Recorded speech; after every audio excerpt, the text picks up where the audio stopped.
participate in the general public comment period, please call now at 818-238-3335. For any scheduled public hearings, please call when prompted to speak if you want the comment to be part of the record. Speaking times will be determined by the total number of public comment cards and callers in the queue at the start of each public comment period.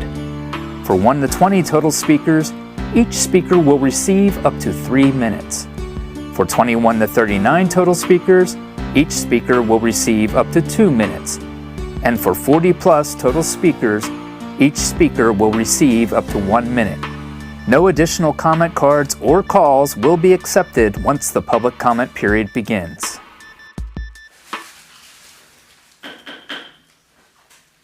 Good evening, everyone. We have a packed chamber tonight. Welcome, everybody.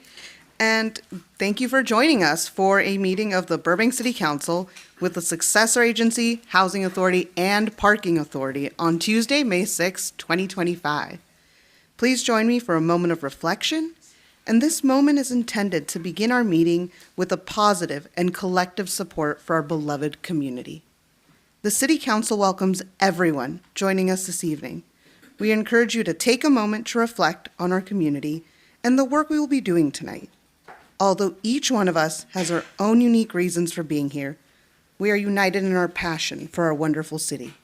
As we pause, let us consider our individual contributions and what they mean to those around us. Let us find solace in knowing that by working together with a shared spirit of community and partnership, we will always act responsibly for the betterment of Burbank.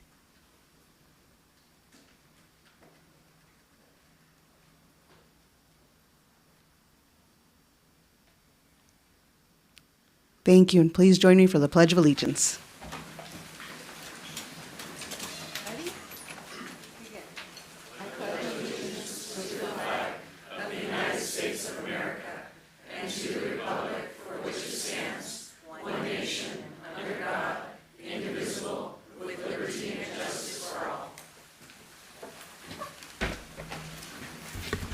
All right.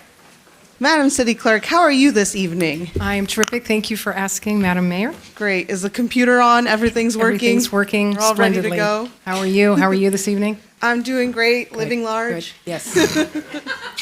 Yes. Thank you for the pity laughs in the back. All right. Let's conduct the roll. Councilmember Anthony. I'm here for budget season. Councilmember Mullins. Here. Councilmember Rosati. I'm here. Vice Mayor Takahashi. Here. And Mayor Perez. I'm also here. Thank you. All right. There will be 3 periods of public comment tonight, and members of the public may comment in person or by telephone during general public comment period and must submit cards or call before the comment period begins. If you haven't submitted your card, you can take a yellow general public comment card and submit it to our lovely city clerk right here. The first public comment period is for general public comment on any matter concerning city business and/or any agenda item. If you're here in person and wish to speak during general public comment, you should have submitted this yellow public comment card. Kudos if you win how many times I say public comment. If you would like to participate in the general public comment over the phone, please call now at 818-238-3335. Callers will be placed in a queue until the general public comment period begins, at which time no additional calls will be taken. Additional public comment periods will be available following each report to council this evening. We also have interpreters available for assistance with public comment. We have a Spanish speaker, Armenian speaker on the way, able to interpret if anybody needs interpretation services this evening. If you do need so, please see these folks who are here, going to be on your, on my left-hand side here, before the public comment period begins. If no one has approached them before that time, I will let them go home to enjoy their lovely evening. We also have 8 announcements this evening. The following are announcements for May 22nd, 2025. Join Burbank Water and Power and the Public Works Departments in person at the last Town Hall meeting on May 8th at 6:30 p.m. at the Community Services Building, Room 104, or virtually to discuss proposed changes to electric and water rates beginning January 1st, 2026, and for refuse and sewer rates beginning July 1st, 2025. For registration and access to the meeting link, please visit burbankwaterandpower.com/proposed-rates. The City of Burbank is currently developing the Burbank Rancho Neighborhood-Specific Plan, and we want to hear from you. Join us for 2 upcoming neighborhood tours, one in West Rancho and one in East Rancho. Drop by anytime on Saturday, May 10th between 8 a.m. and 1 p.m. at either or both locations to share your thoughts and ideas as we explore the future of the Burbank Rancho. Learn more at burbankrnsp.com. The Burbank Fire Department and Burbank Police Department are hosting Fire and Police Service Day on Saturday, May 10th from 9 a.m. to 2 p.m. at the Police and Fire Headquarters. This is a free event with live demonstrations, station tours, CPR safety, and more. For more details, please contact the Burbank Fire Department General Inquiries Line at 818-238-3473. The Burbank City Clerk's Office is currently accepting applications for a vacancy on the Civil Service Board for an unexpired term ending July 31st, 2028. The deadline to submit an application is Monday, May 12th at 5 p.m. If interested, please apply online at burbankca.gov/BCC application. For more information, please contact the Burbank City Clerk's Office at 818-238-5851 or email cityclerks@burbankca.gov.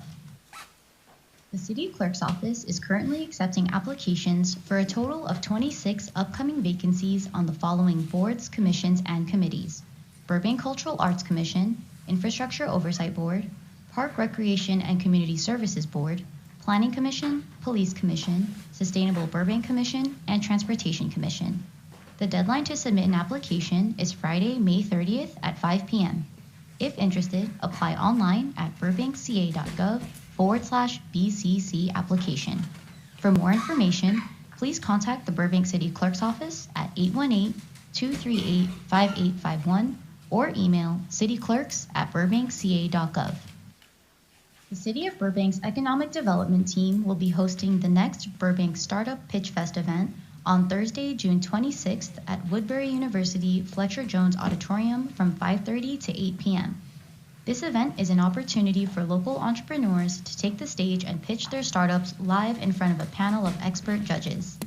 Application details and registration details can be found on the Economic Development website, econdevburbank.com/entrepreneurs, or by reaching out to econdev@burbankca.gov.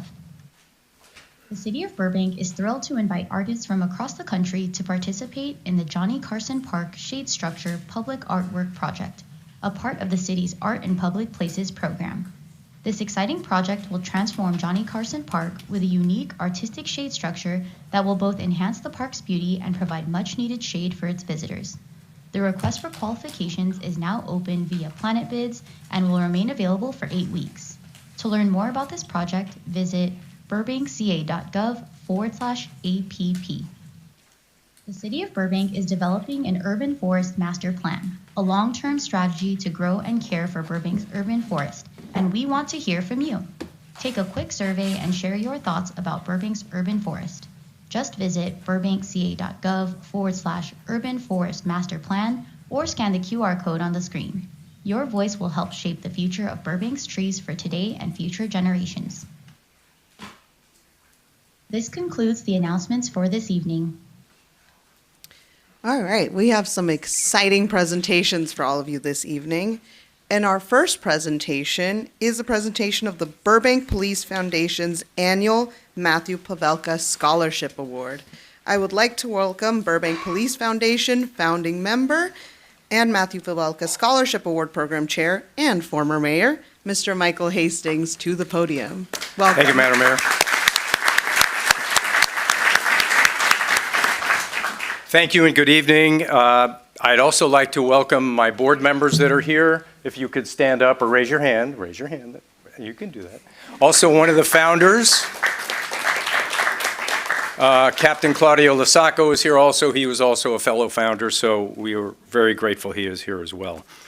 Tonight we're here to say a very big thank you to our community for funding and being as just gracious as they could be with the Burbank Police Foundation that we're able to do things like this. We'd like to thank the teachers and all of the parents of all of our students that are recipients of this year's awards. With me this evening, we're going to be handing out the awards together, is the president of the Burbank Police Foundation, Christine Hatch, who will be coming up here when we start giving out the awards. This year we had an unbelievable amount of money raised at the bocce ball tournament that we used to do every other year, but we're doing it every year because it was so successful. We're going to get more money. But I think that this year, the thing that was so amazing was we had a gentleman by the name of Steve Mora who said to me, Michael, I'm going to donate this year, but I read up on what this is all about, and he said, I'd like to add additional money so that more of the police officers' students can get scholarships this year. So immediately, hats off to him. So at this time, instead of me running through the terrible night of when Matthew Pavelka was killed in Burbank as being a hero for all of us, I can barely get through it. So instead, we're going to run the video, which is only 2 minutes, of our bocce ball tournament, and the people interviewed will be able to tell you why we're here. So if we could roll the video, please.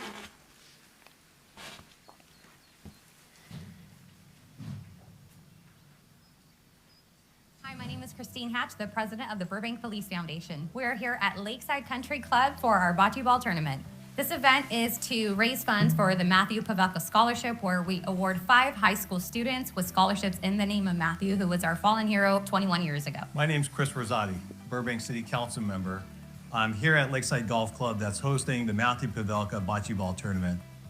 This tournament holds a spot near and dear in my heart. It brings out the community every year to not only remember Matthew's name, but raise funds for a good cause. Hi, my name is Rafael Quintero, and I am the incoming police chief of the city of Burbank. Today is special to me because in 2003, when Officer Pavelka was killed in the line of duty, I was actually working in a neighboring city right across the street. To think about today, almost 20 years later, and what that means for the Burbank community, supporting such an important cause, the Matthew Pavelka Scholarship, definitely is a proud moment for me as a younger police officer, now as the incoming police chief. Hi, I'm Michael Hastings, one of the founders of the Burbank Police Foundation, joining here with Claudio Lasacco, a captain in the Burbank Police Department. He and I started the foundation quite a few years ago. We were both much younger, and we're very proud to still be a part of the foundation. We're continuing to keep Matt's memory with this bocce ball tournament that Michael and Mr. Chris Rosati so graciously put together with all the sponsors. So we had a great time out here today and have a lot of fun playing bocce ball in Matt's memory and raising money for the scholarship for all the students in Burbank. The most important thing about this tournament is winning. No, the most important thing about this tournament is just getting to know the officers and the public that come out and just to have a good time. And continuing to carry Matt's legacy forward to ensure that he is never forgotten and we consistently remember him and honor him for everything that he has given us and created in leaving that legacy behind. Thank you.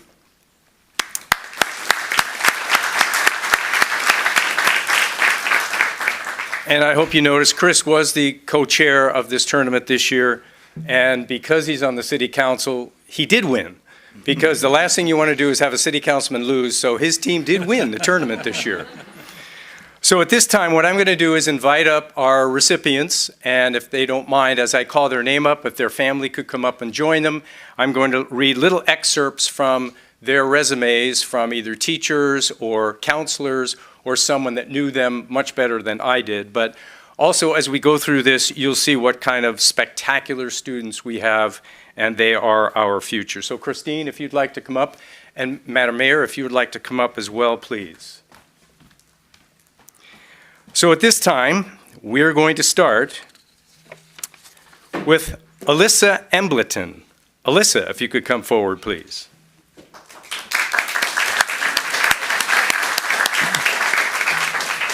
Alyssa is a Police Officers Association student.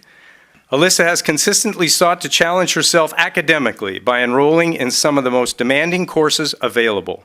During her time at Hart High School, she's taken 7 honors classes and 7 advanced planning placement courses, always striving to push her academic boundaries. Beyond the classroom, Alyssa has actively pursued opportunities for career exploration, including completing induction classes in multimedia design and successfully finishing the school's sports medicine pathway. Alyssa's potential is boundless, and I do not doubt that she has only begun to scratch the surface of what she is capable of achieving. I wholeheartedly recommend her for the Matthew Pavelka Scholarship and every opportunity she seeks, and I have every confidence that she will excel in all of her future endeavors. Alyssa.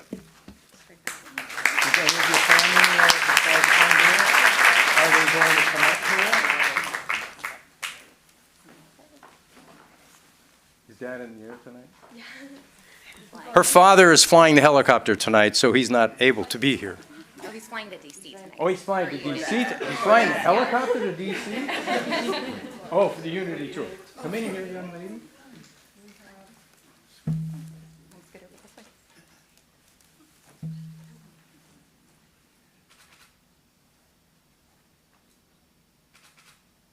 Great. Congratulations.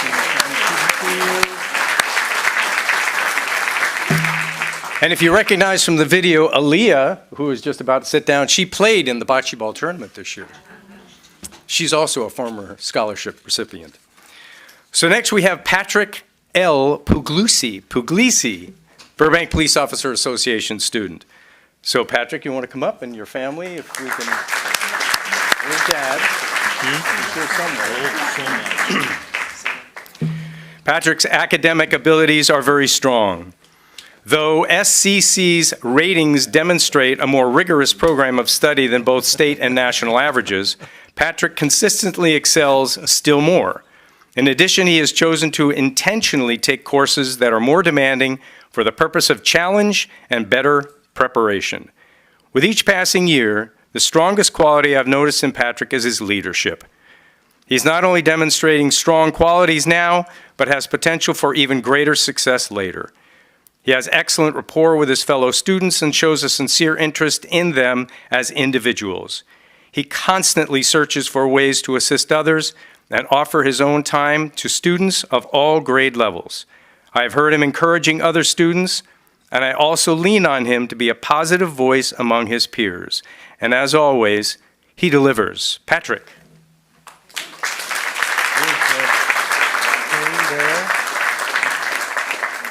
Congratulations, young man.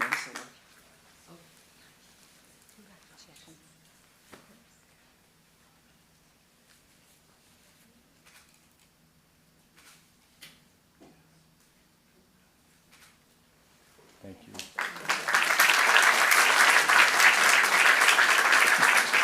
Patrick's father is a retired Burbank police lieutenant, and he's in disguise tonight as a retired police lieutenant. Captain, I'm sorry. Jeez. Okay, next we have Connor Stoll, Burbank Police Officer Association recipient.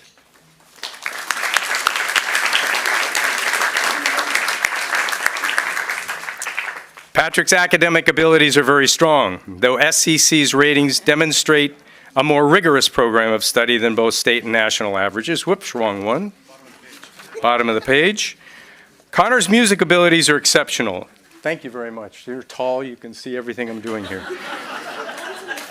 In fact, he currently outperforms many college-level musicians, a testament to his dedication and natural talent.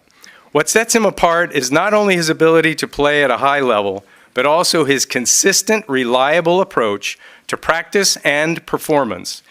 He's always punctual, dependable, and honest about his abilities. His dedication and drive to better himself in the face of adversity are qualities that I deeply admire. His unique combination of musical talent, strong work ethic, and personal integrity makes him a deserving candidate for this scholarship, and I have no doubt that he will continue to excel in his future endeavors. Connor is an outstanding young man with a bright future ahead of him, and I am confident that he will make the most of his opportunity. Connor, congratulations.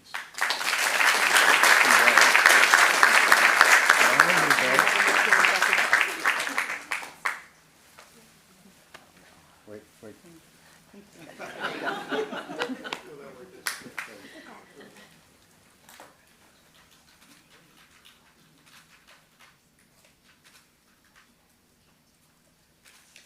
Thank you. Thank you so much. Congratulations. Connor's dad, as you could tell, is a captain of the Burbank Police Department and still serving us. Thank you. So next we have from Burbank High School, Dia Patel. Dia, if you come up, please.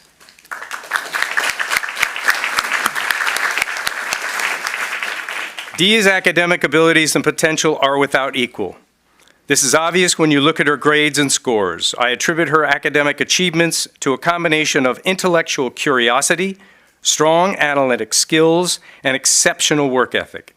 These qualities not only helped her succeed in my class, but are the foundation of a tremendous amount of potential that I see in her.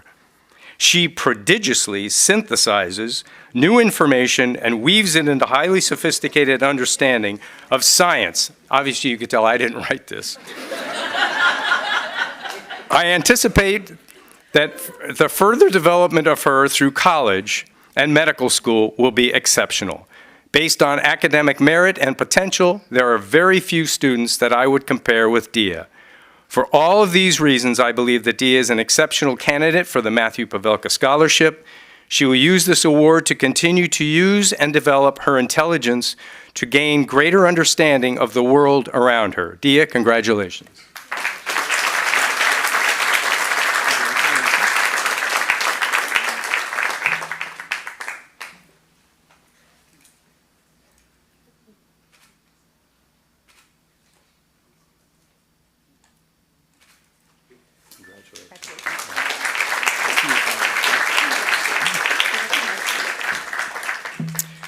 Next is Sophia Adams from one of the finest high schools in Burbank, John Burroughs High School.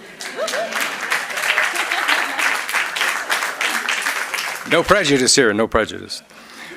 Sophia's academic accomplishments are rivaled only by her personal strengths. Sophia is the president of the Environmental Cleanup Club, a group she has been a member of for 4 years. She has volunteered for numerous community cleanups that have collected well over 200 pounds of trash each year. Wow. Sophia also belongs to the Portraits of Kindness Club, where she draws portraits of children from underdeveloped countries and gifts them to their family. On the GBHS campus, she is a student that is mature beyond her years and is admired by her peers. Her life goals include majoring in marine biology and working in marine conservation. And one of her long-term goals is to join the Peace Corps or volunteer with UNICEF to continue her work with underdeveloped countries. Without a doubt, she has the capability and the drive to be successful in fulfilling her goals. Sophia.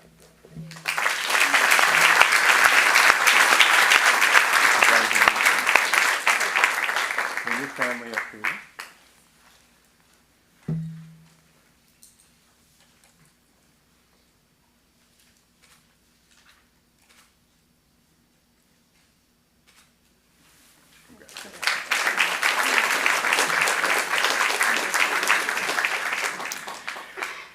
Next, from Monterey High School, Dylan Salcedo Torres.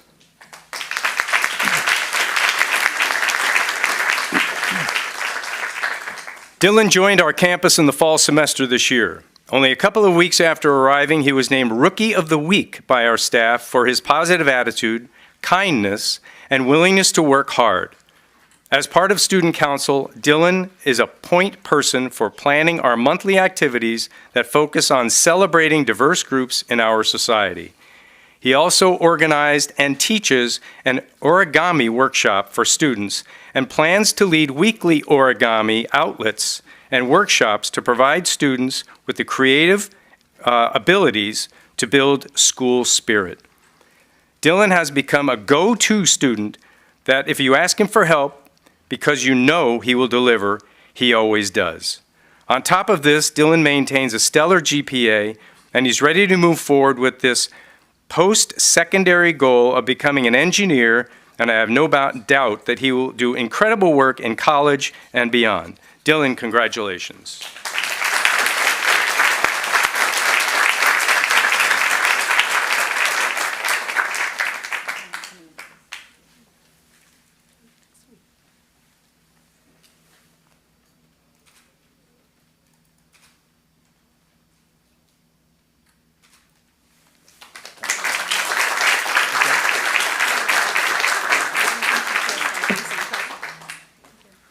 And we want to thank Monterey High School. For the last 3 years, they haven't sent us anyone. This year we had five applicants, and we thank Monterey High School for taking that initiative.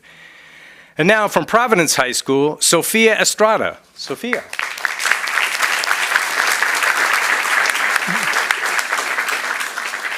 Sophia is an extraordinary student, one of those that is rare to encounter.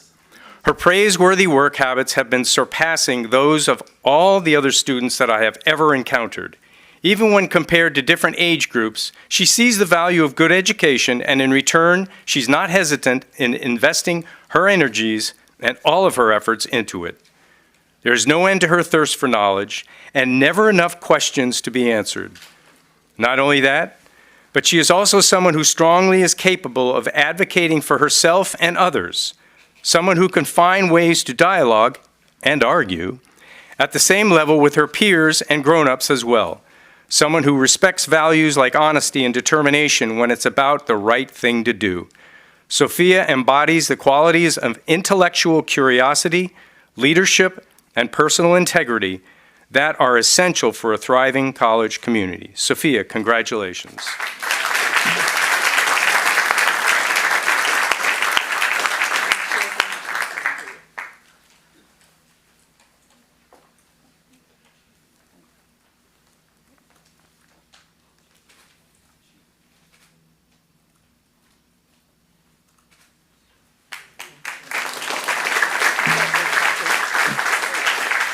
And while I make my closing remarks, we're going to ask all of the families and all the recipients to come up here. So as you're assembling, I'll do my closing remarks, we'll take a picture, and you're done with us for a year. So once again, I'd like to thank the Burbank Police Foundation and all of our board members and our community contributors with the exceptional teachers that work with these students. And I will tell you, two names come up. Two names come up year after year after year. And one is Coach Peebles at John Burroughs. He is such an inspiration that we see his name, honestly, in just about every John Burroughs application that comes in. And then at Burbank High, Diana Abasta. Diana, I've worked with in the past, and I know she's here. And she didn't even know I was going to do this. But to all those amazing recipients, go with Godspeed and make a difference. There's nothing you can't do if you set your mind to it. And as we stated in all of your interviews, don't forget us here in Burbank. Come back home, help out, volunteer, because your keen energy and leadership is welcomed. And may the Lord bless you and keep you. Thank you.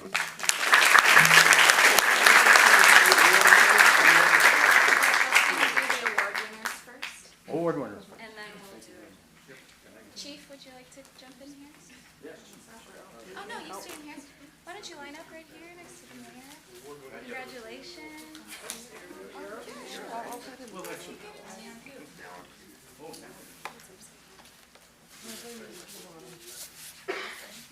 Yeah, we need to scooch in a little bit more. Maybe turn on an angle a little more, Do you want to come on this end? How about the two of you come on this side? Yep.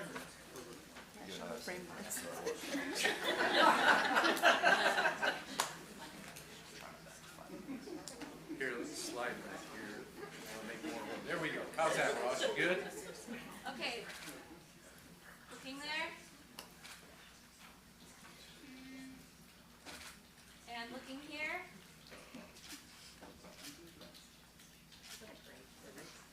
And now can we get the families? All right, families. And you too, Chief.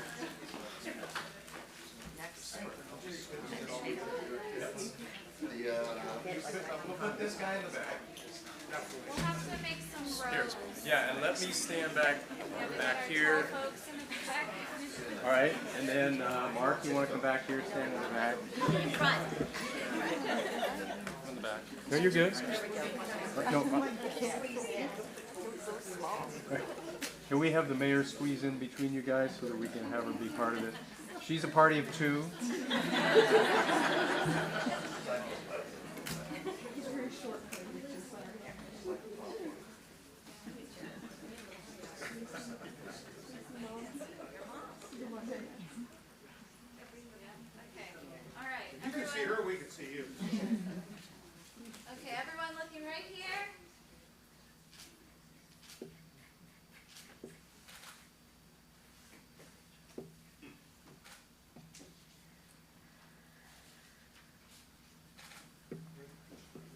Good. Thank you. Thank you, guys. Thank you, sister. Of course, we'll see you across the street. Okay. You're welcome. Thank you. Congrats. And folks, thanks for your patience. We appreciate it. For now. It's his sneak attack. Nice to meet you.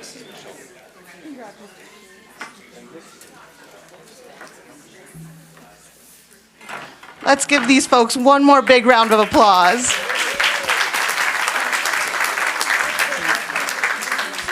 While we're shuffling out, I do have to say, I think there's a lot of things you can do when somebody passes away in such a tragic way.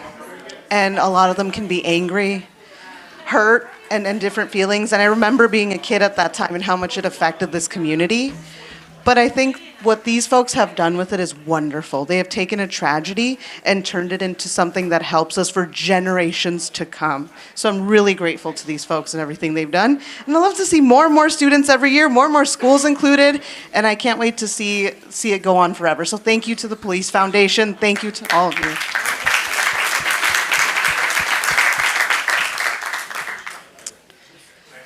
All right. There was a whole stage setup while I was turning around.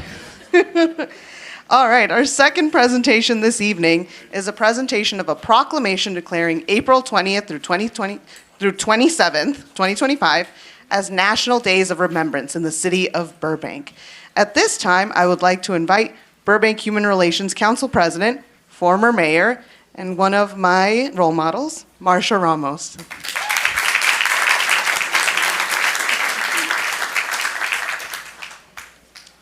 All right, Marcia, first I'm going to read the proclamation to you. Okay. All right. This side? And then I'll let you say a few words and bring up some folks too. And we're going to do a candle lighting. Yes. Yeah. All right. So for National Days of Remembrance, whereas the Holocaust was a state-sponsored systematic persecution and annihilation of European Jews by Nazi Germany and its collaborators between 1933 and 1945, and whereas over 6 million Jews were murdered and millions more were persecuted, Roma, people with disabilities, Poles, LGBTQ+, Jehovah Witnesses, Soviet prisoners of war, and political opponents also suffered grievous oppression and death under Nazi tyranny. And whereas the Burbank Human Relations Council's theme, Stories About Hate, Hope, and Courage, reflects the critical relevance of Holocaust remembrance for the present, where the dignity and human rights of our fellow global citizens under daily attack, and the Holocaust shows what happens when hatred, dehumanization, and apathy win. And whereas the days of remembrance have been set aside for the people of the city of Burbank to remember the victims of the Holocaust, as well as to reflect on the need for respect and compassion for all peoples. Sorry, my lungs are somewhere in my neck right now. And whereas, pursuant to an act of Congress, Public Law 96-388, the United States Holocaust Memorial Council designates the days of remembrance of the victims of the Holocaust, known as Yom HaShoah, to be recognized by the cities across the nation. Now, therefore, I, Nikki Perez, Mayor of the City of Burbank, do hereby recognize April 20th through 27th, 2025, as National Days of Remembrance in the City of Burbank, in memory of the victims of the Holocaust and in honor of all of those who survived them, as well as the rescuers and the liberators. I proclaim that we as citizens of the City of Burbank should work to promote human dignity and confront hate whenever and wherever it occurs. Thank you.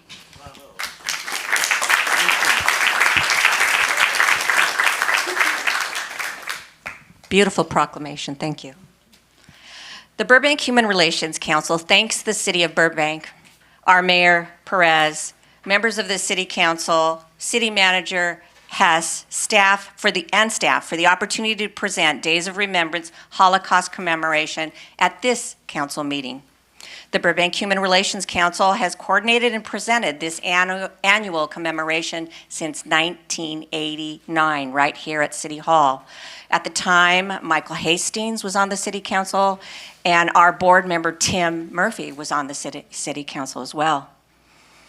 Our annual presentation to Council and the public this evening includes a universal sign of remembrance, the lighting of candles.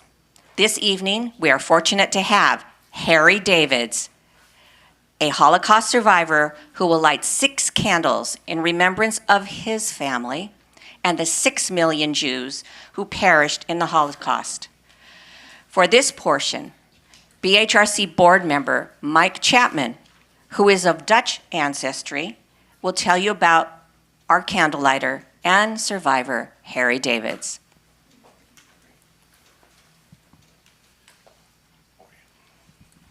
Thank you.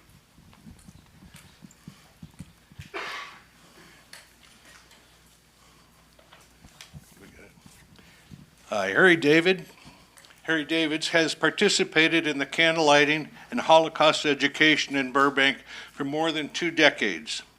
He was born in Amsterdam in 1942, and his birth parents, sensing their 14-month-old baby would not survive the Nazi occupation, turned him over to someone in the Dutch resistance. He was put in the care of Baron and Yankee Bakker, who risked everything to save him. His birth parents were killed in 1943 at the Sobibor extermination camp, along with 64 members of his family. Harry worked for years to have the Bakkers added to the list of the righteous among the nations, and they are listed as such in 1987. Harry considers them the survivors. Harry Davids is here today because others have risked everything to keep him alive. Thank you.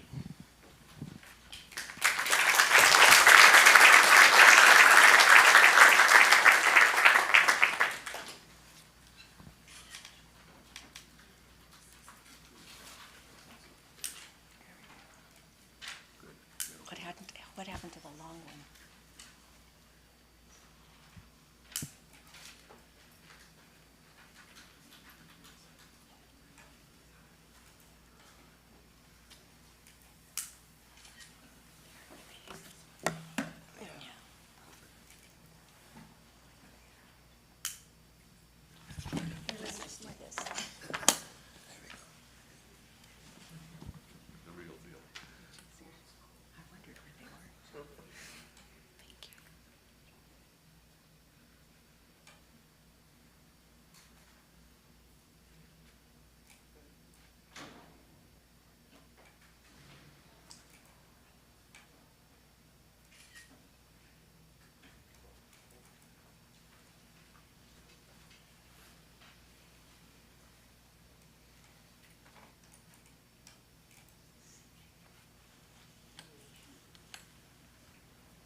Thank you, Harry.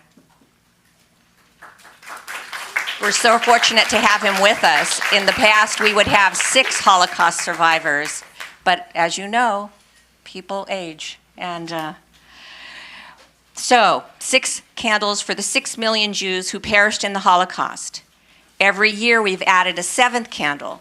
This year, Romek and Lucine Hagopian, board members of the Burbank Armenian Association, will light the 7th candle in memory of the millions of innocents who also perished in the Holocaust, the righteous Christians who lost their lives protecting Jews, Poles, Slavs, Romas, and the LGBTQ people, the resistance fighters, political dissidents, and the mentally and physically disabled. This year, Yom HaShoah and the Armenian Genocide commemoration fell on the same day, April 24th.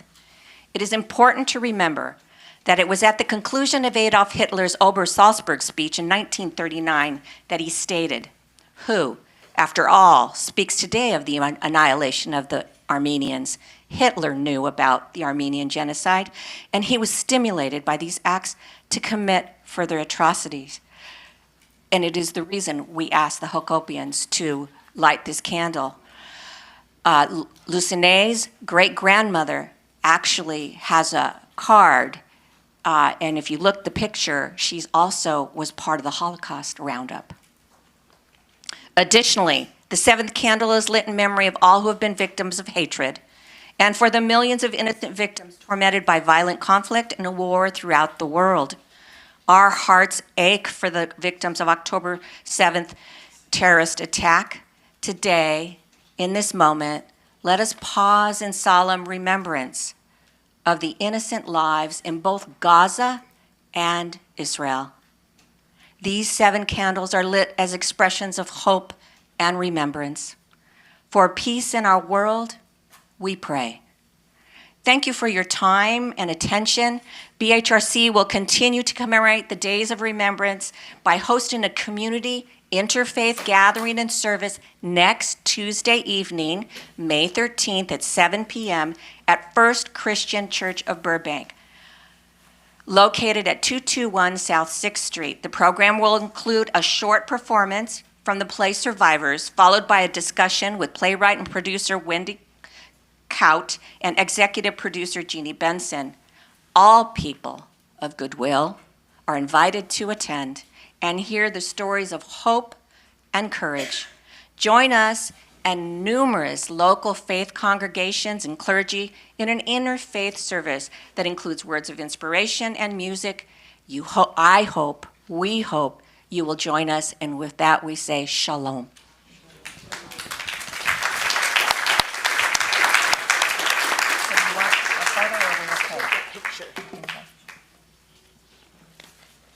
Harry.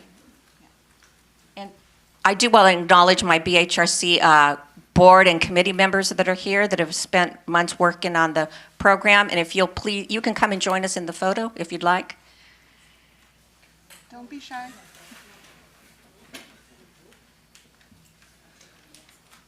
And thank you, Romik and Lucine, for joining us at this very special year. And we hope in years to come we will get to hear their story.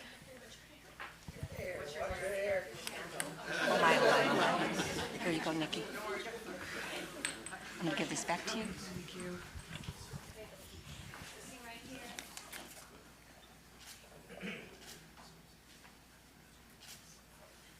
Thank you. Thank you very much.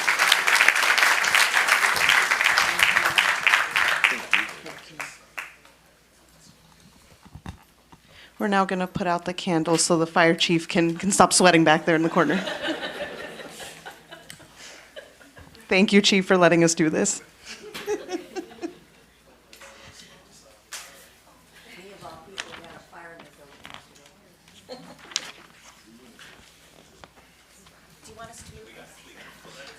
Got it.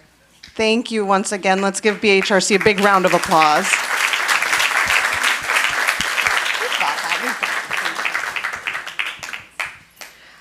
All right, it's important to remember history because if not, it repeats itself. So we always want to make sure that we continue to commemorate this, and the City of Burbank will always partner with BHRC to commemorate the National Days of Remembrance. All right, our next presentation this evening is a presentation of a proclamation declaring May 1st through 31st, 2025 as Older Americans Month in the City of Burbank.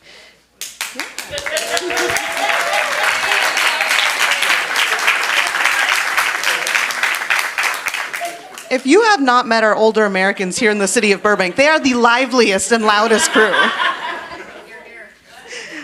And at this time, I would like to welcome Pamela Cooper and Tammy Fagan, who are being, At this time, I'd like to invite Senior Board Chair Member John Medici to join me in accepting this proclamation. And you'll get to hear from the other two soon. They're being honored. All right. I'm going to read you this proclamation first. I'm going to present this to you. See, they're ready to go. They're very eager. All right. In proclamation of Older Americans Month, Whereas May is Older Americans Month, a time for us to recognize and honor the city of Burbank's older adults and their immense influence on every facet of American society. And whereas this year's theme, Flip the Script on Aging, encourages individuals and communities to challenge stereotypes and dispel misconceptions. And whereas older Americans improve our communities through intergenerational relationships, community service, civic engagement, and many other activities. And whereas the city of Burbank must ensure that older Americans have the resources, the support needed to stay involved in their communities, reflecting our commitment to inclusivity and connectedness. Now therefore I, Nikki Perez, Mayor of the city of Burbank, do hereby proclaim May 2025 as Older Americans Month.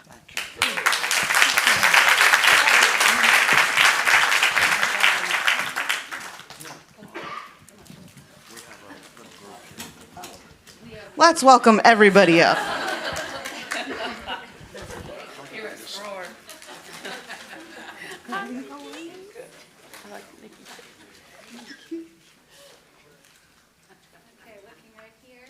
We can't see. Thank you.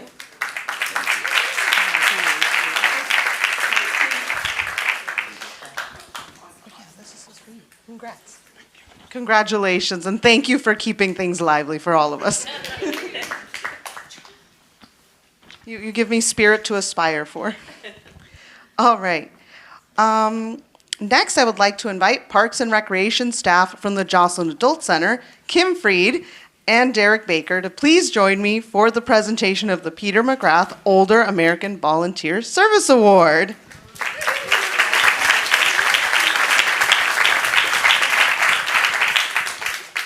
Good evening, Mayor Perez and council members. My name is Kim Freed, Recreation Supervisor at the Jocelyn Adult Center, and I'm joined by my colleague, Derek Baker, Recreation Coordinator with the Burbank Volunteer Program. May is Older Americans Month, and we are honored to be here today to announce this year's Peter McGrath Older Americans Volunteer Service awardees. Mr. McGrath was a respected community member who dedicated his time to volunteering on various city-related boards, committees, and commissions. These very deserving individuals were nominated by members of our community and were selected to be the most deserving out of all the submissions we received based on the information provided on the applications. This award is designed to honor and encourage Burbank residents who are at least 60 years of age and to continue to be actively involved in the betterment of their community. The following awardees certainly reflect the National Older Americans Month theme for 2025, Flip the Script on Aging. I am pleased to announce the awardees for the City of Burbank's 2025 Peter McGrath Outstanding Senior Volunteer Service Award. Our first awardee this evening is Tammy Fagan. Tammy, come on up right there. Tammy has volunteered tirelessly for our community, especially for our furry residents. Tammy has been a volunteer for the Burbank Animal Shelter for the past 7 years and has logged over 4,200 hours. Tammy started training with cats and quickly ensured she received all her training and was helping cats find their forever homes. She then completed all the dog training and was helping dogs find their forever homes. Tammy is actively involved at the shelter. She has become the go-to person for planning and staffing many of the events that the volunteers of the Burbank Animal Shelter, known as VBAS, that takes part in, such as Holiday in the Park, Fire Service Day, National Night Out, and Park and Recreation events, just to name a few. Tammy can be found volunteering at the front desk at least twice a week, assisting the staff and public, and that's where she was today. She assists the volunteers with volunteer orientations and shelter tours. Tammy joined the VBAS board as the volunteer representative, which is voted on by her fellow peers. Tammy is also the dog foster coordinator extraordinaire, finding fosters for puppies, dogs who need to recover from medical procedures, and those who need a break from the shelter and a chance to shine before they find their forever homes. She herself has fostered a puppy and a few kittens. Since Tammy has assumed leadership of the program, 260 dogs and puppies have been placed in foster care and in some way have found their forever homes. Tammy is an incredibly dedicated, passionate, and hardworking volunteer who constantly exceeds everyone's expectations. She is a whirlwind, always busy, energetic, and willing to take on the toughest assignments. Tammy is an invaluable member of VBAS. The staff, fellow volunteers, and our furry residents at the shelter are grateful for all she does. It is my honor to announce this year's Peter McGrath Outstanding Volunteer Service Award to Tammy. Tammy definitely has defined flipping the script on aging.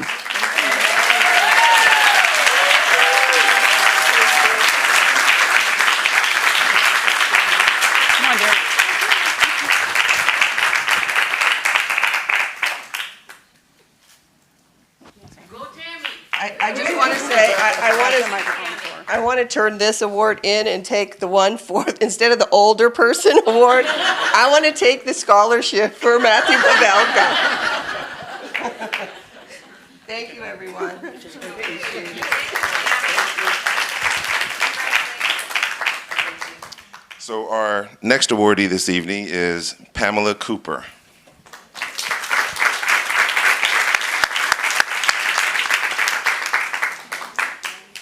Y'all notice we match. Y'all see we kind of match a little bit. Pam was shown how important volunteering was early in her life. She began volunteering at age 14 as a candy striper.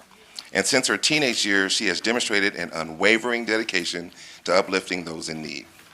As a member of various organizations, Pam facilitates new projects and programs through organizations like the Burbank Veterans Committee, Grassroots Burbank, Christmas Basket Delivery, and supporting local wildfire victims and their equines.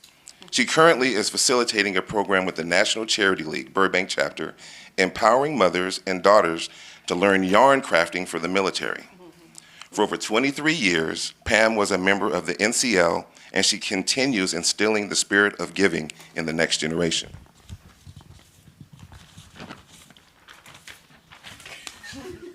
A lot of stuff. Pam has a vast volunteer background. She has served with the Fiesta of the Spanish Horse Organization, hosting VIP dinners to raise funds for the Norris Comprehensive Cancer Center.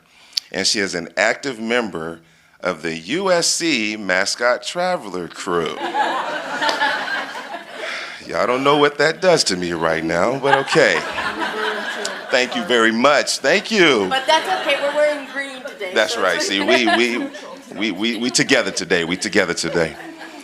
She has volunteered as a maternity ward tour guide for expectant mothers at Providence Hospital, and she has served as a front desk attendant for the Free Burbank Children's Dental Clinic. For over 20 years, Pam volunteered for the Burbank Temporary Aid Center, has served as co-president of the borough's Booster Club, and is a member of several parent groups at St. Robert's, St. Finbar, Stevenson, Dolores Huerta, and Providence schools here in the city of Burbank. She presently volunteers hundreds of hours each year at the Jocelyn Adult Center with the Knitting and Crocheting Group, which donates their items to Avenues Pregnancy Clinic, the Essentia Homeless Shelter, the Good Samaritan Shoebox, and Operation Gratitude. Pamela flipped the script on aging when she retired, heightening her commitment to the Burbank community. Her many decades of community service and involvement illustrates her passion and dedication for giving back and making a positive impact. Pam is not a volunteer, but a beacon of hope and inspiration in our community. Pam has truly flipped the script on aging. In addition, I am proud to announce that Pam will be representing the city of Burbank to be honored as our 2025 awardee recipient for the Los Angeles County Commission of Older Adults Volunteer Service Award.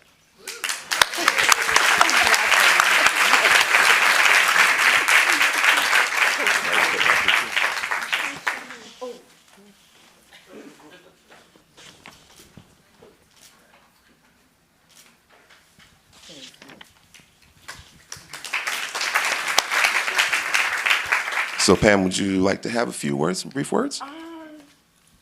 First of all, I'm embarrassed, but I'm very grateful.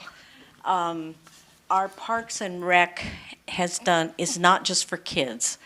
I never stepped foot into Jocelyn Center until 3 years ago, and I couldn't be having more fun.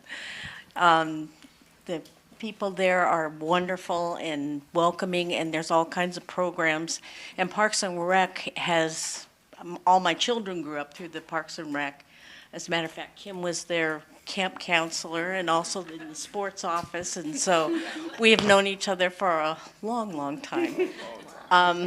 Ever since, well, both my husband and I have instilled in our children how important service is. We have one daughter that is a nurse, one daughter that's in medical education, our son's in civil service, and the grandson is going to be a paramedic, and granddaughter is also going to be a nurse. So that's all service, so obviously something rubbed off on them. So, thank you.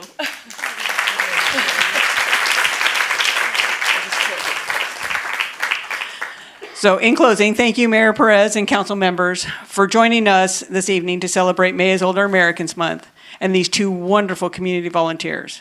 Mayor Perez, would you like to say anything to our awardees? Yes, definitely. Well, first, I'd love to get a picture with both our awardees. I'd love to have you come up. And I just want to thank you all for what you do. You know, when I ran for city council, there was a part of me that said, I'm going to do this now. I'm young. I have the energy. But you have all proven me wrong, because I need you to give me lessons on how to manage all my time, because you are doing way more than I think I could ever do. I'd love to learn to knit. If you would like to join me and Pamela for knitting lessons in the park, you're welcome. Okay. Congratulations to both of you, and thank you for continuing your service to our community. Thank you.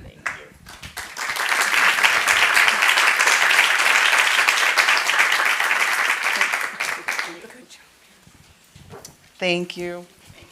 I feel you. It was hard for us as Bruins, but we did it. We got through it. All right. And after that lively presentation, we have one more for you tonight. As these folks exit the room, thank you for being here, everybody. Thank you. We appreciate it. Of course. Thank you all. We have one final presentation this evening, and that is a presentation of a proclamation declaring May 4th through 10th, 2025 as Municipal Clerks Week in the city of Burbank. At this time, I would like to invite our wonderful, fabulous city clerk, the wonderful Ms. Kimberly Clark, to join me at the podium.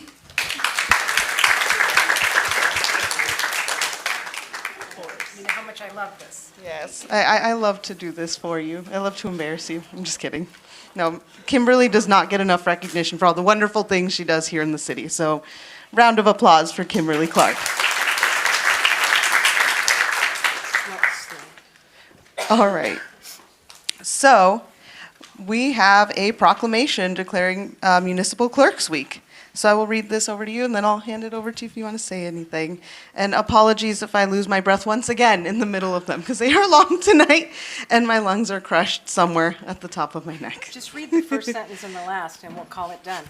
Oh.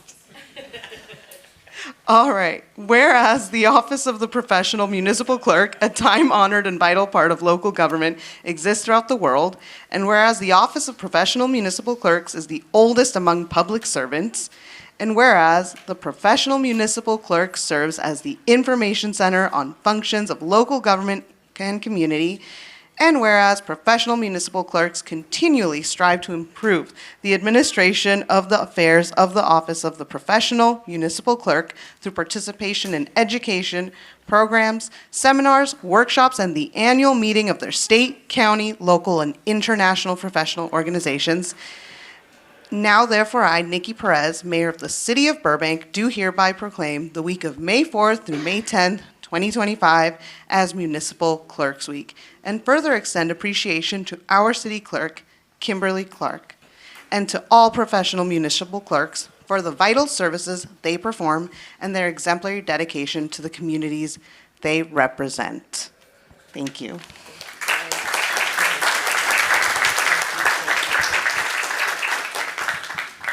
I'm supposed to say something, so I'll say something. Is it on? Yeah. This year, we have accomplished a few things in the city clerk's office. One thing we did that may be of interest to our audience members is we redesigned, it's a small thing, but it does help. We redesigned the public comment cards to make them easier to use and to streamline the process because they were a little confusing before. We implemented a new time management system to track item discussion length during city council meetings to enable council to conclude the city's business prior to the established end time of 11 o'clock p.m. I'll talk faster. We saved the city some money, that's always good, by switching our legal advertising from the Los Angeles Times to the Burbank Leader. And we successfully conducted the 2024 general municipal election, completely revamped the candidate handbook, thanks to my assistant city clerk, Linda Ty, very good work, and assisted 9 candidates running for city council. So thank you very much. This is quite an honor. Thank you.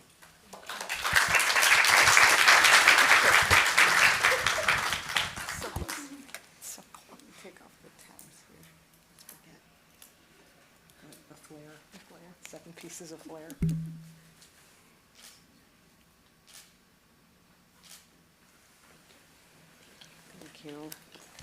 Thank you, Kimberly, and really give it up for her one more time. She's amazing.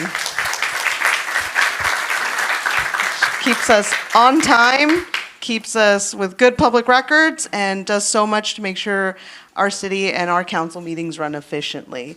And those are all our presentations tonight. Thank you, everybody. I'll see you back up there.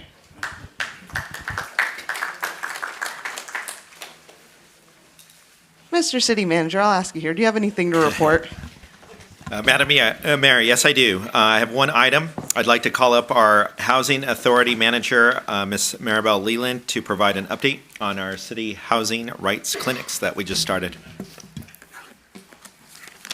Thank you, Mr. Manager, City Manager. Good evening. Madam Mayor and members of the City Council, Maribel Leland, Housing Authority Manager. I am pleased to share with you this evening an additional resource for our community. You may recall the update I provided earlier this year on the new Housing Enforcement Unit's efforts to date, including a legal mediation and low-income legal grant program that will be coming online here mid-year. Housing staff is working closely with the City Attorney's Office on those efforts, and we are gearing up to launch those programs in the next several weeks. To complement those efforts and the City Council's directions for the Housing Enforcement Unit, housing staff in collaboration with the City Attorney's Office has partnered with the Housing Rights Center to host a series of free housing clinics in May and June of this year. Housing Rights Center, or HRC, has been a city partner for several years now, providing fair housing workshops, taking cases on fair housing complaints, among other services. HRC also provides housing clinics in other parts of the area and will now be providing these clinics here in Burbank.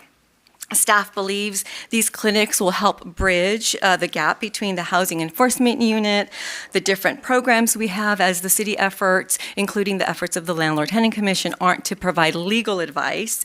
So these clinics will help, we believe, connect participants with additional legal resources, support, information, with the goal of a more comprehensive approach to housing issues. These housing clinics are office hours, so to speak, with an attorney and other representative from HRC, where members of the public can get their questions answered on a series of related concerns, such as landlord-tenant disputes, fair housing rights, tenant protections, and so forth. However, I must stress the information is not legal advice, and the HRC representative will inform participants of the same information. The first housing clinic was held yesterday, right before the Landlord-Tenant Commission. 7 persons attended the 3-hour-long clinic. Now, that might not seem like a lot of attendees. However, to put it into perspective, participants who came in were able to speak with the representative for about 20 to 30 minutes. Some were a little shorter, theirs a little longer, so really got their questions answered, and that's the feedback we've been getting, that just from one day that they received information based on their particular case. Part of Housing Rights Center responsibility will be to provide us reporting and provide us that information so that we can then share that with the City Council as to some of the inquiries and information. Staff from the Housing Enforcement Unit was in attendance to welcome participants coming in, providing resources as they waited to see the representative. The upcoming clinics dates are May 19th, June 2nd, right before the June Landlord-Tenant Commission meeting, and June 23rd, essentially the first and third Mondays of May and June. Looking forward, we will see how these first 4 clinics work and see what, if any, adjustments and how we continue the proposed and these clinics. The clinics are held in the Community Services Building located at 150 North 3rd Street, first floor. No appointments are necessary, and services are provided on a first-come, first-served basis. All this information on location, dates, times can be found on the city's calendar at burbankca.gov. To ensure broad community awareness, staff has been working with the Public Information Office and will continue to do so to post on the different social media outlets, have printed flyers at our different facilities, including the Community Services Building, and also direct outreach to individuals who've already called the Housing Enforcement Unit and have had claims, just so that they're aware also of this resources. Again, members of the public, I'll say it one more time, can find all the details on these new housing clinics on the city's calendar at burbankca.gov. And public may also always contact the housing office via telephone at 818-238-5180 or via email at housinginfo@burbankca.gov for more information. That is my brief presentation. Happy to answer any questions. Thank you, Ms. Leland. Thank you for everything you do for our housing enforcement. Does anybody have any quick questions or thoughts? No, I think you covered it thoroughly, and we're really grateful. Can't wait to see those clinics. Thank you. Mr. City Manager, anything else to report? Nothing else to report. Thank you. All right. Thank you. Mr. City Attorney, will you please report on closed session? Yes, Madam Mayor, Vice Mayor, members of the City Council, and for the benefit of the public, the City Council met this afternoon at 4 p.m. on 3 matters in closed session.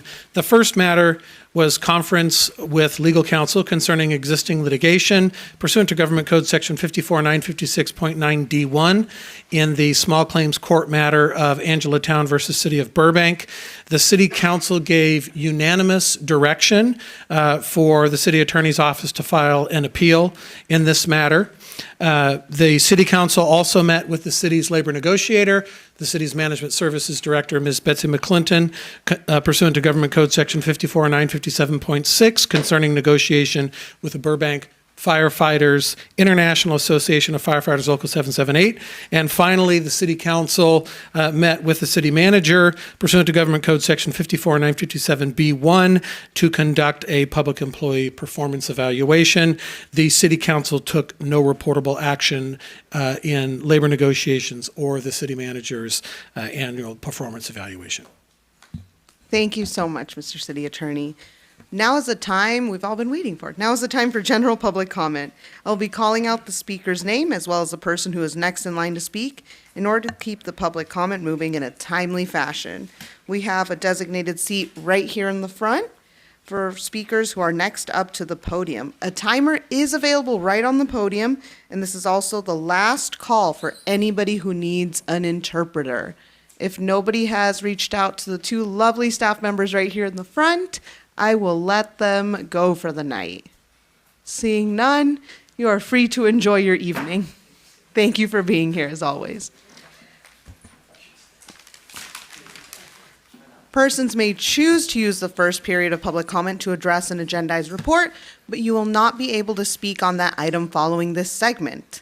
Please state your name for the record, correct me if I mispronounce your name, and the general public comment period will now begin as soon as I get a tally on the total number of speakers.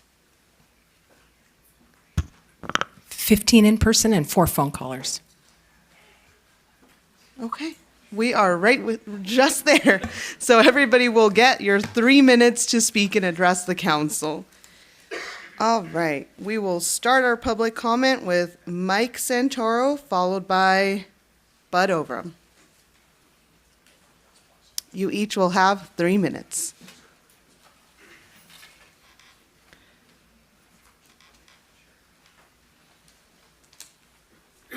Welcome, Mike. You have 3 minutes. Good evening, Madam Mayor, council members, everybody else, people looking at my bald head. I'm here today specifically to concern on behalf of my kids, actually. Over a period of the past couple of years, my daughter has come home and informed me that there are gentlemen standing out front of the school on public sidewalk in front of the school and handing out religious literature. And I might stress that the topic isn't focused on religious as much as it's focused on adult individuals finding a space in front of the school where there's a concentration of minors, which I feel is predatory. It doesn't matter to me what they're handing my kid. It doesn't matter what they're approaching the kids for. I think that by physically showing up at the school, I see that they're looking to catch children, when they're in a vulnerable state between the staff and the parents. And I think that's a moment where they catch impressionable kids in a moment of vulnerability, which they can solicit, persuade, dissuade, have any kind of conversation that I can't be in control of, and I can't be confident that the staff at the school is supervising. And I've made some calls. I spoke with the superintendent, I spoke with the assistant superintendent, the principal of the school, particularly Dolores Huerta, and I'm told that it's legal. And as a veteran of military service, I take the Constitution pretty seriously, all the amendments, including the First Amendment, which is freedom of speech. But I think there has to be some practical limitations when it comes to adults initiating conversations with minors. And the premise here is just an open dialogue. And I don't know what the exact answer is. I know that there's a gun-free zone. I know that we have the Second Amendment. It doesn't mean that we can't have limitations to protect our kids from being, victims. So I think that, if we have drug-free zones, gun-free zones, we can have, some sort of zone or a buffer where kids can be dismissed from school without the worry of, an interaction with an adult, which, was uninitiated by them. I know it's hard enough for me to worry about telling my kid, don't talk to strangers. And, it's in Southern California, we all got to work. Parents don't have the luxury most often to be there to pick their kids up at dismissal. So we rely on the students, the staff of the school to make sure that they get out of the school area. And then, we have that moment of worry for the 30 minutes or 15 minutes that they go to get home. So, I guess I don't really need to bring up the stats of, the victims of kids, but it's very real. So I just hope that we can maybe continue dialogue and we can come up with some answers. I do look forward to talking to the Board of Education, the school district, and also the PTA. So Thank you for your comment. Thank you so much for your comment. All right, our next speaker is Bud Overham, followed by Ron Bax. Welcome, Bud. You have 3 minutes. Good evening. Thank you very much. We're thrilled to be here.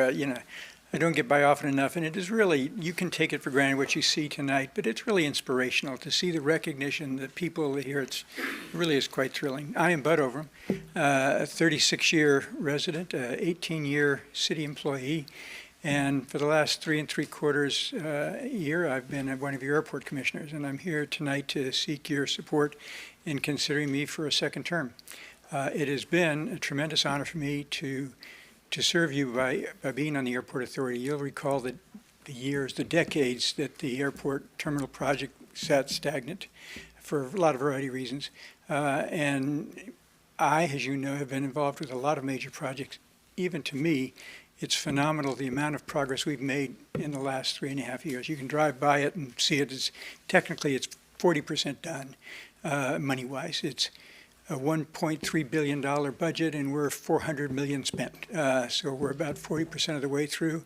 It's going to be finished whether I'm there or not. We have an excellent staff. We have an excellent commission. We have an excellent contractor. I think I can still make a contribution. I think the challenges that we face in the immediate future are going to be financial. All the environmental stuff, the construction stuff, all that's going fine. What I think the challenge is going to be is financial. The potential loss of federal funds, the potential of a recession, inflation, supply chain issues. I think we still have a bumpy road ahead of us, and I think I can make a contribution. Those happen to be my areas of expertise. So I would appreciate your consideration to let me stay and help finish the job I helped start. Thank you. Thank you for your comment. Our next speaker is Ron Bax, followed by Maya Shamsin.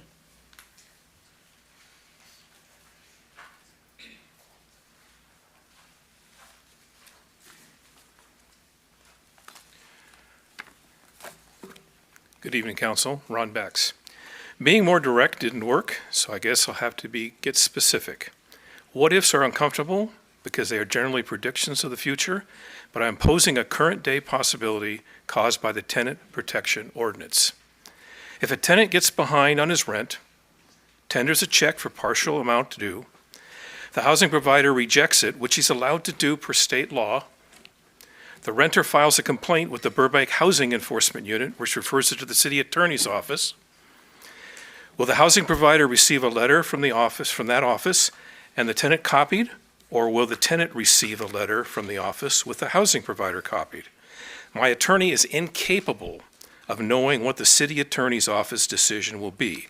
So I ask, Madam Mayor, when you were vice mayor, you responded to Councilwoman Mullins during deliberations saying, we're discussing tenant rights. When the subject is housing provider rights, I'm happy to have the conversation. That discussion should have taken place long before the Tenant Protection Ordinance was sent to press. When will it? This and the fact that the roundtable meeting in January 2024 to address Councilwoman Mullins' request in the winter of 2022-2023 for a sit-down meeting between tenants and housing providers did not fulfill that request because it went straight to listing problems. Up to that point, the majority of the problems had been voiced by tenants or their advocates. Housing providers' problem was AB 1482, which is beyond the purview of the city of Burbank.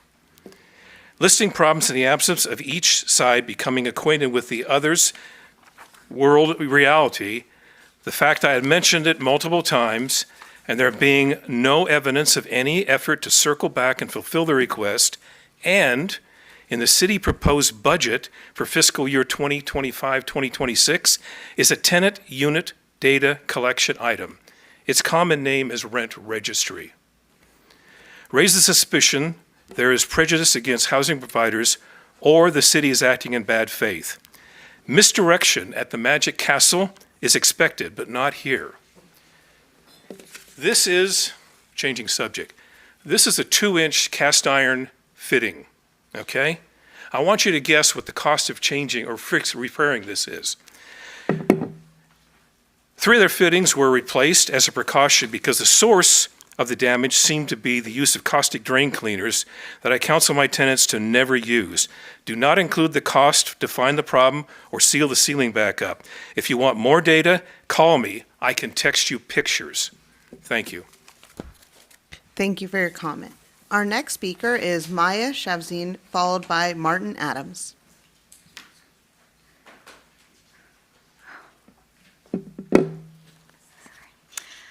Esteemed council members and staff, I'm Maya Shamsin. Thank you for listening. I'm here today to express support for increased rebates for electric garden equipment batteries. This isn't just about leaf blowers, but all small off-road engines called SOARs. They're all manner of gas-powered landscaping equipment, trimmers, mowers, saws, etc. Despite their size, SOARs are by far the most polluting thing a private person can own. Just as an example, one blower pollutes as much as 42 cars combined. All SOARs use the same 2-stroke engine. They harm our health, disrupt our lives, yet absolutely nothing is said about non-leaf blowers in the municipal code. Easier access to electric batteries could promote the electrification of all equipment, as batteries can be used across tools of the same brand, so yay to rebates. BWP's report takes a big picture of greenhouse gas emissions, but as a resident experiencing the reality on the ground daily, I'm here to tell you the biggest culprit destroying our quality of life in Burbank is rampant, thoughtless use of SOARs. Anything we can do to move away from gas-powered tools should be championed and advertised. Batteries are complementary to the equipment, but the South Coast AQMD rebate program is too obscure to stakeholders of all kinds. So I ask, are marketing and education outreach efforts being accounted for in your planning?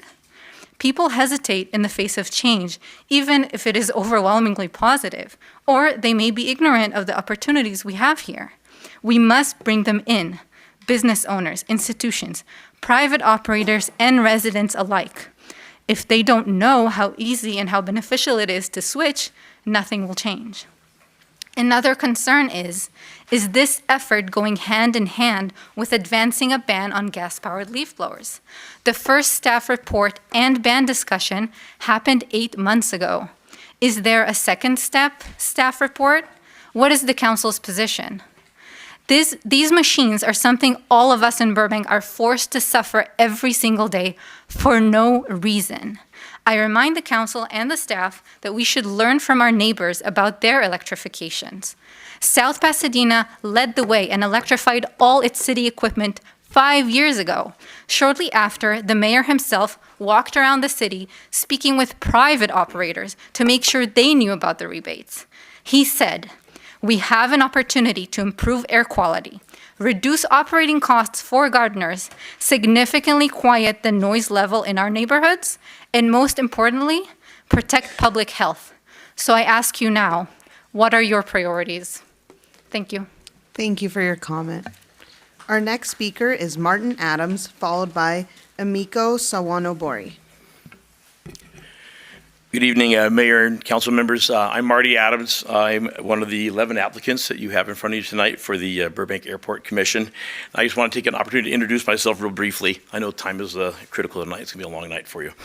As Bud Overton talked about, the airport is at a real critical juncture right now. Major construction going on and big changes out there. I think I have a skill set that I could bring to really help the airport out at this time. I retired less than a year ago as a general manager of LA Department of Water and Power, the nation's largest municipal utility.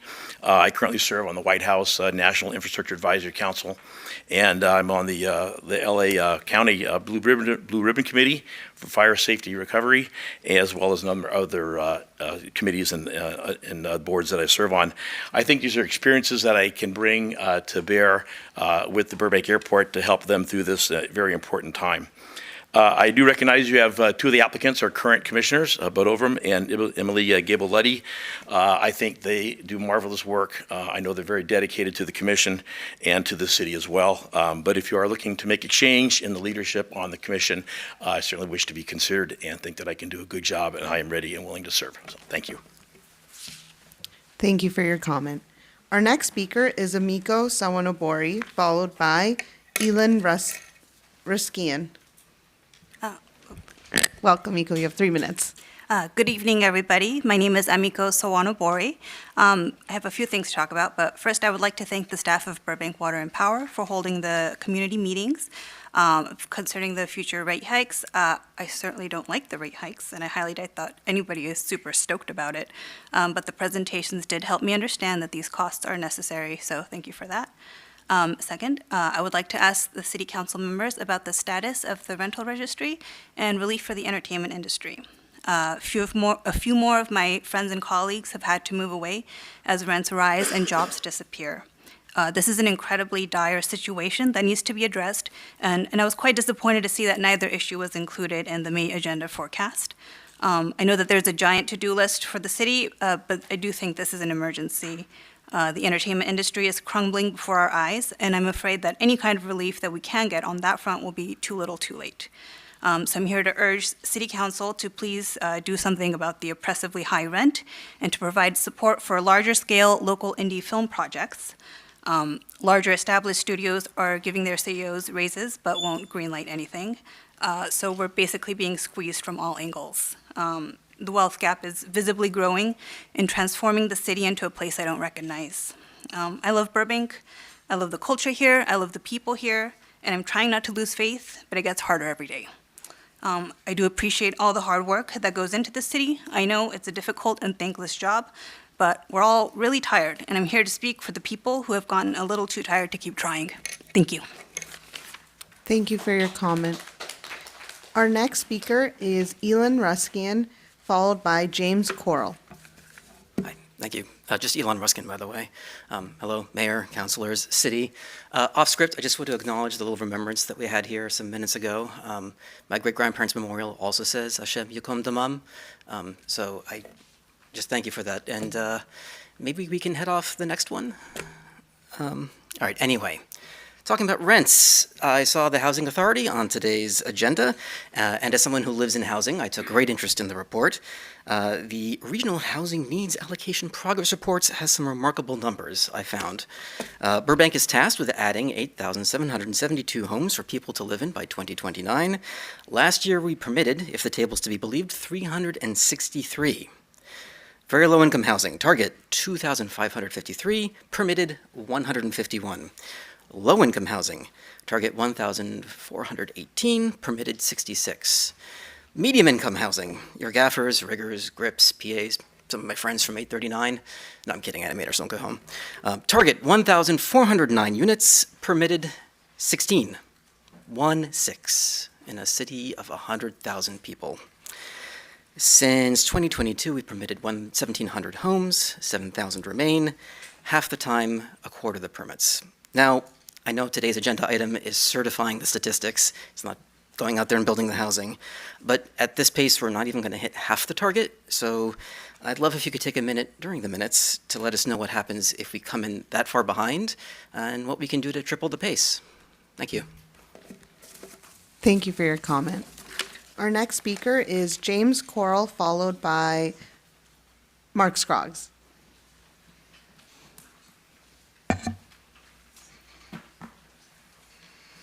Welcome, James. You'll have 3 minutes.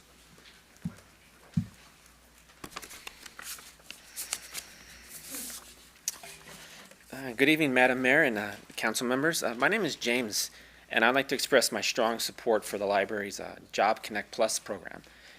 I was working here in Burbank in motion picture camera sales, and due to the ongoing production slowdown, I was laid off last August, and I suddenly found myself navigating a job market that had changed dramatically. Fortunately, that fall I was accepted into the library's Job Connect Plus program. I experienced firsthand how well run this program was. I was in, Jesse, the program leader, he created a structured framework that kept us on track. Jennifer's expertise focused on the realities of today's job market, and Marla's weekly one-on-one coaching was instrumental in helping me strengthen my resume, improve my interview skills, and tailor my employment search. Job Connect Plus made a huge difference in my approach to stay competitive in today's job market. That's why I was shocked and saddened to learn that the program is being terminated. As we face continued economic uncertainty, especially for those in impacted industries, cutting a proven program like this feels very misguided. I urge the council to reconsider and continue funding Job Connect Plus. It has a real and lasting impact on our community, and I hope future job seekers have the same opportunity I was given. Thank you. Thank you for your comment. Our next speaker is Mark Scroggs, followed by Daniel. Before I start, doesn't it feel like a church here, wherever he's in the back? Hi, I'm Mark Scroggs. Good evening. First, I want to just update regarding the film tariffs and all the stuff going on with the president, whatever, and John Voight's plans. If you look on deadline.com, you can read the John Voight proposal. Has like 3 good lines in 5 pages. It's just to distract attention. I think that's what they're doing. So I want to focus on the attention is for the next couple of weeks that we need to continue to contact the state legislators. A lot of them are on the fence. There's a lot of other things going on money-wise with the state. There's a lot of the blue areas. You know, I see like San Diego, they were talking. I'm thinking, well, wait till they do Anchorman 3, and Will Ferrell says, stay classy, Dublin, instead of San Diego.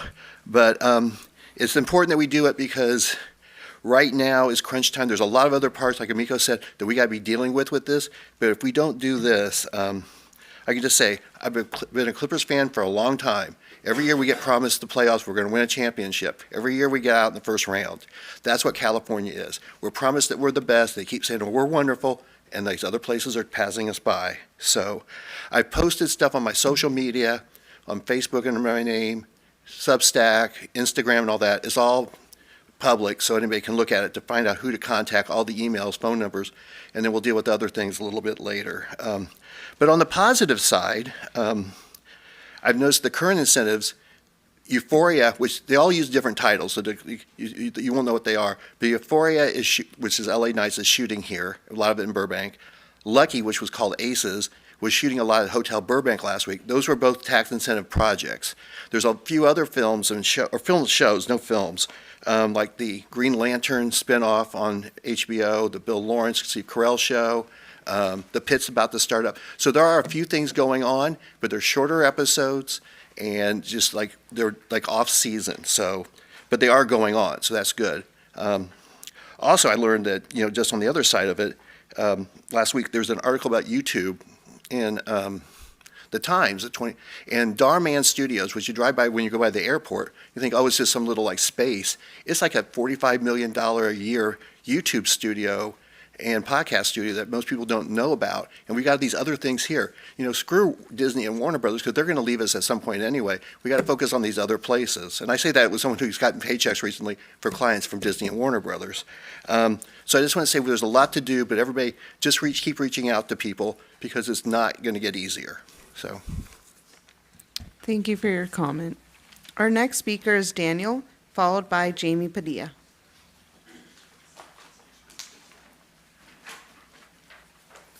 Hi, good evening, City Council, City staff, and fellow Burbank residents. I've got a few things to talk about, so I'll jump right into it. Number one is the rent registry. We're excited about it. Tenants deserve protections to ensure rent increases and evictions are appropriate and legal. Landlords can use guardrails to ensure they follow the law. And we all want the city to have accurate housing information to make informed housing policy in the community's best interest. We don't see anything on the agenda forecast, so I'm wondering if the city manager or housing department can confirm that this rent registry presentation will take place on the May 20th City Council meeting, or if it might be pushed back until June. The 2025 budget has been released, and I see that there's a request for 2 attorneys to be promoted and an additional clerk because, and I quote, "The number of calls and emails has increased largely due to information requested for tenant protections, including the new tenant protection ordinance and housing enforcement unit." I'm glad to hear the city is taking tenant protection seriously and that they're budgeting and staffing appropriately. This is a type of informed policy making and budgeting that we all like to see, so thank you for that. Other protections, rent evictions and universal just cause. When can we expect these reports and discussions? These are simple policy items that exist in many other local cities. They don't require additional staffing or budgetary considerations. So can these be handled concurrently? Can they be prioritized? Or are they being looked into currently? And the seismic retrofit program is ramping up.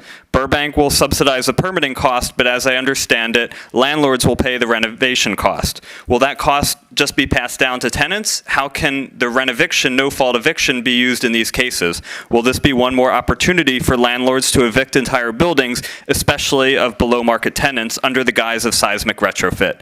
I think this is all the more reason to add priority to protections like closing the rent-eviction loophole and universal just cause. And also, a rent registry would really help with this process.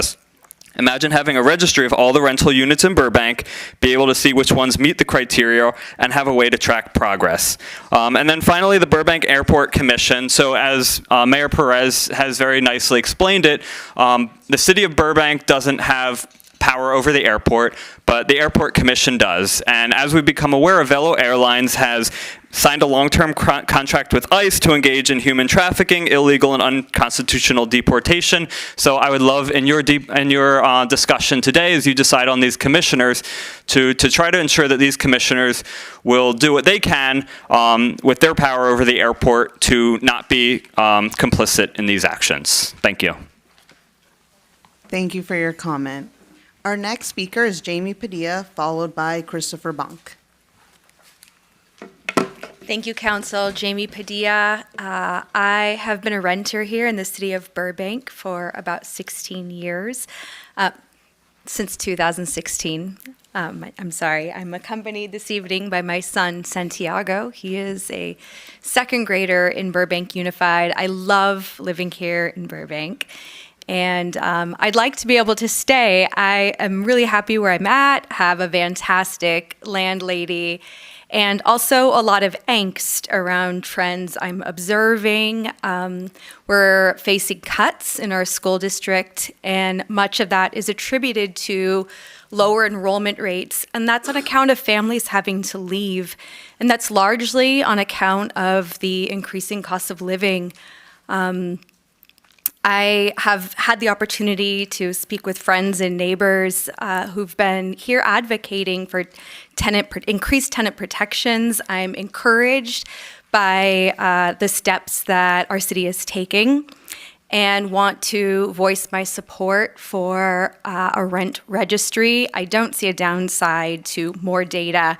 As a renter here, I'm often trying to track anecdotally what I could expect if I were to lose the place that I'm in and face this market, and it's frightening. So thank you for the steps you're taking, and I do look forward to your continued consideration of a rental registry. Thank you for your comment. Our next speaker is Christopher Bonk, followed by Corey Mensing. Mayor, Vice Mayor, there she is, council members, my name is Chris Bonk, and I'm here on behalf of the Burbank Public Library's Job Connect Plus program in hopes that you'll provide funding for it to continue. I'm among those who most recently completed the program, got to meet Mayor Perez and everything. Mayor, I listened as you described your own personal work struggles, and excuse me, you really seem to take it in stride. Unlike others in the group, I currently have a job. I've been at the same company for over 20 years, almost as long as I've been a Burbank resident. And while the entertainment industry has always had its ups and downs, there have been a ton of downs lately, and those had me truly worried. If my company shut down, what the heck would I do? I work at a talent agency and spend my day managing clients' careers. Councilmember Anthony, I remember seeing you on the picket lines during the recent strikes, so I know how important professional well-being of others is. But I also knew I had to prioritize myself. It's been a long time since I applied for a job. Now, here's where I'd insert a joke about chiseling my resume on tablets, but actually it was a pterodactyl that flew my resume around. In reality, I faxed my last resume, and that does seem pretty ancient these days. And I got a phone call for an in-person interview, which is becoming more and more novel. With researching online, I never felt like I got the whole picture. I'd even asked friends for advice, but they can only help so much. It wasn't until I learned about Job Connect Plus through the library's newsletter that I became a little more hopeful. Its promise was to lead participants throughout the entire job search journey, from resume writing to the final interview, and it did all of that. The monthly in-person sessions provided not only basics, but specifics, and the weekly meetings with my navigator focused entirely on my own personal path. Jesse, Marla, Jay, Jennifer, Claire, those are names I can rattle off like it's nothing because they meant everything to me. Their guidance, leadership, and expertise were exactly what I needed. So I'm not here for myself. I've already finished the program. Plus, I have a whole new group of friends who've been through the program with me, like Corey, who's back there. You may know him, might have met with him, but I might have never met him. And that's a benefit I didn't see coming. If I lost my job this very second, I don't just feel ready for whatever's to come. I am ready. While I don't bring any statistics to this meeting, I've certainly read the room. Got a whole Burbank vibe check going. In the very least, people are concerned for their futures, and at most, they're terrified. And I want the Job Connect Plus program to be there for them when they need it. Thank you. Thank you for your comment. Our next speaker is Corey Mensing, followed by Kate Cundiff.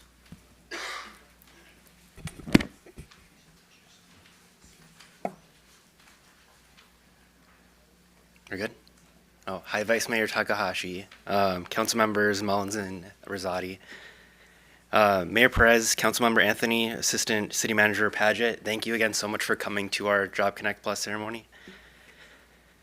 2 years ago last week, I was laid off from my dream job here in Burbank. I tried to do things normal, same routine, same colleagues, but the call stopped, the meetings didn't come, and I was the one pretending that nothing had changed.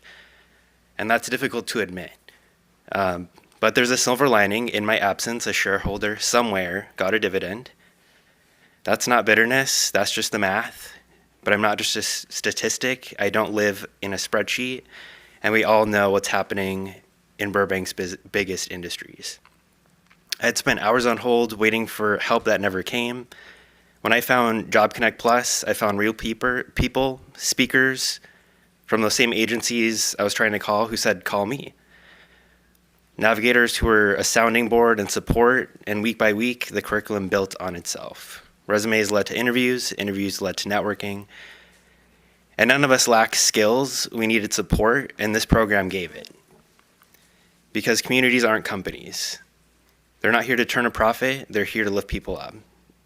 And when I needed that most, Burbank, my community, had my back. And I'll never forget that.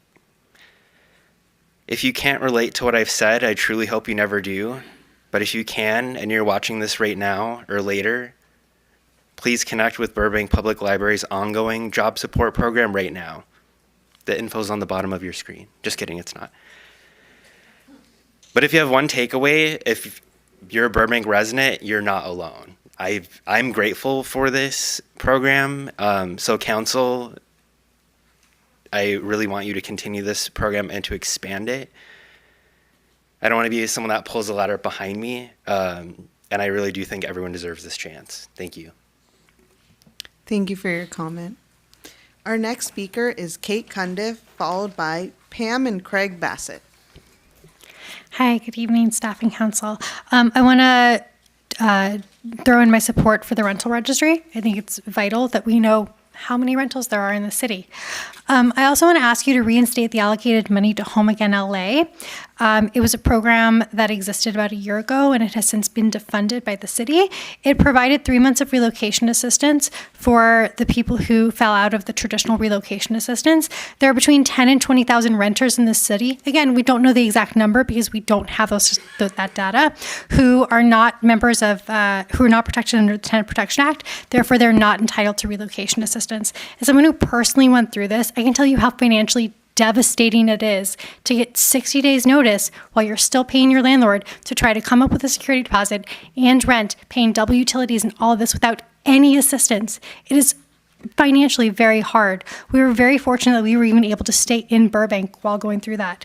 Home Again LA was a fantastic resource that the city had, and I would like to ask that you look at allocating some of the money in the budget to reinstating this program so that other people could get that money if they need it. I would also like to know when tenant protections like Universal Just Cause and the rent eviction loophole are being put back on the agenda. We were told at a council meeting they would be back on in May. It's May and they're not on the forecast. Thank you for your time. Thank you for your comment. Our next and final speakers in person are Pam and Craig Bassett. Welcome. You have 3 minutes. Thank you. Thank you so much for all you do. We're 30-year residents of Burbank. We're celebrating our 30-year anniversary in our house. And we're here tonight to urge the City Council to elect Burbank Airport Commissioners who will publicly declare that they will support the airport in becoming a sanctuary airport. And I know there are at least 2 of you here today, and I hope you will really listen. We were really moved that tonight you had the Holocaust Memorial ceremony. My husband's stepdad was a Holocaust survivor, and this sanctuary issue hits really close to home.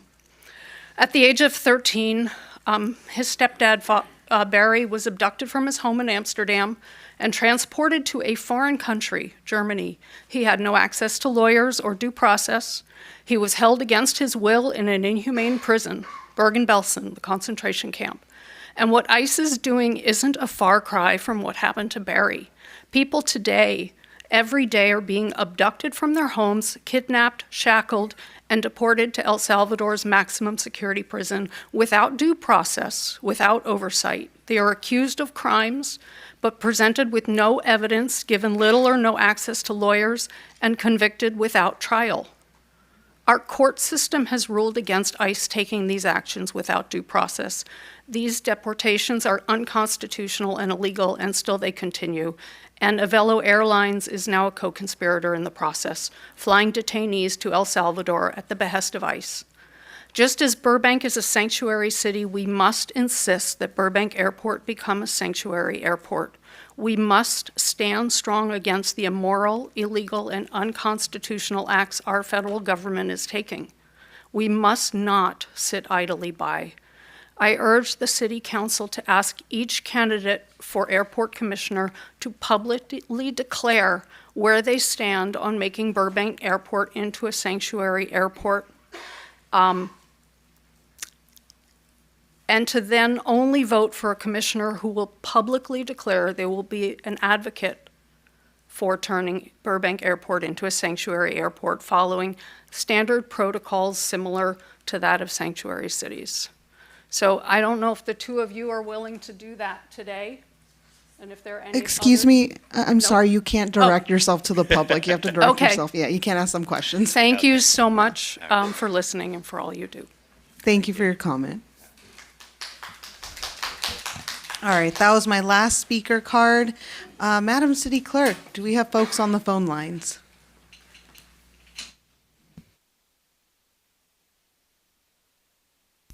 The first caller would like to remain anonymous. Hi, you're on with the Burbank City Council. You have 3 minutes. I just want to say 100% to what the last person said. Avelo is assisting deportations of U.S. citizens. It's a crime. It's awful. It's not allowing due process, and Burbank should do whatever it can as a city to protect every resident. Also support everything other folks were saying about Job Connect. I think the funding should still be going to that, and I think it's a shame if it's being cut. Regarding the main point I want to talk about, though, is we were previously told that the rental registry would be in May, and we have received no update on when it will be in May. Next week is the final day, the final City Council meeting of May, and we still don't know if it's going to be on the agenda.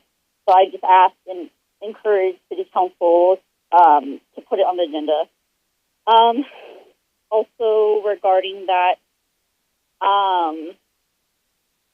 I just want to say, a rental registry. I know Kamala loves data, so this is for her. Like, a rental registry would be great because it provides all of the real data you could need, because it's what is happening currently in the city, and it's being reported by landlords and renters.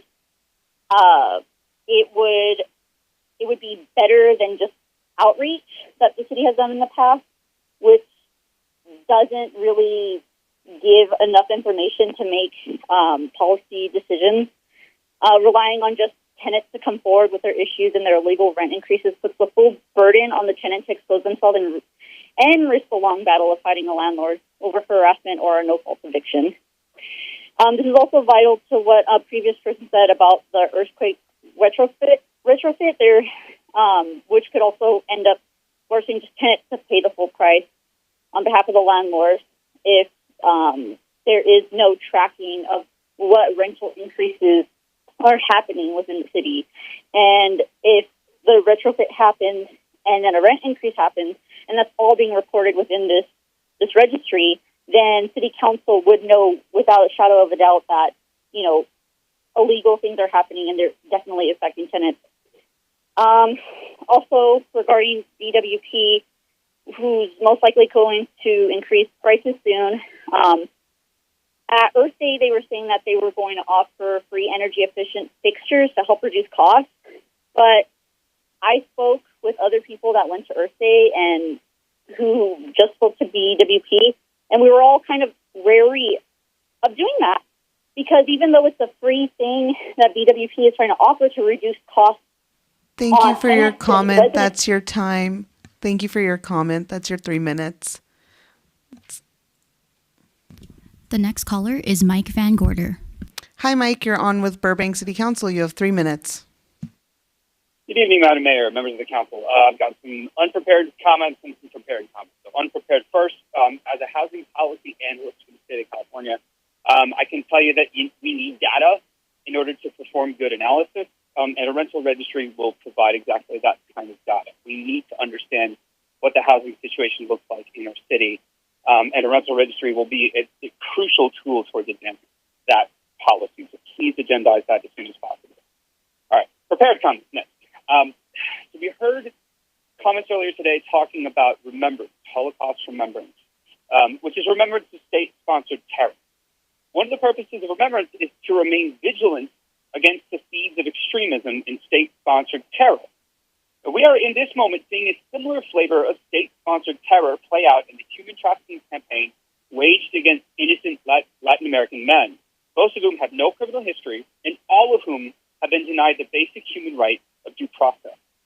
As we condemn the state agents carrying out this violence, we must do everything we can to protect our community here, while we also shame, boycott, and banish the profiteers facilitating these crimes against humanity.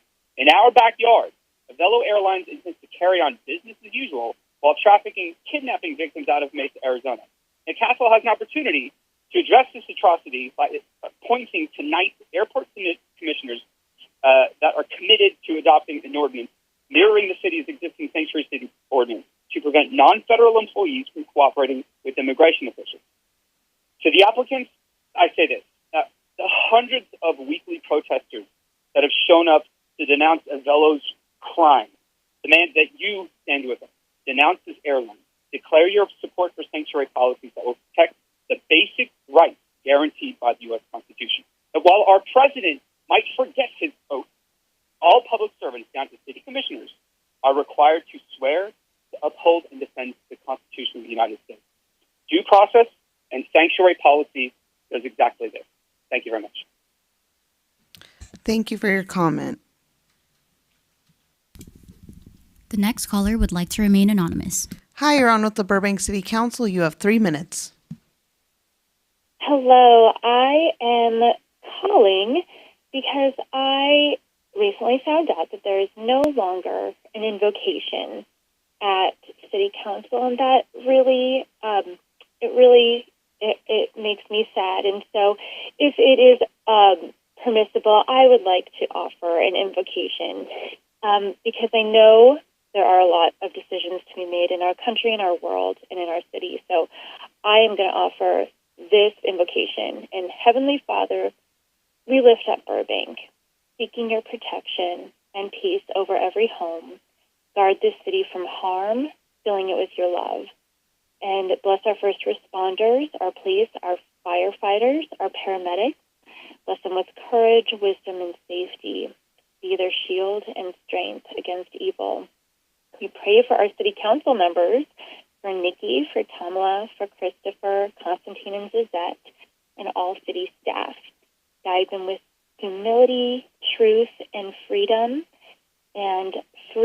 from any political bias, and to serve our city with integrity. And Lord, we especially bless Nikki and her unborn child with a healthy pregnancy and a healthy delivery.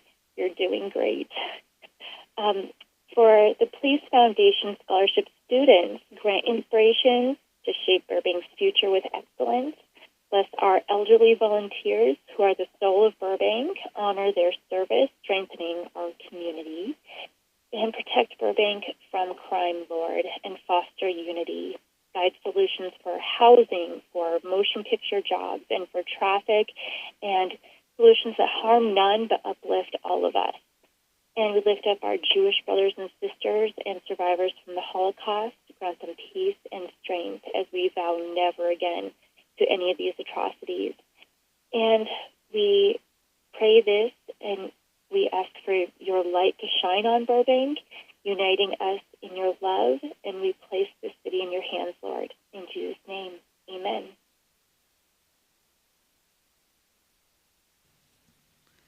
Thank you for your comment and the blessings. The next caller is Joe Pimienta. Hi, Joe. You're on with City Council. You have 3 minutes. Good Good evening, City Council. I wish I were there in person, but alas, here we are. First and foremost, just in case my time runs out before this incoming Sunday, I want to wish everybody a happy Mother's Day. It's a wonderful day for celebration, and I hope everyone has a great day. Secondly, I do want to thank and congratulate Kimberly Clark. Thank you so much for all you do, and thank you for always being so helpful with everyone in the chamber and everything else that you do. And also, I do want to express support for the Job Connect situation. So kudos on that. And lastly, I do want to thank everyone for the effort of remembrance that happened earlier, and not to mention to let everyone remember that there is still an ongoing genocide in Gaza. So for that, thank you so much, and thank you for bringing attention to this. Now, to the reason why I called. So, as everyone knows, I am a member and participant with the Burbank Tenant Union, and part of our duties and part of our responsibilities are also to be informing tenants of what is going on and what is the city doing in order to advance tenant protections. However, it gets very difficult for us to communicate with tenants when even we are uncertain of what's going on and what is the prognostics for incoming actions to be taken.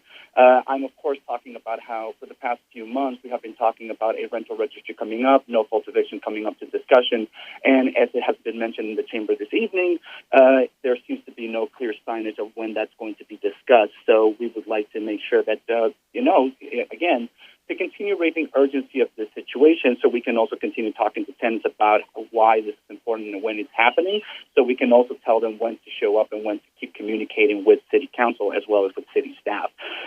I also just on the sense of its urgency, I also want to remind everyone that, you've had tenants coming up to you in the podium, specifically last session, telling you that they are being, uprooted and have to leave Burbank because they can no longer afford to live here. Not to mention, someone else has also come up to that podium telling you that it cost them up to $9,000 just to move after being displaced due to rent increases. So, again, as these things keep going and as these keep things happening, I also want to bring attention that in previous sessions, it has been brought up that apparently one of the biggest threats to the rental market is precisely the other corporate overtake, and how is this a concern for mom and pops? However, these corporate landlords also keep using the mom and pop as a shield in order to say that in order to protect their interests. As I have mentioned many times before, it's not a matter of if; it's going to be a matter of when. These small mom and pops are no longer able to maintain their properties, and they're going to have to sell to these corporate ones. So what better than to actually give protections now? So regardless of what happens, the tenants are protected. So with that in mind, thank you so much. I hope you enjoy the rest of your evening. Wish I was there. Enjoy your evening, and thank you for all your work. Thank you for your comment, Joe. Madam Mayor, that was our last caller. Thank you, Madam City Clerk. That being our last caller, I now declare the public comment period closed. Now's the time for a brief response from the City Council, the City Manager, and/or the City Attorney. I will give the City Attorney the floor, who is quick on the draw. Thank you, Madam Mayor. I'll go first. I think we're going to have several people respond to the various questions. To the first speaker, I don't disagree with the response he got from the school district, absent any crime. It is legal for members of the public to occupy the right-of-way, and we don't discriminate depending upon whether they're handing out religious material. However, if someone believes that there is suspicious activity, their first call should be to the police department.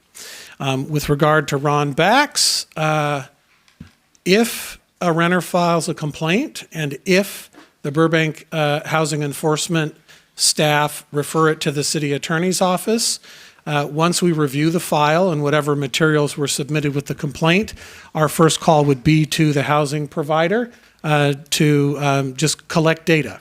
And to get more information and determine whether there was a violation that is actually subject to the city attorney's enforcement, injunctive enforcement authority. With regard to EMICO and the several other speakers that talked about the relocation assistance and rental unit data collection, those are the third and fifth discussion papers in the binder. I believe there's a copy of the binder in the entry. So the very last tab in the budget book is entitled Budget Discussion Papers. That's the third budget discussion paper, concerns relocation assistance. The fifth budget discussion paper concerns a rental unit data collection, which some people have referred to as a rent registry. And I will let others respond to the other issues and back cleanup if needed. Thank you, Mr. City Attorney. Mr. City Manager. Yes, thank you. Just a couple quick things to follow up with the city attorney regarding the initial speaker. Our police department did follow up with that gentleman, so they were in the hallway there talking to that person, so to get more additional details, so they are following up. And then there was a speaker related to the gas-powered items. If you recall, we did talk about gas-powered items a few months ago. We are coming back. We are targeting July to come back with the gas leaf blower prohibition. So that's in the works right now. So we're trying to put together a ordinance that both the city can comply with as well as everyone else. So that's in the works. Thank you. Thank you, Mr. City Manager. Any other staff responses? Councilor Mullins. Thank you, Madam Mayor. I'm not ready to respond yet, but I was wondering if staff can address the issue for Job Connect, and we had a few speakers that requested to continue the program. We could certainly do it now. It's probably more appropriate to do it when we do the budget, but we're open to that. Because I assume there'll be discussion related to that, so I don't think it's going to be a brief comment. So if we could wait, that would be great. I would agree to get a more, I think, in-depth and an accurate explanation, because in hearing some of the speakers, the Jobs Connect program may take a different shape, but it's different than what folks have been commenting. So if you're interested in that, please stay tuned to the budget discussion. Thank you. Just wanted to make sure that we were addressing it, whether we do it now briefly or during the budget. Thank you. Thank you for that. I'm still going to pick on you to go first. Oh, yeah. Well, actually, if I could, there were questions about soft story retrofit. Yes. And was there not a budget discussion paper? Yeah. Also in here? Okay. Yeah. Okay. So that should also be handled with the last item on the agenda. And one last thing that the speakers also addressed, and I don't know if staff is able to answer it or not, and that is in regards to the Avelo airline and imposing having the authority perhaps become a sanctuary airport. Can you please provide information to our authority over them? We have none. Okay.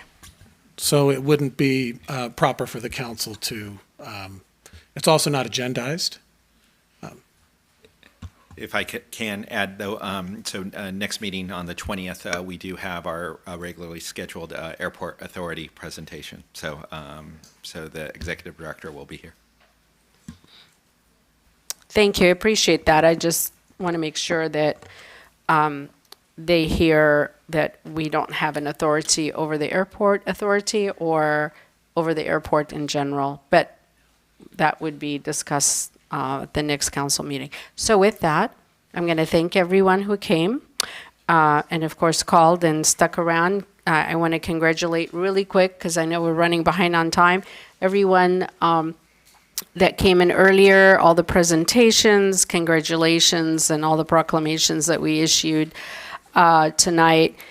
Everything has been addressed, and then we have a lot to discuss in the budget book, as you heard staff, and then we're going to go through a lot of the items that you brought in or mentioned tonight. So I'm hoping you stick around and listen to our conversation. Thank you.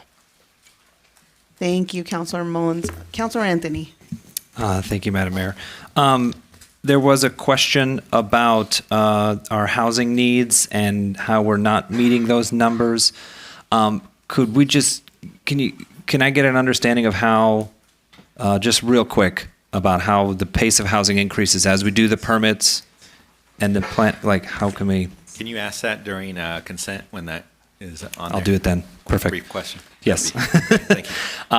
And then I have seen the online petition, the first speaker talking about folks handing stuff out at the schools. If the sidewalk, it is public space, there's a lot of leeway there. It is not considered solicitation It'd be very hard pressed to even find loitering at that point. There's been a lot of rulings on First Amendment. It's one of the most litigated amendments. So I've been seeing what's happening. I say talk to the school district and see what their response is as well. And then lastly, congratulations to Councilmember Rosati for winning the bocce ball and for bringing in the ringer, the police chief. It was fixed. Don't believe that. I was there. Thank you.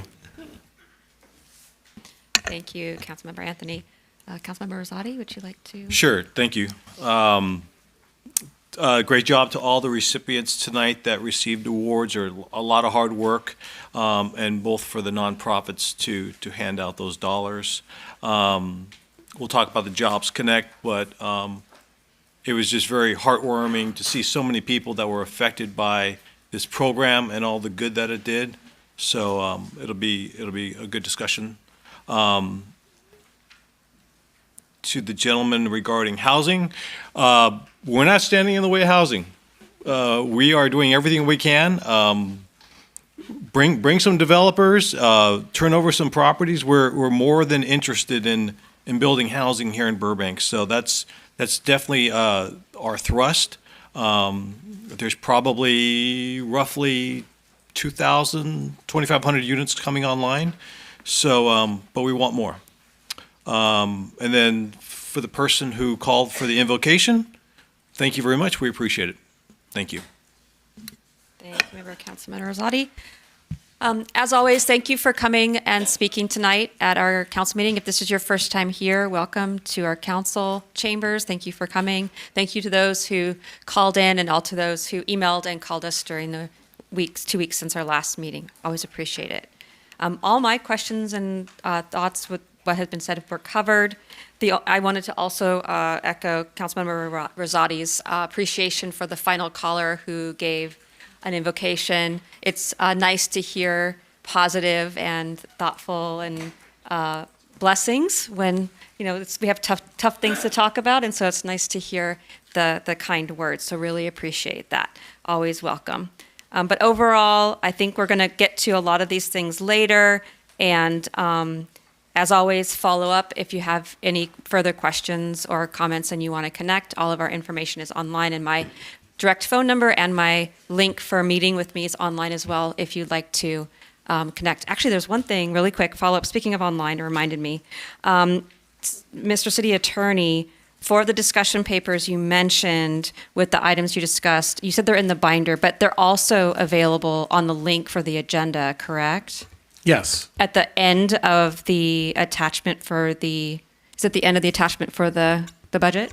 The very back? Yes. I don't know what that PDF looks like, if it's one single file or multiple files, but it should be the last segment. Okay. If it is the budget, just give it a minute to download. It's quite a large file, but it'll be the last, it should be the last, section on there. Thank you. Thank you, Vice Mayor Takahashi.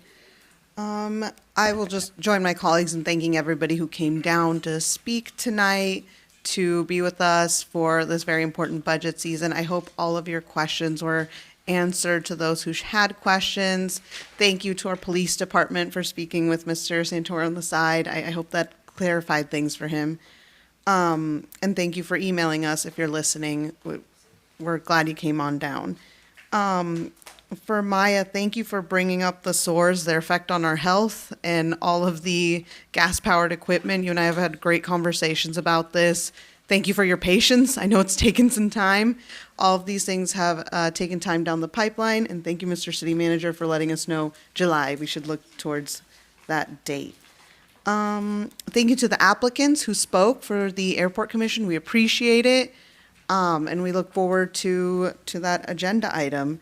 And finally, thank you to those of you who spoke on the Jobs Connect Plus program. I'll just say one more thing. Please, stay tuned for the rest of the budget discussion, because we will get into more of an explanation of what's going on there, what our options are. And I think that'd be really informative for folks who are interested in this program and hearing more about it. But thank you for coming down and speaking on it. All right, let's move on to the next item. the consent calendar, and that consent calendar may be enacted in one motion. Madam City Clerk, please read the consent calendar. Thank you, Madam Mayor. We have 9 items on consent this evening. Item 1 is approval of the City Council minutes of the regular meeting of April 22nd, 2025, and the dark meeting of April 29th, 2025. Item 2 is approval of the successor agency minutes of the joint meeting of February 25th, 2025. Item 3 is approval of the Housing Authority minutes of the joint meeting of April 8th, 2025. Item 4 is approval of the Parking Authority minutes of the joint meeting of February 25th, 2025. Item 5 is approval of the 2024 General Plan Annual Progress Report and 2024 Housing Element Annual Progress Report. Item 6 is approval of the proposed joint meeting agenda with the Burbank Unified School District's Board of Education. Item 7 is acceptance of a donation of approximately $35,000 from the Victoria Lee Duane Living Trust and appropriation of funds towards the Burbank Fire Department's paramedic program. Item 8 is approval of the updates to Burbank Water and Power's portfolio of customer rebates for efficiency and electrification. And item 9 is approval of City Council expectations of board, commission, and committee members. Thank you. Thank you, Madam City Clerk. I believe we have a question on one item. Yeah, just on item number 5, can we just give a quick update on how we're doing, but also the question from the audience is how does housing production ramp up? Is it even across the board once we permit things, or does it build? Thank you. Good evening, Mayor Perez, members of the City Council. Patrick Prescott, Community Development Director. As Councilmember Rosati pointed out, we're at about 2,000 units under construction in the hopper and the planning stages. We're off to a pretty good start to meet our RHNA numbers, our Regional Housing Needs Assessment number. The way we have facilitated housing is we adopted ahead of the deadline, ahead of many cities, the housing element in October of 2022. We adopted citywide objective development standards to apply all the by right, and there's more to come with the development of the specific plans which will encompass large segments of the community, rezoning, particularly in the areas around the airport, Media District, and downtown Burbank. And we can't control the issue of labor and materials costs and interest rates and lending. Those are the struggles we're hearing from the developers. So that all needs to sift out. Meanwhile, we're getting ready for when that all gets sorted out and ready to ramp up. Thank you, Mr. Prescott. Any other questions, comments on that? Councilor Rosati? I was just going to move the consent. Second. Great. First motion by Rosati, second by Mullins. Let's take a vote. Councilmember Anthony? Yes. Councilmember Mullins? Yes. Councilmember Rosati? Yes. Vice Mayor Takahashi? Yes. And Mayor Perez? Yes. Thank you. All right. Now we have 2 reports to council this evening. After staff's presentation, the city council will proceed with in-person public comment only. Speakers will be allowed to speak on the item at the conclusion of the presentation, as long as the speaker has not spoken on this item during the first period of general public comment. Please be sure to submit your comment card now, and no additional public comment cards will be accepted once the comment period commences following staff's brief presentation. The first report to council tonight is the appointment to fill 2 scheduled vacancies on the Burbank-Glendale-Pasadena Airport Authority. I welcome Madam City Clerk Kimberly Clark to present the report. Thank you, Madam Mayor and members of the City Council. Kimberly Clark, City Clerk. Tonight I will be presenting item number 10. On April 1st, 2025, the City Clerk's office began advertising and accepting applications for 2 scheduled vacancies for the seats held by Commissioners Emily Gable-Luddy and Bud Ovram, whose terms are set to expire on May 31st, 2025. To obtain qualified candidates, a notice of vacancy was advertised through the following channels: the city's website, City Council meeting announcements, all social media platforms managed by the City Clerk's office, press releases sent to the Burbank Leader and myburbank.com, notices posted on the City Hall bulletin board, community groups and organizations, and through constant contact email notifications. The deadline to submit applications to the city clerk's office was Wednesday, April 30th, 2025 at 5 o'clock p.m. The city clerk's office received 11 applications for the airport authority. Robert Bud Ovram, Latal Gannon, Armand Matavosian, Jackie Amaya Garcia, Ricardo Mendoza, Emily Gable-Luddy, Ellen Galstian, Joseph Massimini, Anya Renke, Martin Adams, and Charlene Tabbitt. Please note that Charlene Tabbitt decided to withdraw her application. At this time, I'm happy to answer any questions council might have. Council, any questions? No? Then we can proceed.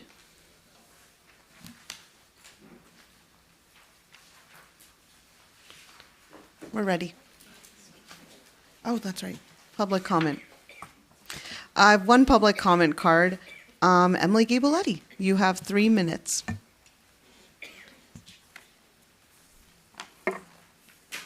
Mayor, Vice Mayor, and council members. I'm Emily Gable-Luddy, and I'm asking for your support tonight to reappoint me to the Burbank Airport Commission. It has been a privilege on behalf of the city to serve for nearly 4 years, and the success I have enjoyed is built on the foresight of those who served before me. We are on track for LEED Gold for the new passenger terminal. The terminal is on budget, it's on schedule, and just yesterday the Commission welcomed 4 brand new 14-passenger EV shuttles that will serve the flying public. I was afforded the opportunity to be president of the authority when I first got on. It was a challenging and successful experience, and we had just chosen a new project manager for the terminal, and by the end of my term, the Commission selected a successful construction team, awarded the $1.2 billion contract, and with the help of the public from all 3 of our cities, selected the conceptual design, which is now under construction. After that, I worked with fellow commissioners to create a supplemental art program for the new terminal. This program will broaden the selection of artists from Burbank, Glendale, and Pasadena to those who might not otherwise have an opportunity to showcase their work. It is important that our airport is accessible to all. Among the designs for disabled access is one for the new parking structure. It will enable a driver, hands-free entrance and exit into the airport's parking structure. Over the past year, airport staff have implemented a safe and secure means to alert airport police to anyone who is being trafficked through the airport. Because the airport is a place where people congregate, especially during significant events like the World Cup or the Olympics, there's a heightened awareness now of what is going on at the airport. Human trafficking primarily impacts minors, especially young girls. More recently, I had a positive conversation with a labor representative about their reaching out to all of the bidders for airport contracts, not just one. I have pride in bringing forward these initiatives, serving our community and the flying public. We still have challenges, and I will continue to advocate for permanent nighttime noise relief. As we approach completion of the new terminal, scheduled for a temporary C of O a year from now, I want you to know that the friendly, outgoing culture of our regional airport is known for will continue into the new terminal once it's open in October 2026. And you'll still be able to get off at the back of the plane. I appreciate the concerns raised tonight and also appreciate the council being quick in their response along with the staff regarding the speakers earlier. Thank you very, Thank you very for your much. comment. All right, there being no further public comment cards, I declare the public comment period closed. Let us move on to the vote. And just for the audience, I'm reading the names in the order in which the applications were received. Robert Bud Ovram. Yeah, did you have discussion? Did you need to discuss? We each have 2 votes, right? Yes. Okay. So we're voting. Robert Bud Ovram.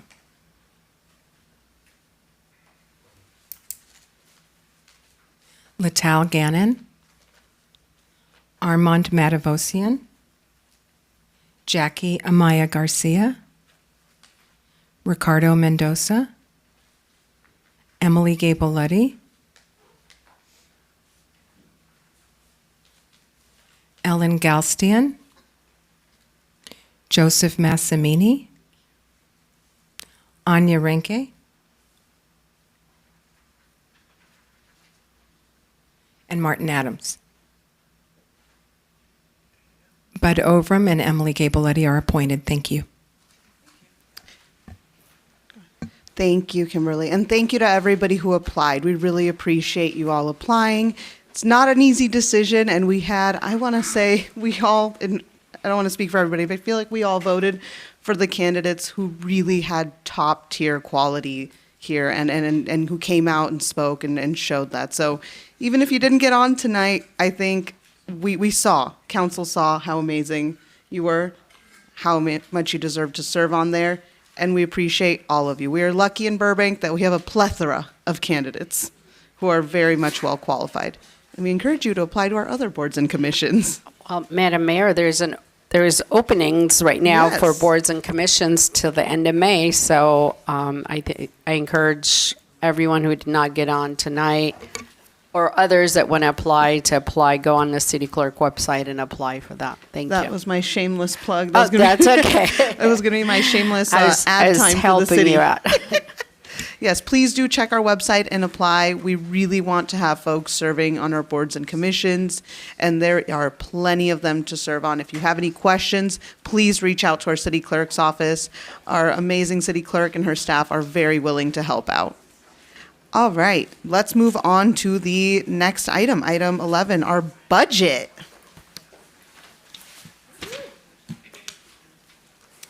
The second report to council tonight is a review of the proposed fiscal year 2025-26 budget. I welcome Financial Services Director Jennifer Becker to begin the presentation. Thank you, and good evening, Mayor Perez and City Council members. I'm Jennifer Becker with the Financial Services Department, and I'm happy to be here tonight to present to you our proposed fiscal year 2025-26 budget. As you well know, the preparation of our annual budget is a process that takes several months and requires a collaborative effort by city staff in every single department. And many of those individuals are here with us tonight, so I just wanted to thank and acknowledge everyone for their efforts with this budget process, and also let the council know that staff is here to answer any questions you may have as we go through our entire budget book over the next few city council meetings. So I'll start with what we plan to cover tonight. First, I know you've received quite a bit of material in your budget binders, so I'll briefly go over everything that are in those binders and let our viewers know how they can access those materials from home. Then we'll do a high-level overview of our total citywide proposed budget, after which we'll kick off our fund-by-fund review, starting with an in-depth look at the entire general fund budget. We'll review our fiscal year 25-26 projected revenues and citywide fee schedule. Then we'll switch modes and cover proposed appropriations, including our pension funding plan and our department budget requests for the coming year, before concluding with a look at our 5-year financial forecast and a summary of our available one-time resources. And after we finish the general fund, I will turn it over to BWP, where Ms. Semra and her team will present the budgets for our Burbank Water and Power funds. Following that, we'll hear presentations from the Public Works Department, who will review the Water Reclamation and Sewer Fund and the Refuse Collection and Disposal Fund. And then, if time permits, I'll come back to finish up with all of our remaining non-general fund items, including internal service funds, special revenue funds, the housing and parking authorities, and the successor agency. So here's just a quick review of the materials you have before you tonight. The proposed budget binder you received contains 25 sections, each with a separate tab. And that very first tab, titled Review of the Proposed Budget, contains the staff report provided for this week and next week's budget presentations, along with our general fund budget matrix and 5-year forecast. Following that is a tab that contains all of the new budget items that were requested by city departments and approved by the city manager for incorporation in this year's budget. We'll be reviewing each of those requests as we go through our various budgets. Next is our CIP tab, which includes a summary of the fiscal year 25-26 capital improvement program, which was approved by our Infrastructure Oversight Board. This information will be reviewed during our next set of budget presentations in 2 weeks. The following tab is our budget summaries tab, which includes a number of charts and graphs that provide a high-level overview of our citywide and general fund proposed budgets, along with the city's debt service schedule, a summary of general fund reserves, and our citywide authorized staffing. Additionally, in this section, you can find a copy of the City Council's financial policies, as well as our newly created City of Burbank debt policy that we'll be asking the City Council to approve and formalize as part of this year's budget adoption process. Revenues is our next tab, which provides a summary of all of our citywide projected revenues by fund and category, along with a description of each city revenue source. And then the next 16 tabs cover each of the city's general fund departments, starting with the City Council and ending with our non-departmental budget and the successor agency. Now, you will notice the budget is organized a little differently this year, with all of the funds that each department operates found within that department's budget section.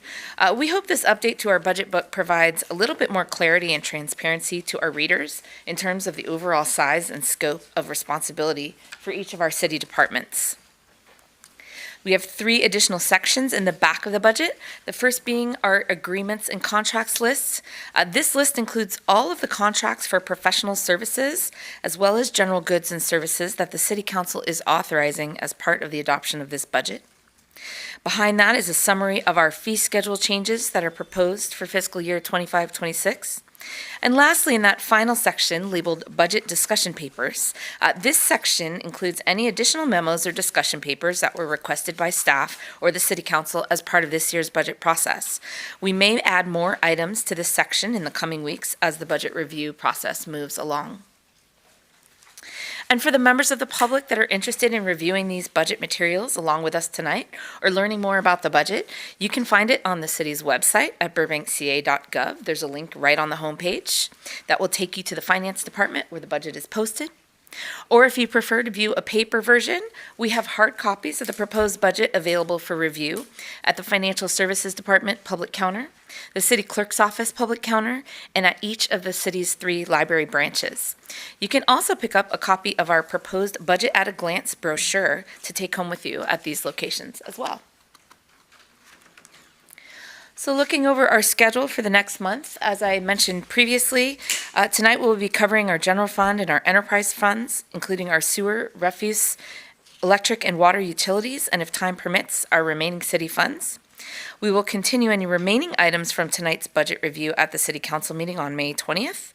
We will also present our General City Capital Improvement Program at that time and follow that up with a review of our discussion papers. Then on June 3rd, we will have the public hearing and adoption of the entire citywide budget and fee schedule. And on that note, let's kick it off and begin with a look at our citywide budget. So we can't really start a budget conversation without taking a look at the overall economic conditions in which we find ourselves right now. So at mid-year, we reported to you that despite the volatility at the federal level, the economy was still humming along at a pretty good pace.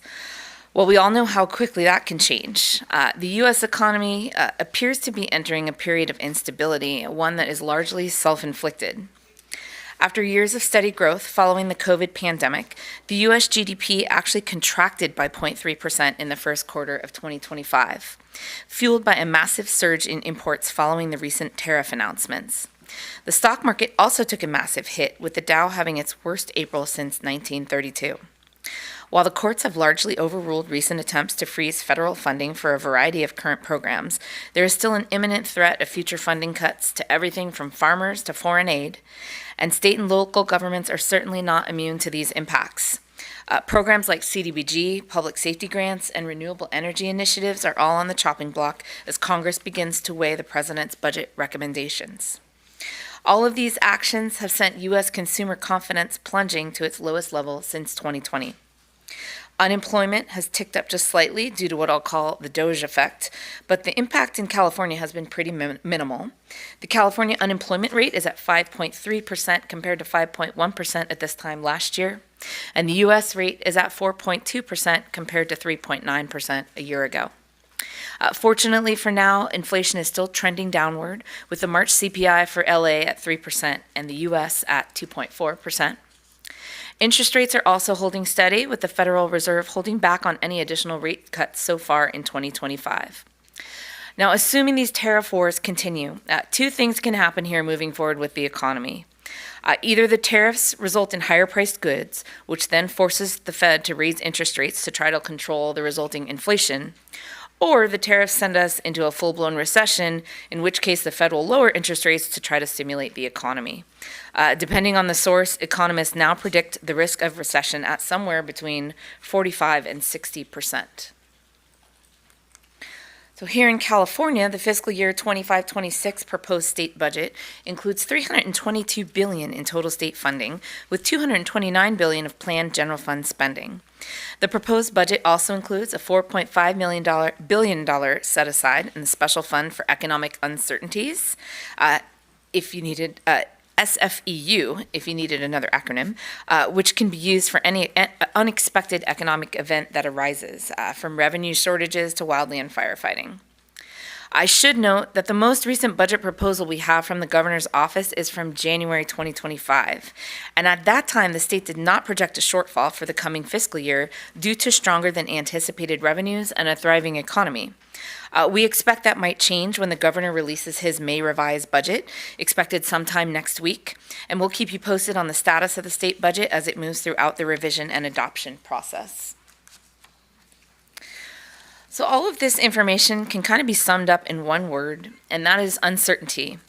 We're all feeling it in our jobs and our day-to-day lives, and just like consumers are proceeding with caution, Burbank is doing the same with our proposed budget.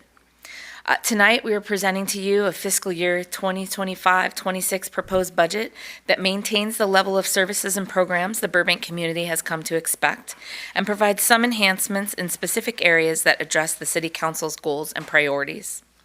This budget also includes an expanded pension funding plan, which will help address our unfunded liabilities and generate additional recurring budget savings to help offset future projected deficits. And lastly, the budget fully funds our formal reserves, which will go a long way towards insulating the city from any future economic events as we face the unknowns that lie ahead. So let's take a look at our total citywide proposed budget for fiscal year 25-26. And the first thing you may notice is that 10-figure budget number on the top of that slide, with just over $1 billion in total proposed appropriations for the coming year. So that's right, this is Burbank's first ever billion-dollar budget. Thank you, inflation. Overall, the 25-26 budget is about a 15% increase over the current year adopted budget, with the majority of the increase coming from our BWP electric and water funds. As you can see by the pie chart, BWP makes up the largest portion of our citywide budget, with the electric and water utility funds comprising about 48% of the total.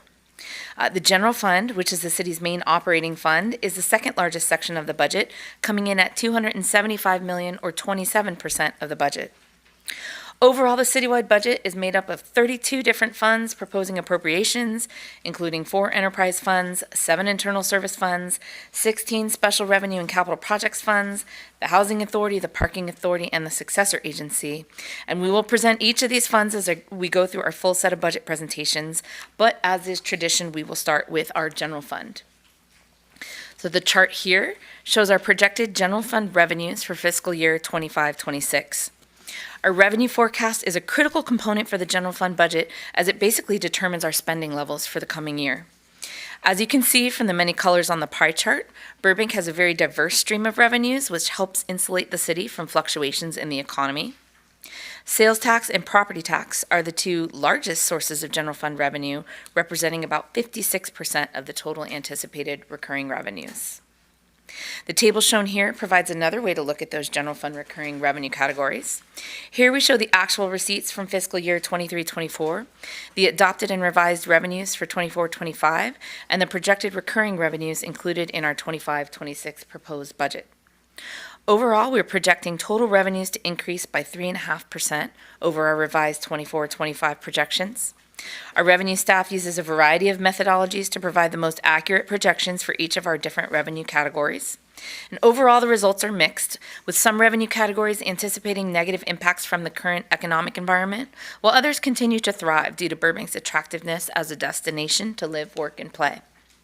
You can find a comprehensive summary and description of each of the city's revenues in the Revenues tab of your budget binder, but I'm going to talk about some of the more notable projections in the next few slides. And of course, we're going to start with sales tax. For the first time since COVID, our sales tax forecast for fiscal year 25-26 reflects a decline of 1.6% from current year revenues, reflecting that economic contraction and overall low consumer confidence that I spoke about at the beginning of our presentation. What we've generally seen in the past few years is that consumers are spending more on experiences like travel and dining and less on tangible goods. And so this is illustrated in our most recent sales tax results from the fourth quarter of calendar year 2024, which is that all-important October through December holiday quarter. Burbank's fourth quarter sales tax were up a tepid 0.5% from the same quarter the prior year on an adjusted basis. Comparatively, LA County was down 2.8% and the state was down 1.2%, so Burbank is still faring somewhat better than the rest of the state. The holidays are the time where we typically are out buying tangible goods, but sales of general consumer goods in Burbank fell nearly 10% compared to the holiday quarter of 2023. This is pretty consistent with retail results seen nationally and throughout the state. Autos and transportation also continue to struggle, down 2.2% due to high prices and elevated interest rates continuing to impact auto sales, in addition to one particular dealership that's been declining in popularity since the 2024 election. On the bright side, business and industry receipts finally appear to be experiencing a nice recovery from the SAG-AFTRA and Writers Guild strikes of 2023, with sales up 28%, mainly in the media storage and entertainment equipment subcategories. So that's great news for our local entertainment industry that we're finally seeing a little bit of a bounce back. And lastly, restaurants and hotels were up 3.2%, reflecting that consumer trend towards experiences and entertainment, which seems less impacted by the events taking place in the economy. Folks may be cutting back on their big purchases, but so far they are not giving up their dinners out. Burbank Transactions and Use Tax, or TUT revenue, approved by the voters as part of Measure P, was up 4% in this quarter, likely due to the aforementioned business and industry sales increases. As I've mentioned before, since this tax is destination-based, it is less impacted by declines in the auto industry. So property taxes continue to be a main driver of revenue growth for the city, with a projected 5% increase for fiscal year 25-26. Forecasted property tax revenues are based on our overall citywide assessed value, which grew by 4.9% or $1.6 billion between 2023 and 2024. This is mostly attributable to commercial development, transfers of ownership, and increases in unsecured property. Home prices in Burbank remained stable in the first quarter of 2025. The median sales price for a single-family home from January through March 2025, was at $1.27 million, with prices remaining roughly the same over the past 5 quarters. Sales volume also remained low, with only 86 homes sold compared to 88 in 2024 first quarter and 105 in the first quarter of 2023. The current interest rate environment continues to impact the availability of homes for sale, as consumers are reluctant to sell and give up the historically low mortgage rates we've experienced in recent years. There are some hurdles that could present risks to Burbank revenues in the upcoming year, namely the impact of property tax deferrals and supplemental refunds to homeowners affected by the Eaton and Palisades fires. Because the fires occurred halfway through the fiscal year, it is likely that those losses may translate into secured negative supplemental assessments for those properties.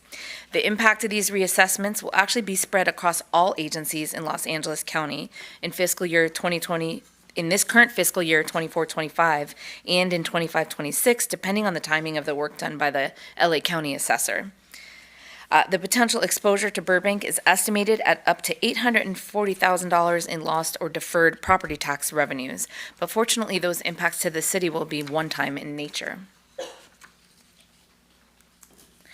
Our next revenue we'll look at tonight is Utility Users Tax, or UUT. This is a 7% tax applied to electric, gas, and telephone usage in the city. We're expecting a 5.9% increase in UUT revenues for next year, largely driven by the proposed BWP electric rate increase, as well as higher natural gas prices. Offsetting this is a decline in revenue from wireless telephone services, as mobile usage continues to shift towards more non-taxable data-heavy plans. And speaking of telecom, we are keeping an eye on AB 330, which is the local prepaid mobile Telephony Services Collection Act. Sorry, that is a long one. AB 330 would extend the terms of AB 1717, which imposed a UUT on prepaid mobile phone services and is scheduled to sunset on January 1st, 2026. Without this extension, local governments will face the loss of this dedicated revenue stream, and Burbank stands to lose about $120,000 in annual general fund revenue if AB 330 doesn't pass. Next up is our service charges. This category includes all fees and charges for the various services the city provides to the community, and we're expecting a modest increase in this category of 2.4% for fiscal year 25-26. The Park and Rec Department is anticipating increased revenues from the expansion of a variety of programs, including day camps and after-school, sports, and aquatics. This increase is offset by the loss of Starlight Bowl revenue for the upcoming summer season. We also anticipate increases in plan check activity related to continued development throughout the city. And the Burbank Fire Department has increased their planned fire inspections for properties in high and very high fire hazard severity zones and is projecting a related increase in inspection fee revenue. Next up is our transient occupancy tax, or TOT, for which we are estimating 4% growth for fiscal year 25-26. TOT is a great indicator of how Burbank's overall tourism industry is performing. The chart here shows Burbank's hotel occupancy rate for the last 5 years in those blue bars, with the red line representing the average daily room rate collected by our hotels. Our occupancy rate in 2024 was at 74%, which was down just slightly from 75% in 2023, but that is actually due to the new Cambria Hotel, which added 150 rooms to the city's inventory last year. Occupancy is back up to nearly 78% for the first quarter of 2025. We think a lot of that is due to an increase in local hotel stays following the Eaton and Palisades fires in January. The average daily room rate charged by our local hotels has also crept up slightly from $187 in 2024 to $191 in 2025. Transient parking tax, or TPT, tends to follow along the same lines of TOT in terms of their reliance on tourism, as a majority of our parking tax revenues come from lots serving the Hollywood Burbank Airport. The chart here shows yearly passenger counts at the airport, which you can see has been steadily on the rise since that sharp drop in 2020 during the pandemic. Passenger counts in 2024 were up 8.5% compared to the prior year, which is a great sign for Burbank. We look forward to seeing how that activity changes once the new terminal is completed, and in the meantime, we're expecting a healthy increase of 4% for our TPT revenues in the coming year. So one more revenue source that I wanted to call to the council's attention, and that is our parking fines. After several years in a row of declines, parking citation revenues are back on track to meet their forecasted projections. The transition of citywide parking enforcement, collections, and administration to a third-party vendor, along with the implementation of regulated parking in downtown Burbank, are the drivers of this revenue increase, and we expect to see a 10% increase in fiscal year 25-26, which would be our first full year of the implementation of these programs. And while we're on the topic, let's talk a little bit more about our fee schedule overall. We're currently 2 years into our most recent citywide fee study, which recommends that we adjust fees annually by CPI in order to keep pace with current recovery levels. This helps maintain alignment with the City Council's cost recovery policy, which is illustrated in that pyramid you see on the slide. Staff is proposing to adjust the majority of our citywide service fees by the December 2024 CPI, which was 3.4%. It is important to note all of the city's fees and charges for service remain in compliance with Proposition 26, which dictates that we cannot set user fees at a rate that is more than it costs us to provide the service. There are a handful of new fees in this year's proposed fee schedule that I wanted to point out. New fees for planning and permits include encroachment for paid parking zones, processing fees for real estate services, and modification fees for conditional use permits. Public Works is incorporating fees for those who want to add additional recycling and organics carts. And Fire is adding a brush clearance inspection for high fire hazard severity zones. And we'll discuss the 25-26 BWP and Public Work utility rates at that public hearing, which is scheduled for May 20th. Oops. And just as a reminder, the city still operates the very popular Burbank Program Activity and Service Subsidy, also known as the PASS program. This program provides Burbank residents in need of financial assistance the opportunity to engage and participate in city programs and services at a significantly reduced rates. Subsidies are available through the PASS program for a wide variety of city services, including sports and aquatics program, recreation classes, animal adoptions, and senior and disabled transportation. Managed by the Parks and Recreation Department, the city has 857 residents actively participating in the PASS program. If you'd like to fill out an application or review which programs are eligible under the PASS program, you can visit their website at www.burbankca.gov/burbankpass. Okay, then, we are going to switch modes and take a look at our total proposed general fund appropriations for fiscal year 25-26. Our overall proposed general fund budget is $275 million. This is about a 6.6% increase over last year's adopted budget of $232.5 million. There are a number of drivers for this increase that we'll delve into as we go through our presentation.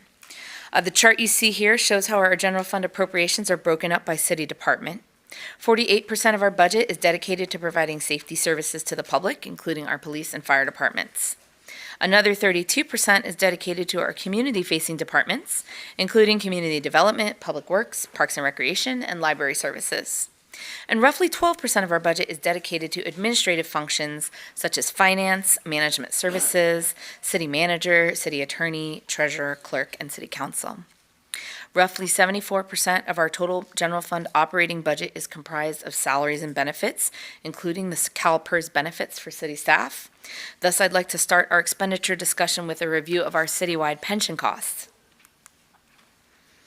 So the chart on this slide shows us the CalPERS pension rates that have been incorporated into this proposed budget, with the normal cost shown as a percentage of payroll and the unfunded actuarial liability, or UAL, cost shown as a dollar payment for each of the city's 3 pension plans. Similar to past years, this budget proposes that the city prepay its annual liability payment in July, which will result in a net savings to the city of just under $1.2 million in fiscal year 25-26. So based on Burbank's most recent CalPERS actuarial reports, the city's unfunded pension liability is just under $439 million for our 3 plans. And our average funded status is at 77.1%.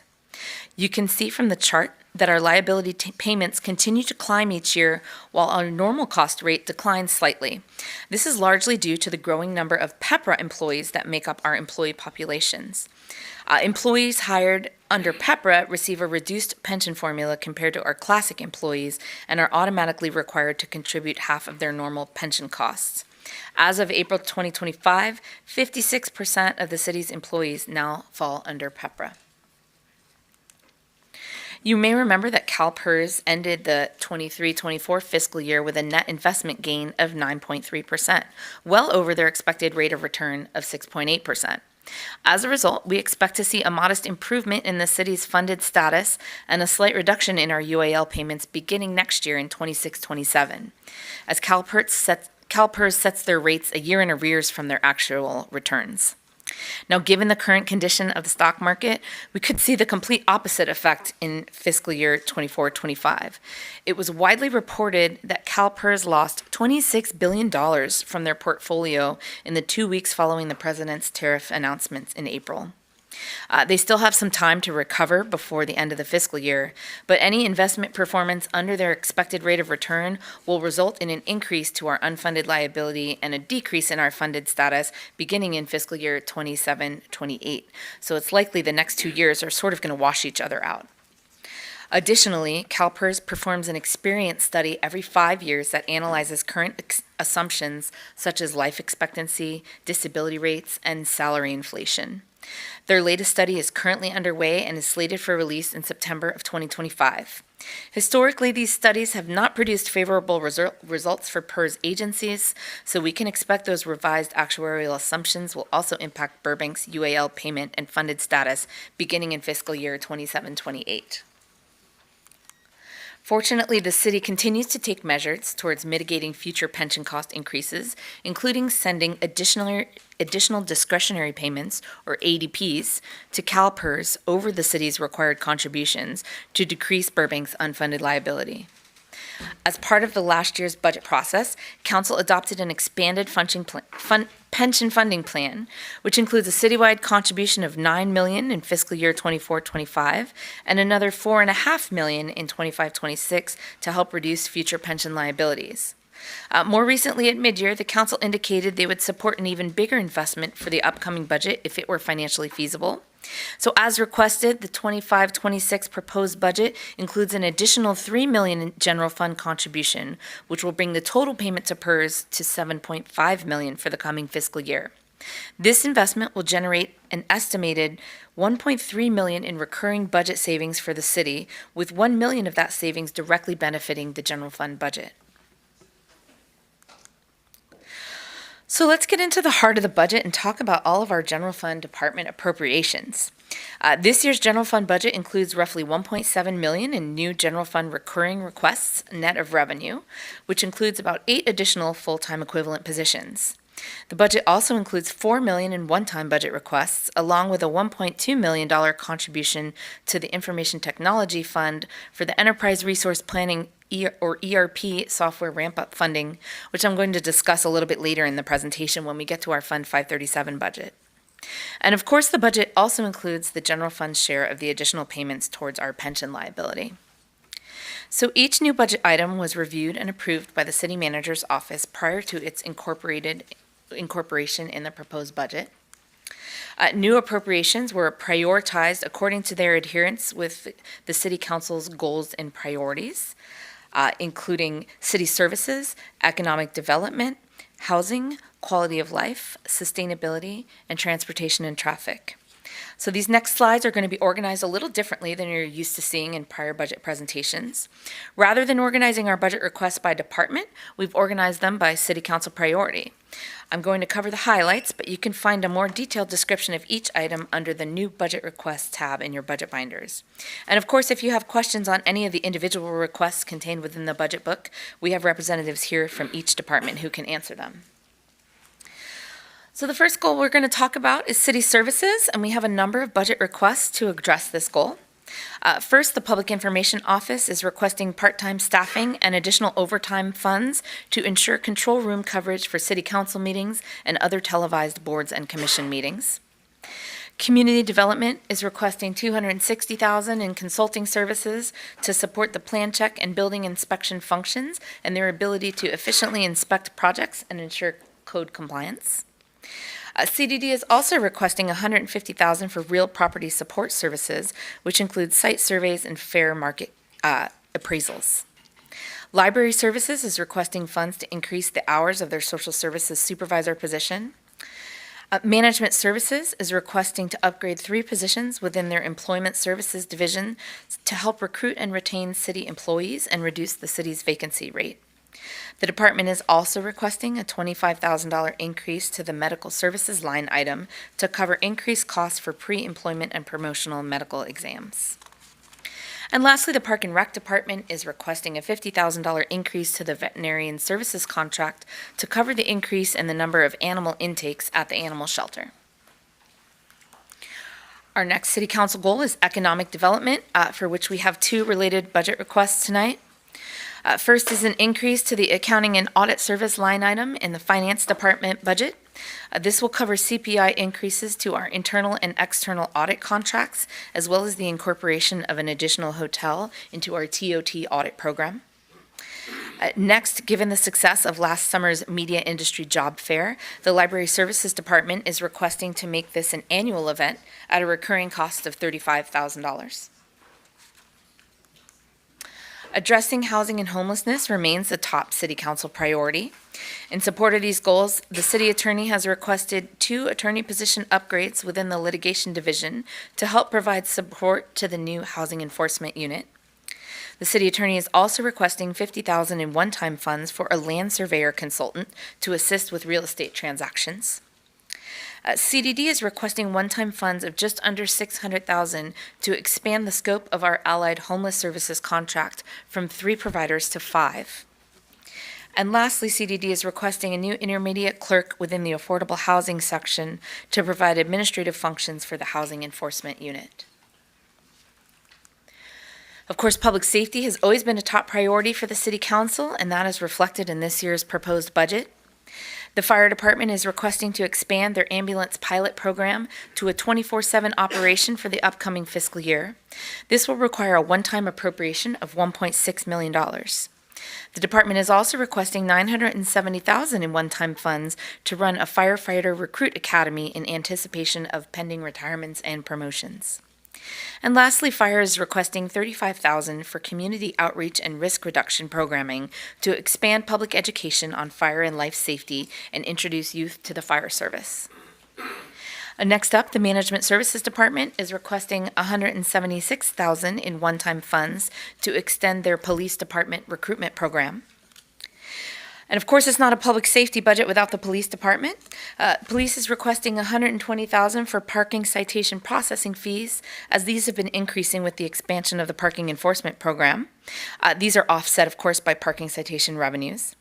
And speaking of parking, the police department is also requesting funding to add 3 parking enforcement representatives to the downtown Burbank parking management program at an annual cost of about $318,000. About a third of this will be covered by parking citation revenues. And lastly, the police department is requesting a one-time appropriation of $175,000 for the Records Bureau digital scanning project. We have several budget items addressing our next council goal, which is quality of life.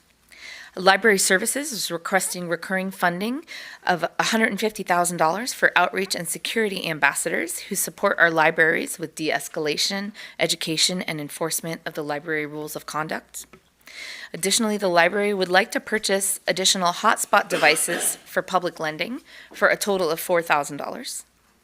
The Parks and Recreation Department is requesting to make permanent their very successful Park Patrol program at a recurring cost of $350,000. Parks is also proposing to expand staffing for their after-school days program, as well as offer more full-day options for many of their popular day camps. These items are both revenue offset by program fees. Parks is also requesting small appropriations in support of the Military Banner Recognition Program and the Utility Box Beautification Program, the latter of which is paid for by Art and Public Places funds. And lastly, Public Works is requesting an increase to their budgets for both custodial services and custodial supplies for a total of $115,000. The cost to provide these necessary services are rising, and these accounts have not been increased since 2008. Sustainability remains a top priority of the City Council, and while we don't have any general fund budget items specifically addressing this goal, you will see plenty of sustainability-focused items within our BWP and Public Works utility budgets, as well as the city's capital improvement program, so stay tuned. And last up is transportation and traffic. Our Community Development Department has one request addressing this priority, which is a new parking services manager position, which will support ongoing efforts for parking management strategies for downtown Burbank. The funding for this position will be split with the Parking Authority. The city has several other funds dedicated towards transportation and traffic, which we'll review when we get to our special revenue and CIP presentations. So this concludes the general fund budget items that are included in the department. And while this is a smaller list than we've seen in previous years, there were a number of additional budget requests submitted by staff that were not included in this year's budget. These are things that may have been approved in a typical budget year, but given the current state of the economy, as well as the projected general fund deficits in future years, the city manager's office elected not to include them in the proposed budget at this time. These budget requests, totaling about $900,000, will be deferred until we have a better sense of our overall economic condition in the coming fiscal year.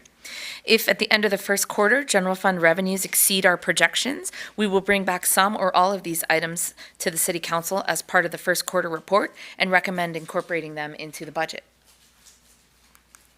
I have one other list of items within the budget that I'd like to point out, and these are our budget discussion papers. Discussion papers are special requests for items or programs that arise during the budget development process that require additional input or provide additional information that has been requested by the City Council. A brief report on each of the topics shown here on the slide can be found in the very back of your budget binders behind the tab Budget Discussion Papers. We plan to review these items at our next budget presentation on May 20th. If any of the City Council members wish to add an item that is not already included among this list, tonight is a great time to direct staff to do so we can prepare information for our follow-up discussion in 2 weeks. I should note that 2 of the items on this list are currently held in abeyance as we await an FPPC ruling on potential conflicts of interest among the council. Should the conflict not be resolved in time for the adoption of the budget on June 3rd, we will come back at a later date to discuss these items and amend the adopted budget as needed. Okay, so I realized I've covered a lot of information this evening. So now is the time to sort of wrap up all those general fund numbers and summarize how they fit together to form our overall budget picture for the coming year. So we will start at the top with our total projected recurring revenues minus our total projected proposed appropriations, which combine to give us a $1 million recurring budget balance for fiscal year 25-26. So we can officially say that our budget is balanced. It is important to note, though, that it is balanced by the very smallest of margins, with that 1 million balance representing about 0.4% of the overall budget. Looking at our one-time or non-recurring funds, we're projecting to end this current fiscal year with a general fund spendable balance of $28.7 million. Then we go to the next line, which is the projected non-recurring revenues and use of one-time resources programmed for the coming year. Then we have our estimated budget savings of $5.2 million, which equates to 2% of the recurring general fund budget. Out of that available cash, we will fund our formal reserves and our compensated absences reserves in accordance with the City Council's financial policies. We are proposing to appropriate nearly $4 million in proposed one-time budget requests for fiscal year 25-26 and contribute $1.2 million in ramp-up funding towards our future ERP project. And lastly, we have earmarked $5.9 million in general fund dollars to be paid to CalPERS as part of our pension funding plan. So netting all of these one-time items together, we get a total non-recurring balance of about $20 million. Now we add our $1 million recurring balance to our $20 million non-recurring balance to get our projected general fund spendable balance of $21,062,736 at the end of fiscal year 25-26, give or take a dollar or two. So here is a look at our 5-year forecast chart where you see that $1 million recurring balance very quickly turning into a projected deficit beginning in fiscal year 26-27 and throughout the remaining years of our forecast. Like I mentioned previously, it's important to keep in mind that these are razor-thin margins we are looking at in comparison to the overall budget. It is staff's expectation that recurring revenue growth over the next 5 years will average 3.9%, while recurring expenditure growth will average 4.6%. MOU agreements, pension costs, and overall inflationary increases for goods and services all play a role in that forecasted expenditure growth. The key to balancing our budget over the next 5 years is to identify ways to enhance revenue growth while continuing to explore options to gain efficiencies and make strategic investments in order to generate recurring savings. Fortunately, as shown at the very bottom of the chart, our general fund cash position remains very strong throughout the next 5 years, which gives us the luxury of being able to weather those deficits without significant cuts or impacts to the community. But of course, our forecast is based on what we know today, and we make frequent updates as the circumstances surrounding our assumptions are constantly changing. This slide looks at some of the unknowns that are always acting to help or hurt our forecast. On the upside is increased tax revenue from continued development throughout the city. Each development that comes online increases the assessed value of a property and provides additional revenue to the city in the form of property tax and in many cases other taxes or revenues as well. The tourism and restaurant sectors remain very strong, with consumers continuing to spend their money in those areas. Hotel occupancy remains high, and a new airport terminal is under construction, which will soon welcome visitors to our city. And the bounce back of Burbank's entertainment industry has been a pleasant and well-timed occurrence as well. We are lowering our recurring unfunded liability for our pensions. With each year, we extend our pension funding plan. And due to our very strong general fund cash position, we'll be able to expand that plan while still fully funding our reserves with enough cash left over to insulate the cities from future economic events. On the flip side, the prospect of a recession now seems more real than it ever has, with tariff wars causing self-inflicted harm to the U.S. economy. Sales tax revenues are slumping due to the performance of the retail and automotive industries, and this is unlikely to correct itself anytime in the near future. We are fortunate that Burbank was spared any lasting impact from the Eaton and Palisades fires, but we will receive some tax impacts from LA County, as well as increased costs for construction throughout Southern California as those areas gear up for rebuilding. And the overall instability at the federal government level threatens the U.S. economy as a whole, as well as some specific state and local funding streams. And lastly, we know that any underperformance of CalPERS investment returns or assumption changes will result in bigger pension costs for the city down the road. Fortunately for Burbank, prior city council decisions have put us in a strong position to be able to weather those future economic events. Now is a great time to remind the City Council that in addition to our projected spendable fund balance of $21 million, we are fully funding our formal reserves, our compensated absences reserve, and our Section 115 pension trust in accordance with the City Council's financial policies. The numbers you see here are our current reserve levels, which will be updated as part of the adoption of the budget. Altogether, the council has over $118 million available in unrestricted funds and reserves, which is a fairly sizable buffer as we head into these uncertain times. So in conclusion, the fiscal year 25-26 proposed general fund budget is balanced on a recurring basis with a projected one-time general fund cash balance of $21 million to further help us resolve those deficits we are facing in future years. While we remain conservative with our funding plan, we believe that the proposed general fund budget we presented tonight reflects the City Council's goals and priorities, with several new appropriations funded in this budget to meet the city's needs. The budget also includes an enhanced pension funding plan that will provide long-term recurring budget savings and address those future deficits. And of course, this budget fully funds the city's financial reserves. So that concludes our general fund budget presentation. I'm now going to introduce Mandeep Samra to present the budgets for our Burbank Water and Power Funds.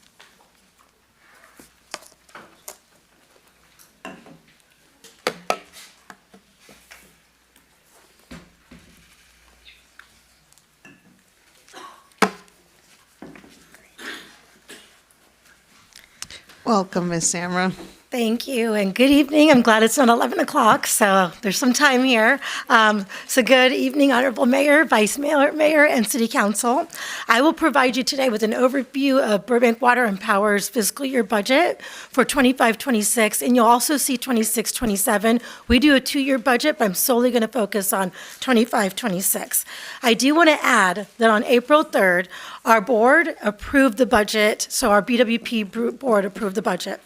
So I'm going to go ahead and go to the first page. So this page right here shows where we are with recycled water. We're at 19%. Where we are with renewables, we're at 45% renewable energy. Where we are with reliability for electric, 99.997. Where we are with water, 99.999, as well as with fiber.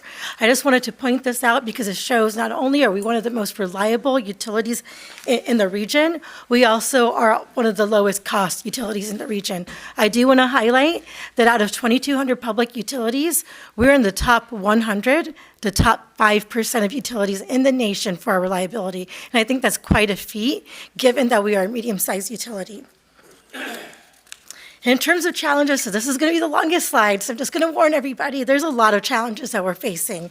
So I'm going to just go from the top right all the way around, just like the clock works. So in terms of high energy, gas prices, water prices, we continue to see this. So I'm going to just give an example. For natural gas, we actually have Kern River Project, which is in the Intermountain Power Project area. It's converting to natural gas. 2 years ago, it was $2 an MMBTU. A few weeks ago, it was $5 an MMBTU. That's 2.5 times the cost. We also continue to face spikes with Metropolitan Water District. As they're going up with their rates, we also have to go up with ours, and we also have to pay for that. So in terms of Metropolitan Water District, that is where we get our water. We do not have any water rights, so I do want to remind everybody of that. And also just a reminder, we do rely heavily on working and partnering with other utilities to get to making sure that we have reliability. We also continue to have heat dome events.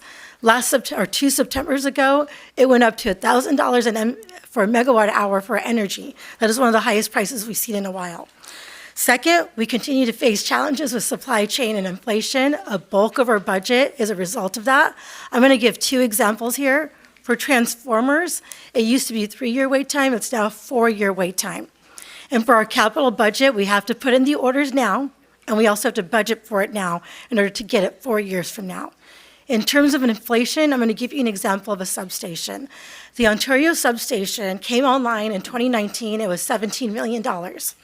Earlier this year, we were estimating about $50 million for a substation build-out. But now with the tariffs, which are not included in this budget, you're going to see it exceeding probably $70 million.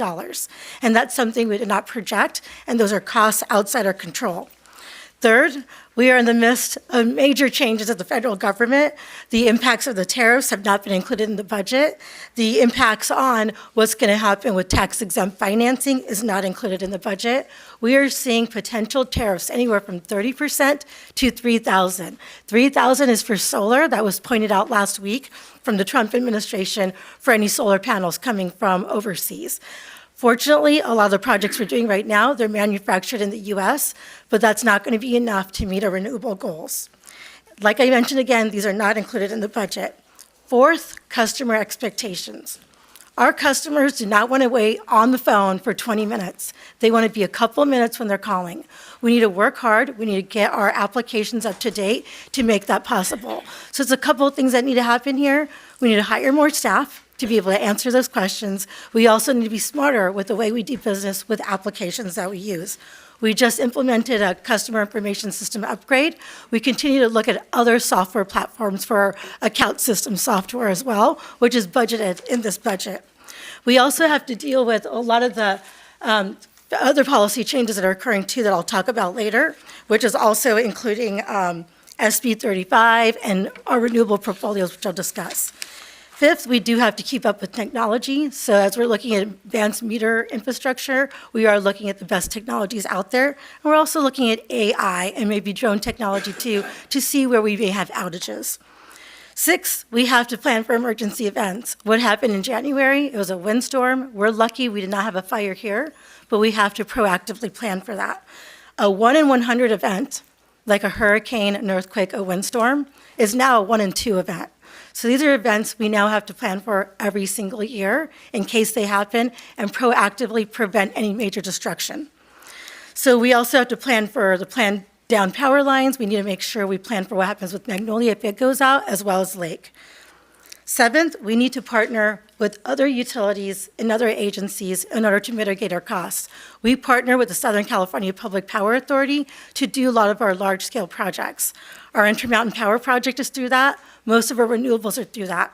Why is that the case? Because we can't pay $500 million for a project. We only need a small portion. So we have to partner with these types of entities. And we have to continue to maintain a good working relationship with them. Eighth, we are in a world of major regulatory requirements and a lot of unfunded state mandates. We have wildfire mitigation, renewable mandates, SB 35 for affordable housing, all comes with more need for water and electric infrastructure. So I went through today and did a quick number. This is just an estimate. About 21% of our electric budget, about $74 million, is due to unfunded state mandates. So we're going to be paying that for perpetuity and probably just going to go up as these unfunded state mandates increase. Ninth, we had severe undercollection in prior years, and we did not have a lot of rate increases, so that also detrimentally impacts us and our reserves.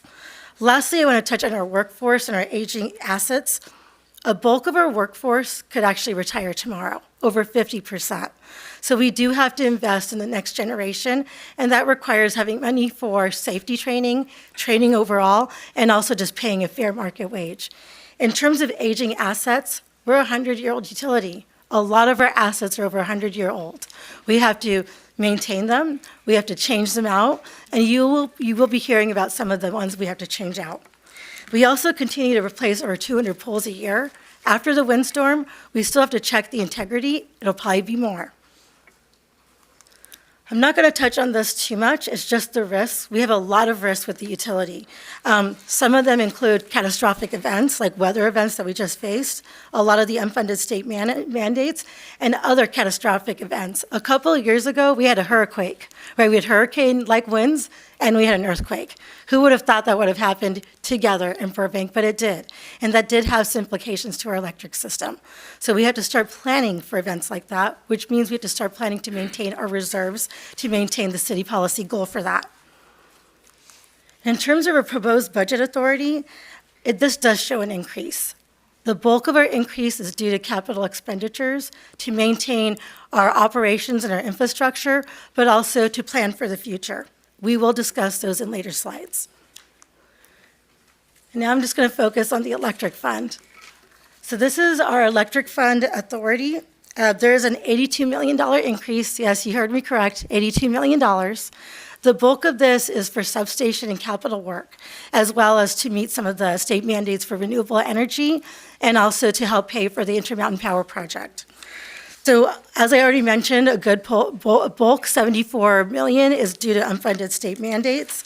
But we also have to, you'll see that there's a slight reduction in our O&M budget. That's because we started to budget at the mid-level of salaries, but we did not incorporate a lot of the MOU upgrades that are going to be happening as well. And this does not also include our tariffs. And just briefly, I want to just mention the tax-exempt financing is also not included in here if it gets taken away. So with the Intermountain Power Project financing alone, you're looking at an additional $20 million if we lose that. That is not incorporated in this budget. I don't want to scare everybody, but I do want to highlight there are potential changes that can occur after the fact that are not included here.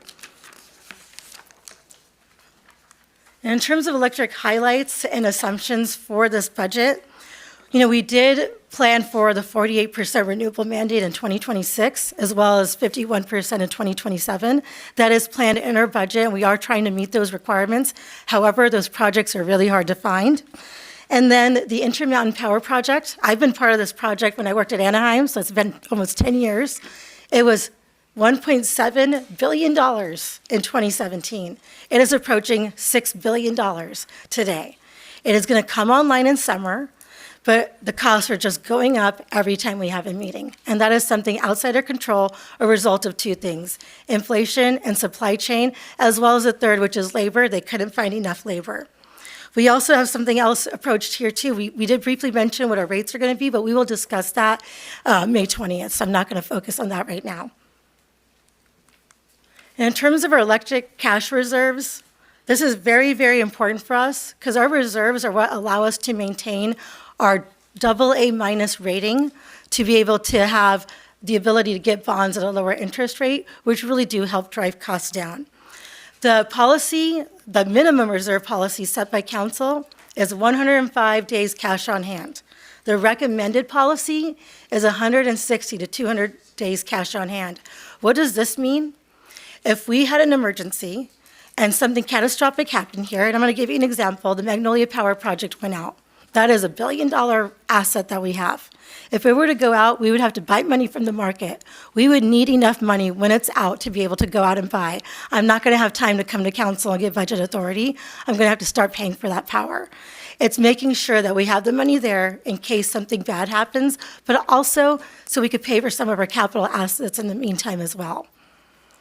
So if you look at this, the red is the minimum reserve requirement. We're meeting that. The blue is our recommended. So there are years that we are getting under it, but we are getting very close. The yellow is restricted cash. Restricted cash can only be spent on certain things. I'm going to give you an example. The electric bonds for $120 million could only be spent on power supply and electric capital items. Another example is our low carbon fuel standard can only be spent on electrification and electric vehicles and anything associated with that, including rebates. So we have restricted cash. Other cash we can spend on a multitude of items for the electric side.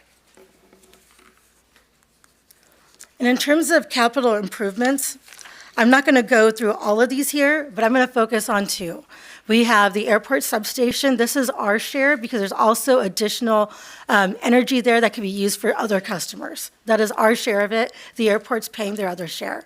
The other item on here is you'll see that we expedited our 4 kV to 12 kV conversion. There's a reason for that. We have SB 35. We have a lot more units that are coming online. This is the lowest hanging fruit to allow more electrons to flow on the lines. It is an $8 million cost. In the long run, it's going to save us money, but we are expediting that to try to get it down to 10 years. There's also AMI, which is the Advanced Metering Infrastructure. We need to go ahead and institute new projects for that and a new platform for that. And we have a whole bunch of other things to keep up our capital projects to make sure that we maintain them, we change them out. Our poles, our cables, things like that are also included here. As I mentioned before, we replace over 200 poles a year.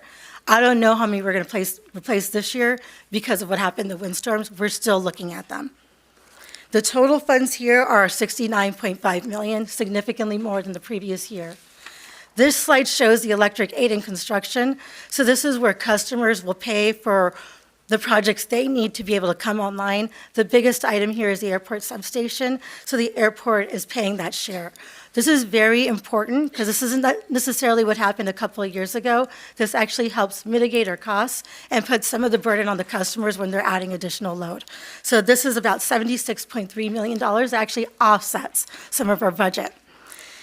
And in terms of the justification for capital projects, look, I'm here to tell you we can't kick the can down the line anymore. We have a lot of projects we need to get done. Costs are only going up. I gave you the example of the substation. You'll hear about some examples I have for water. Costs are not just one-fold, they're up to 2 to 3-fold. Some are 4-fold. If we don't do things now and we don't purchase the equipment, costs will go up and it's just gonna be more costly for our ratepayers in the future. And also, another thing to mention too is the transformers and everything that we need is for emergency events as well. We want to have mobile transformers in case the hillside loses power or in case we need emergency power when there's a new project coming online to meet the state mandates. So now I'm going to transition to water. In terms of water, we do have cost increases here too, and it's predominantly due to capital projects that weren't done in the past that we now need to get done, and those costs are going dramatically up. And even though we have, some of these are multiple year projects, we do have to show the budget authority up front. I also want to remind everybody we have no water rights, so we rely 100% on Metropolitan Water District. For the next 2 years, including this year, so in 2025 and 2026, MWD went through an 8.5% increase. In the third year, in 2027, it's going to be 11%. We have to capture that in our costs as well. We also have increased costs due to supply chain and inflation here as well. So these are some of the water assumptions and what we're looking at, and just making sure that we're capturing other emergency issues that could be happening.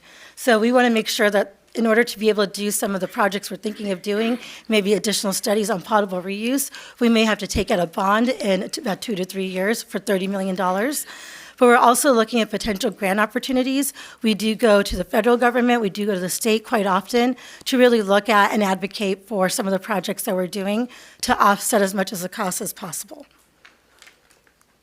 In terms of our water cash reserves, this is very similar to the electric side, but right here we do have a minimum cash on hand for 120 days that was approved by City Council. Our recommended is 200 to 300 days cash on hand. Our water budget is quite small compared to our electric budget, but we also need money here in case we have major catastrophic failures in order to be able to pay for those costs up front. I'm going to now go to our potable water capital improvements. I'm not going to look at all of these. I really want all of us to focus on line 1. That is Reservoir 2.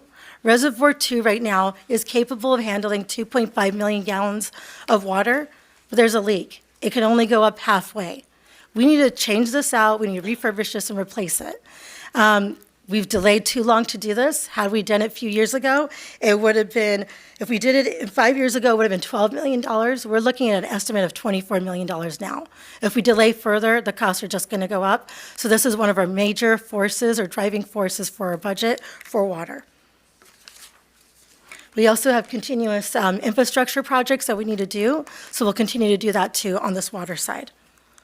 On the recycled water capital improvement side, we are trying to diversify our water resources, so that's why you see some studies here. We actually have a Las Virgenes desalinization project that we're doing. It's a study. We got grant funding for that. We're also looking at potential potable reuse study to see options for that as well. In order for us to offset some of what is going on with MWD and the cost increases, we need to look for other options for water, and that's why we're looking at these studies. So now off to Magnolia Power Project. So this is just one slide. So the Magnolia Power Project is our 300 megawatt combined cycle on our campus. It's half steam, it's half natural gas. We are the operating agent, meaning that Burbank Water and Power and our Burbank Water and Power team operates and maintains this resource for 5 other utilities: Anaheim, Cerritos, Colton, Pasadena, Glendale, as well as us. And the increase, so you see the increase for the first year is predominantly due to increase in capital costs and inflation costs, as well as insurance costs. You do see that the megawatt hours go down in year 2. That is because we have a major retrofit and outage that is going on. The next one is a Tieton proposed project. This is a 14 megawatt small hydro resource located in Yakima, Washington. This is also one that Burbank Water and Power is the operating agent for. Glendale is the other project participant. So you will see that some of our costs went up, and that's really due to capital and inflation costs for O&M, but it's a slight increase. In terms of our street lighting proposed budget, this did decrease because we are almost 96% done with our LED changeouts, and LEDs have less capital expenditures going forward, so that's why you see cost reductions here. And in terms of the communication fund that's proposed, the increase is driven predominantly by capital expenditures to replace obsolete and aging equipment. Some of those happen to be the radios that the entire city uses as well, so something we have to plan for. So the staffing summary, you will see that we are adding a lot of staff here, but I want to highlight something. We have a very similar city, 2 cities over, that is almost identical to us in size, Pasadena Water and Power. They have 430 full-time employees, and they're adding significantly more. So just in comparing it to another utility, we're not quite there with the number of FTEs, given everything that we have going on, meeting SB 35, meeting the renewables, meeting additional state mandates, making sure we have enough electric staff out there when we have emergencies or just outages. Our outages and our reliability outages are low. It comes on really quick, right, when power goes out, or power rarely goes out. But secondly, we have 24/7 crews. Our neighboring cities do not. They contract out. So knowing that we even have less FTEs with 24/7, I just want to commend our team for doing such a stellar job, given the number of staffing we have. But one of the things we are adding is to make sure we could add another field crew. And I'm going to give you some of the examples here. So on the electric side, just adding more electricians, more line crew. We also need to add new positions. You see some details here, but I'm going to provide additional things that aren't listed here. We have needs for new position titles. We have Power Resources Supervisor. That really covers some of the renewables, the transmission things that we need to look at. We have the Director of Water Resources. That is to make sure when we do these pilot projects for potable reuse and recycled water, we have a project manager to do that, to manage that. We're looking at a Governmental Affairs Manager. All the federal stuff that's going on, everything that's going on at the state, the only way you can manage it is if you consistently have someone in those locations to be able to fight against it or work with them to get funding. So we really have to make sure that we have staffing there. We also have to deal with the copious requirements. Every year, there's additional requirements that happen. With the wildfire that happened earlier this year, the state is imposing additional requirements on the wildfire mitigation plans. So we're just going to wait to see what happens there. They're not imposed yet. They'll probably be imposed next year. We have to get staffing ready for that. We also need more security guards. You know, BWP is critical infrastructure. We had some security breaches with people trying to come in and vandalize this year. We really cannot have that. We need more security guards, and so we're looking at hiring that as well. And then also, I'm just going to point out, with sustainability being a goal of the City Council, we're going to add a sustainability analyst series to help Mr. Drew Johnstone, who's our sustainability compliance officer. So now I'm going to move to our video. So this is some more positions too. I'm not going to go there in detail because you have them written. But I really want to play this video that we have that's coming up here, because what this video does is highlight the brave men and women that work at BWP, how they handled the windstorm, and it really gives everyone a sense here about the job of the people that work at BWP. It is dangerous, it's not easy to get trained, but this is very vital to look at so you have an understanding of what we're dealing with and how they need to get trained.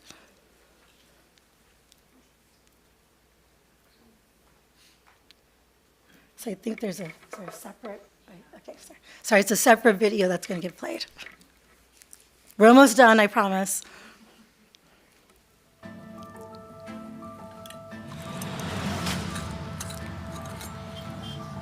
This industry is one of the most dangerous industries out there. I have worked at oil refineries, petrochemical.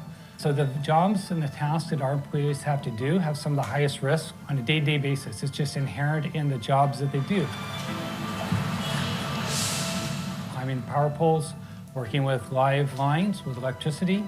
When they're working with primary electric energized lines, it is directly above them. And they're working in or around it, an accidental contact could be the difference between life and death. I knew that I was signing up for a dangerous job, working at heights, working with electricity. You understand what the dangers are, but you really don't fully comprehend what the dangers are until you're actually doing it. I realized that was a dangerous career. At that time, known an individual or two that unfortunately had got burned in a substation, and aware of a few accidents and what the risk factors were. And that's one of the reasons I came to Burbank, is I knew they had an extremely impressive training program. They're out here every day, and when you have 40, 50 people every day on power poles, there is a potential that at one point something could go wrong. Day in and day out, we're usually touching 4,000 volts, a lot of times 12,000 volts. We keep customers in service while we perform maintenance on the lines. Keeping the line energized and working on those is just part of the daily operation. Knowing that you could end up working holiday weekends, night times, heat storms, rainstorms, windstorms, that's part of what it takes to be a line mechanic. For me, it's just a lot of pride. I grew up here and I'm fortunate enough to work here as well. So there's a lot of pride. There's a lot of pride in the craftsmanship. There's a lot of pride in the product that we put out day in and day out.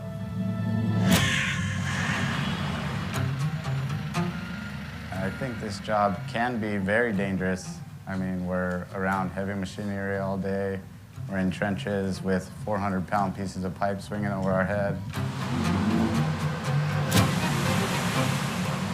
When a main break, it's like a small bomb. It blows up. Like there's two types of breaks on a main. It could be a radial crack, which is circular, or it could be a linear crack, which is the whole thing is split. When that happens, a piece of pipe will blow out. It's really a dangerous thing. We can be run over by cars that are not paying attention through the cones or the setup we have, and we mitigate it the best we can. I've been called out on Christmas morning, middle of opening presents, and my wife understands that this is my career and I need to show up. Like I said, I don't think my kids really realize the dangers that I deal with every day, but my wife does, and she just prays for me and trusts that I'll keep my head on a swivel out here and make it home at the end of the day. Great, thank you. And I want to thank our marketing group and Mr. Joe Lilio to helping put this together, and our safety manager. I think this is just really important to show what our teams do on a day-to-day basis. It takes 4 years to get trained to be able to go up the pole. It takes 4 years, we're actually changing the program to 3 years to do the pipe fitter program too. And it's $1 million of investment, over $1 million for each person that comes in. So they keep it on, like the electricity being kept on. I've worked at 4 utilities. This is the first city that does that. That's why our outage levels are so low, and that's why I wanted to point this out. And lastly, this budget, our team started in August. So they're gonna start this up again. They have 1.5 month break before they start this process over again. We did a 2-year budget, so I really do wanna thank the team. This is a Herculean effort. This is my first year doing the budget. We went in with a fine-tooth comb. It is tough to come here with the size of the budget we have, but I also want to look everyone in the eyes and say, things need to get done now. I don't want to be the person kicking it down the line again, because costs are just going to go up. So that's why we're in this predicament. And so, this is the recommendation. Everybody can read it here. And I know we're not going to be voting until June 3rd, but thank you for your time. Really appreciate it. Thank you, Ms. Samra. I really appreciate the presentation. And as always, you put everything so well into perspective. Thank you. And thank you for the events you're doing with our residents as well. I've heard nothing but great things. Thank you. And we will move on to our next presentation, and then questions, as everybody knows, will be at the very end, after public comment, if we have public comment. All right. Next, we're moving on to, I believe it's the Water Reclamation and Sewer Fund you're presenting on? Welcome. Thank you.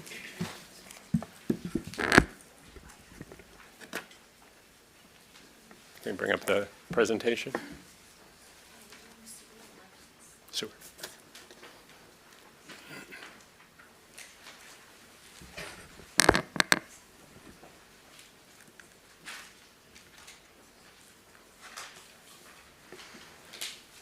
Good evening, Mayor Perez and council members. I'm Steve Walker, Assistant Public Works Director, Wastewater Systems. I will be presenting the fiscal year 25-26 budget for the Water Reclamation and Sewer Enterprise Fund. We'll begin with a fund overview, comparing the approved budget for fiscal year 24-25 on the left with the proposed budget for fiscal year 25-26 on the right. The total budget for fiscal year 25-26 is approximately $30.7 million, which represents an increase from the prior year of approximately $5.1 million. This is mainly due to costs for ongoing capital work being moved to fiscal year 25-26 to reflect expenditures in the appropriate fiscal year. The total budget includes the following three categories. First, capital funding, shown in red, is about $10.3 million. Second, materials, supplies, and services, shown in orange, are about $17.7 million. And third, salaries and benefits, shown in green, are about $2.5 million. Also, capital expenditures for building roof improvements are included at about $230,000, though they're not shown in the chart for clarity.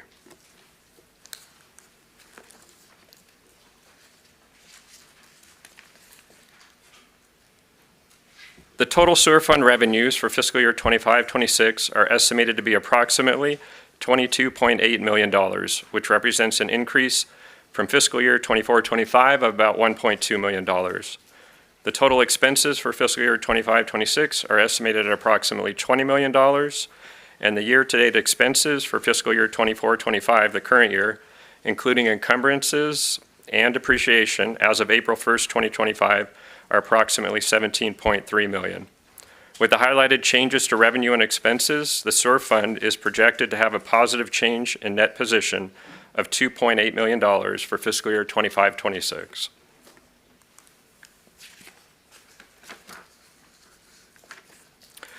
The beginning cash balance for fiscal year 25-26 is estimated to be about $27.3 million. With the change in net position that we discussed, and after depreciation and obligations, it is estimated that the fund will have an ending cash balance of approximately $22.9 million. The required reserves for financial policies, which include 60 days working capital and funds for future capital construction, are approximately $14.2 million. In addition, the reserves for Hyperion Sewer remain at approximately $2.1 million. Burbank continues to make payments to the City of LA, which we will discuss in more detail later in the presentation. In summary, the estimated unrestricted cash balance for fiscal year 25-26 is approximately $6.6 million. The city's wastewater services include the operation and maintenance of the sewer collection system pipelines, 2 sewer pump stations, and the Burbank Water Reclamation Plant, which is currently operated by contract with Infomark as our operator, and that was effective July 1st, 2024. There are numerous regulatory compliance requirements that have to be met under 2 NPDES permits, one for the treatment plant process discharges and the other for the production of recycled water.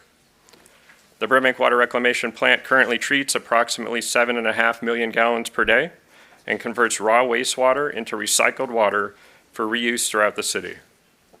In calendar year 2024, approximately 1.2 billion gallons of recycled water was reused in industrial applications, at construction sites, and for landscape irrigation, at city parks, the DeBell Golf Course, and in roadway medians. In addition, in fiscal year 25-26, Public Works will continue implementing the city's NPDES permit for the treatment process at the Burbank Water Reclamation Plant, which became effective on January 1st, 2024. The city's collection system crew performs hydrojet cleaning and root cutting on 230 miles of city sewer pipelines and maintains approximately 3,800 sewer manholes. And I do want to highlight that Burbank has very few sanitary sewer overflows, or SSOs. The number of spills range from about 0 to 3 for the last several years, and that's thanks to the diligent efforts of our sewer crew, and these are excellent statistics or when compared to a city of the size of Burbank. Other cities would range in 5 to 10, would be in the range of 5 to 10 spills typically per year. The photo on the left shows the combo truck, which has jet flush and vacuum capabilities, and that's used for sewer line cleaning. The sewer crew also performs CCTV, closed caption television, video inspections on numerous city sewer mains to evaluate the pipe condition so repairs can be prioritized and completed when necessary. The photo on the right shows the inspection van that's used for this work.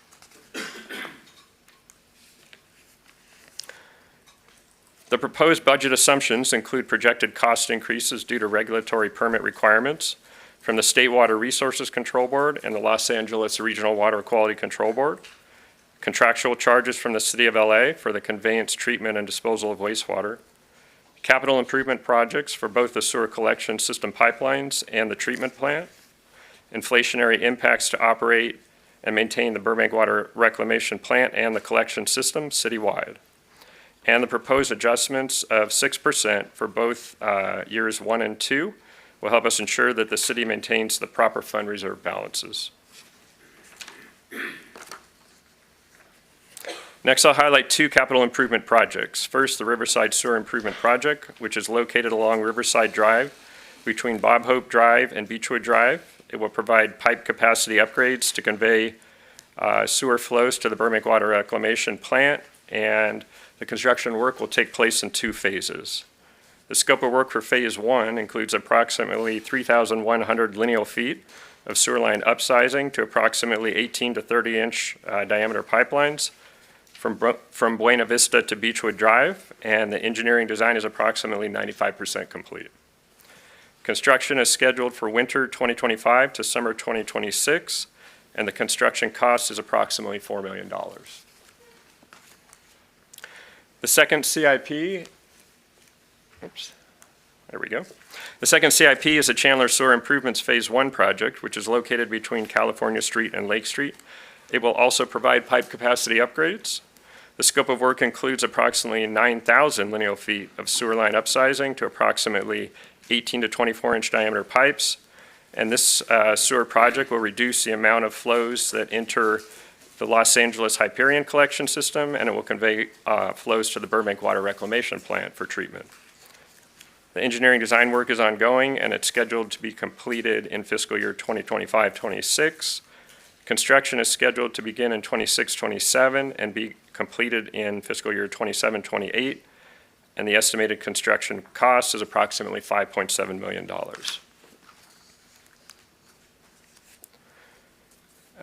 The sewer capacity technical studies are a joint effort with the Community Development Department related to the downtown Burbank, the Golden State, and the Media District specific plans. The city's consultant, HDR Engineering, continues to perform sewer capacity analysis and infrastructure modeling to evaluate the potential impacts from state housing mandates on both the sewer collection system and the Burbank Water Reclamation Plant. These studies are scheduled for completion in fall of 2025 to support CDD's efforts on the specific plans. And in addition, the Sewer System Management Plan, or SSMP, update is also ongoing. That's a larger study, and that is a regulatory compliance effort to meet the state's updated waste discharge requirements for sanitary sewer systems that became effective on June 5th, 2023. And HDR is also concurrently performing that work because it's related. Regarding the schedule, the Sewer System Management Plan administrative updates are completed. They were approved by the council about 2 weeks ago on April 22nd, 2025, and they've already been submitted to the State Water Resources Control Board. The remaining component is the Sewer System Evaluation and Capacity Assurance Plan, or CCAP update, which addresses system capacity, and that is also ongoing, and completion is expected in summer of 2026. Our Public Works team has made significant progress with the City of LA on the Hyperion sewer flow and billing dispute, and we're pleased to report that that is essentially resolved. To date, Burbank has made payments to LA, which total approximately $31.9 million, and that goes back to flow year 2009-10. This includes the payment for the current flow year of 24-25, and that was about $2.5 million, and that was made in March of 2025. So estimated payments at this point have been made through flow year 24-25 as mentioned, and reconciled payments, which rely on invoicing from the City of LA, have been made through flow year 2022-23. All payments to LA have been based on a plain read of the contract, which covers the cost for the conveyance, treatment, and disposal of wastewater. It should also be noted that Burbank is currently maintaining the Hyperion Reserve Fund in case any additional payments are required to resolve the matter. That concludes the presentation. We can take questions now or at the end, however you prefer. Thank you, Mr. Walker. We appreciate it. We have to move on, and Okay. we'll take them at the end, but we appreciate it. And glad Great. to hear that is essentially resolved. It's been a minute. And the next speaker will be John Molinar. Welcome, Mr. Molinar.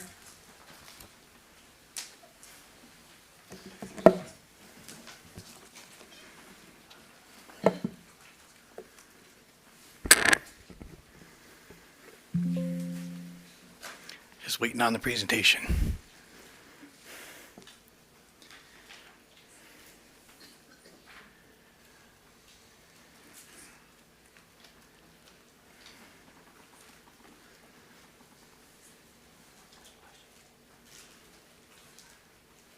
While we wait for the presentation, Mr. Molinar will be reporting on the Refuse Collection and Disposal Fund 498.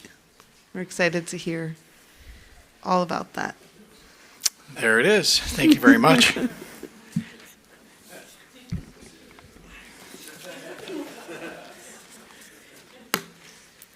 evening, You've got a Mayor. rowdy crowd. Good evening, Mayor Perez and Burbank City Council. I'm John Molinar, Assistant Public Works Director over Streets and Waste Management, and I'm here to present the refuse budget.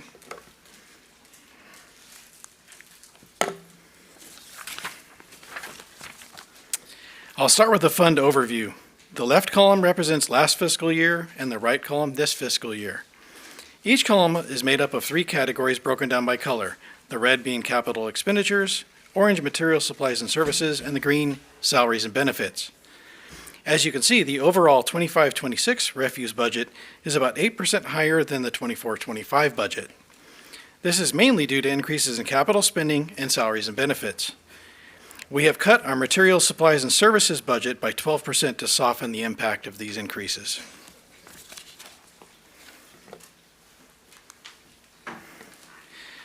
Our financial sheet shows total revenues increasing about 8% this fiscal year due to the proposed rate adjustment. Last fiscal year, our expenses exceeded our revenues. However, this year, the change in net position is turning back to positive. We are always seeking efficiencies in our operations to keep budget pressures low.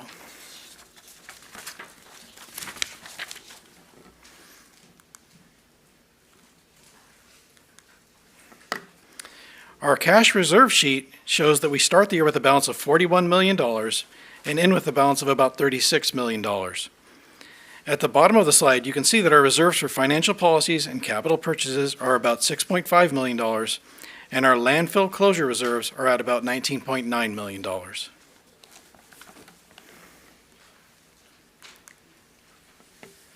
I'd like to briefly share the services we provide, starting with solid waste collection. Our solid waste collection operation collects trash, organics, recyclables, and recyclables for our residential and commercial customers. We also provide temporary 2 and 3 cubic yard bins for our residents. And our field service staff is continually providing education and guidance regarding solid waste issues such as illegal dumping, cart placement, and billing inquiries.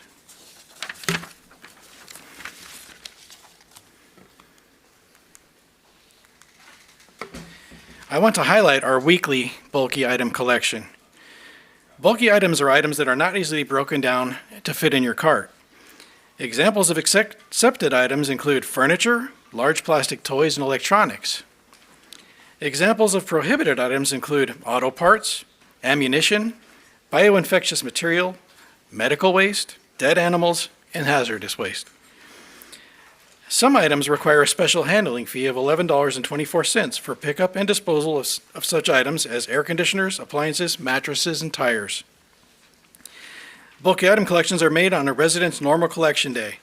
To schedule a bulky item collection, we ask that residents use the My Burbank 311 app or call 818-238-3800 at least 2 business days ahead of time. Items not properly scheduled or just left on the curb are considered illegal dumping. We strive to educate folks that illegally dump prior to take any further action. We provide this service each week, averaging over 19,000 bulky collections per year.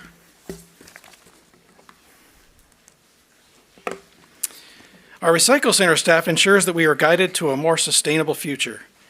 They ensure that our recyclables are processed. They provide education and outreach to our schools, residents, and businesses. They provide a drop-off for batteries, electronics, fluorescent bulbs, motor oil, and mattresses. They also direct our city's solid waste collections and private haulers to ensure that we remain in compliance with mandates, as well as reporting back to the state.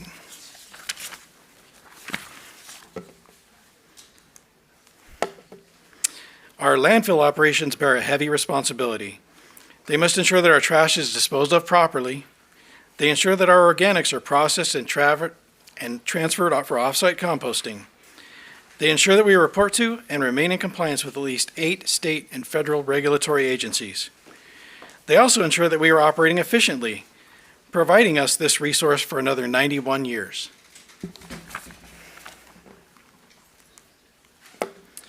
We also provide street maintenance services. These services include weekly street sweeping, cleanup of illegally dumped items in the right-of-way, and cleanup of homeless encampments. All of these items help ensure the city is clean and complying with stormwater requirements.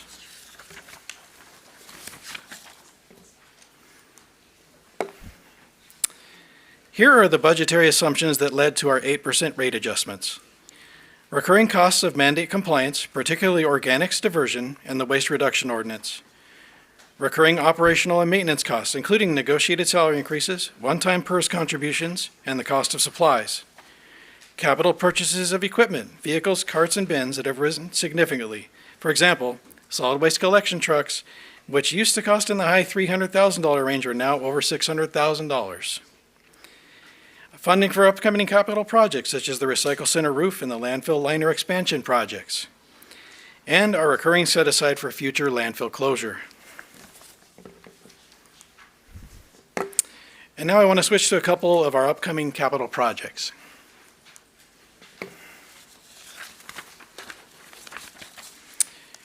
In order to provide a location for a soil stockpile, we need to construct the side slope liner expansion project on the southeast corner of the active landfill. This is estimated to cost about $1.4 million. After that project's completion, we will then construct the Phase 2D liner expansion project on the northwest corner of the landfill. And that is estimated to cost approximately $8 million.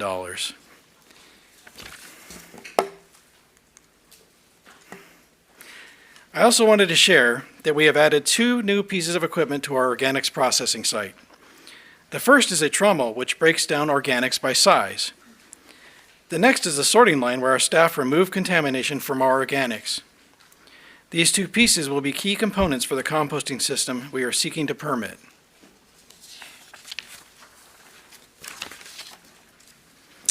So that wraps up the refuse budget. Thank you for your time. Thank you, Mr. Molinar. Like I said, exciting things. We need to be reminded not to dump out drugs and dead animals in our waste.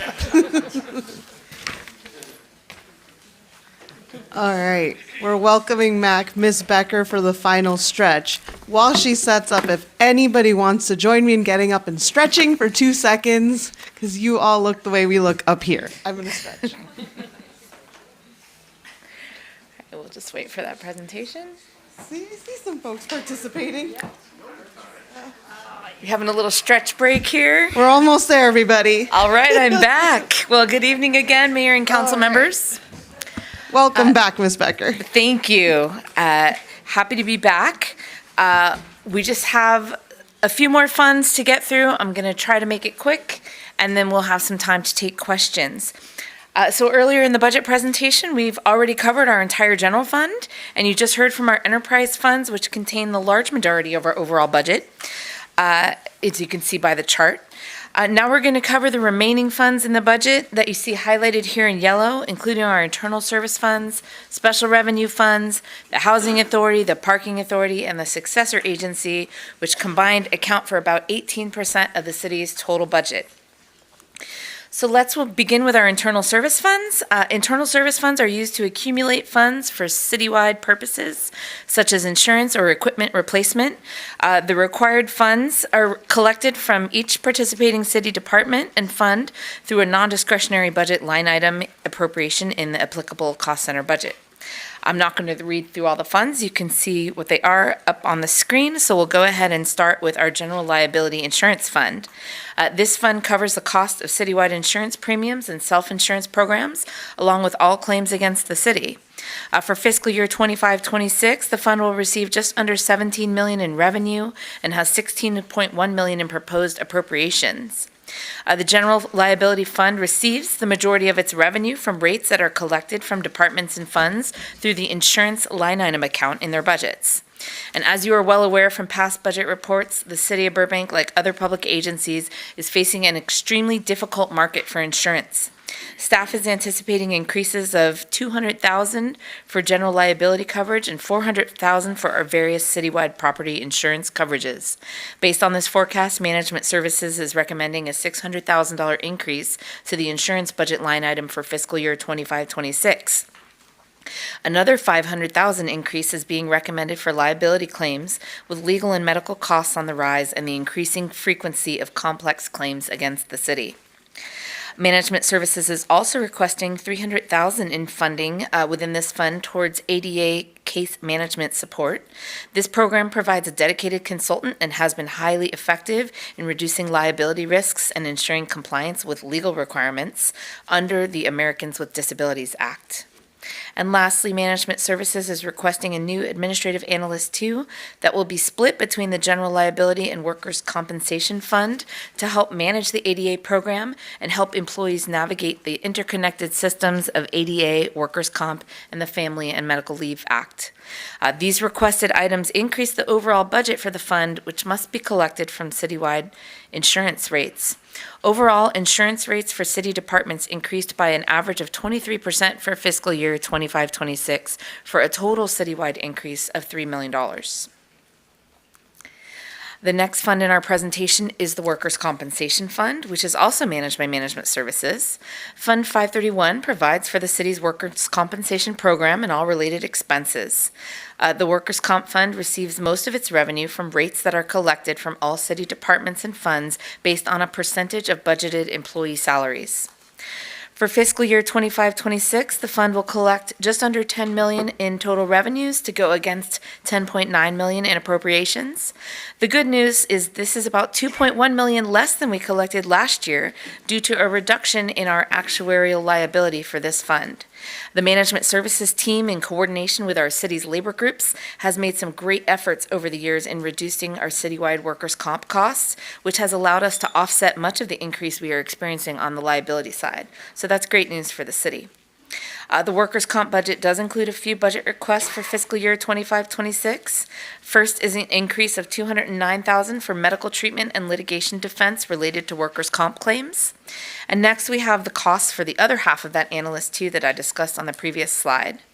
And lastly, there's a request for $25,000 to enhance the city's claims management software with additional modules and support hours.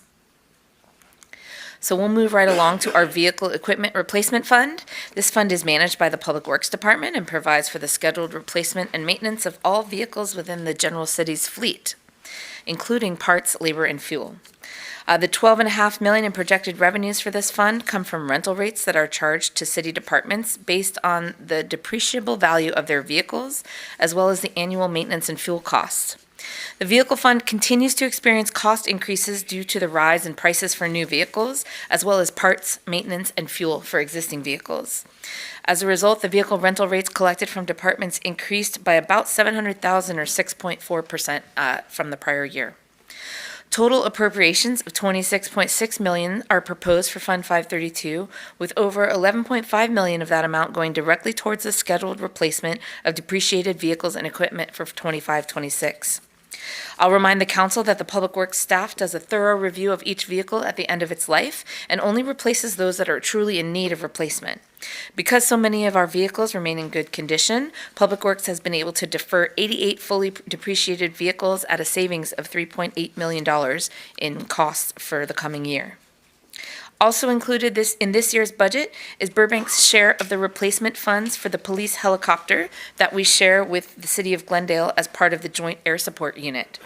The deposit for the helicopter was approved by the council in December, and this appropriation will cover the rest of Burbank's share of the aircraft.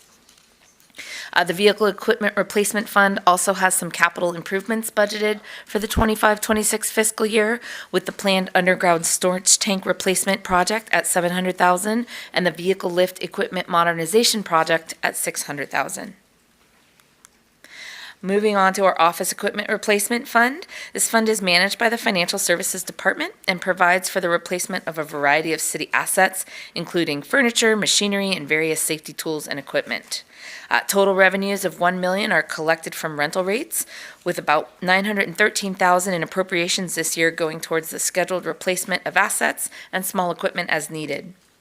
And while the 533 fund supports the replacement of our operating and office equipment throughout the city, we actually have no budget requests for any of these capital items for the current 25-26 fiscal year. And last but certainly not least is Fund 537, the Information Technology Fund. The IT fund houses the entire IT department, and Fund 537 also provides for the replacement, maintenance, and upgrades of all of the city's computer and network equipment, as well as software. Overall, the IT fund will collect around $18.8 million in revenues for fiscal year 25-26. Fund 537 receives its revenues from rates paid by all departments and funds based on the results of an annual IT cost of service study, in addition to one-time contributions from the general fund and other city funds for special projects. The IT department is increasing their total staffing from 4 to 6 positions. The IT service desk supports over 1,800 computers and software systems and handles over 12,000 service requests annually. Also included in the IT fund budget is 8 projects totaling $500,000 that will provide critical technology infrastructure for the city in the coming year. And here's a look at some of those planned technology projects for the coming year. I won't read the entire list, but should the council like to know more about any of these projects, this is a great time to acknowledge our new Chief Information Officer, Jose Calderon, who I see here with us tonight, and he will be happy to answer any specific questions about these technology items with which I know nothing about. Now, you may have noticed this project list is considerably smaller than our project lists in past years for the IT department, and there's a definite reason for that, which I want to explain on this next slide. The IT department, in coordination with Finance, Management Services, and BWP, is in the early stages of planning for a new Enterprise Resource Planning, or ERP, you'll hear this acronym quite a bit, software project for the city of Burbank. Many of you are familiar with the current Oracle ERP software utilized by the city that we implemented in 1999 in preparation for the Y2K event. We probably have some people in this room that barely even remember Y2K, but I can assure you it was a thing. Now, while we've done some required upgrades and added some functionality over the years, we're basically on the same technology platform that we started with 25 years ago. Consultant support has become very expensive. We have limited reporting functionality, and we are still struggling with a lot of manual and paper-based processes throughout the city. And while Oracle is still providing basic support and security patches, they are no longer investing in any enhancements to the software, so there's little opportunity for improvement. Bottom line, the current ERP we have has long since passed its useful life and is not meeting today's technology needs. A modern cloud-based ERP will completely transform the way the city does business. Everything from changing your address to complex financial reporting will be streamlined within one tool, and the stacks of paper forms that we transmit between departments will be a thing of the past. Which leads to the question, why haven't we done this sooner? Well, the answer is obviously the price tag. A full ERP implementation is a multi-year effort involving dozens of city staff members. And while we will no doubt gain efficiencies once the project is complete, we estimate the total price tag to be around $11.5 million for software licensing, implementation services, and staff backfills. The cost is shared by all funds based on usage, with the general fund covering about 2/3 of the project costs, or $7.5 million. Given that price tag, we elected to include what we call a ramp-up plan in the 5-year forecast, which sets aside funding each year so we avoid a large one-time impact in any given fiscal year. It's sort of like a savings account. The chart on this slide here shows the ERP ramp-up scheduled, and we have also included a discussion paper with your budget binder that describes the overall project and timeline in more detail. So we'll have the opportunity to talk about that more in the coming weeks. Okay, so that wraps up all of our internal service funds, and now we're going to move on to the city's special revenue funds. These are established by the city to account for revenues that are restricted for specific purposes. The funds play an important role in the financial health of the city. We have 15 special revenue funds, and cumulatively, these funds account for approximately $68 million of this year's budget and help support important needs like regional power supply, transportation services and infrastructure, and affordable housing. We'll review 12 of these special revenue funds as BWP staff already presented the street lighting, Titan Hydropower, and Magnolia Power Project funds as part of their presentation. So the city has 4 special revenue funds that provide transit programs and transportation infrastructure, including the Burbank Bus Fixed Route Service, senior and disabled transit, maintenance of the downtown Metrolink station, and a variety of street improvement capital projects, which will be discussed further during our CIP presentation in 2 weeks. As shown here in the chart, appropriations for our transportation funds total $9.9 million for fiscal year 25-26, with projected revenues of approximately $10.3 million. Prop A, Prop C, Measure R, and Measure M each receive their funding from one of 4 separate Los Angeles County voter-approved quarter-cent sales tax measures. So while the operating budgets for these funds remain largely the same as prior year, there are a couple of budget highlights to point out for 25-26.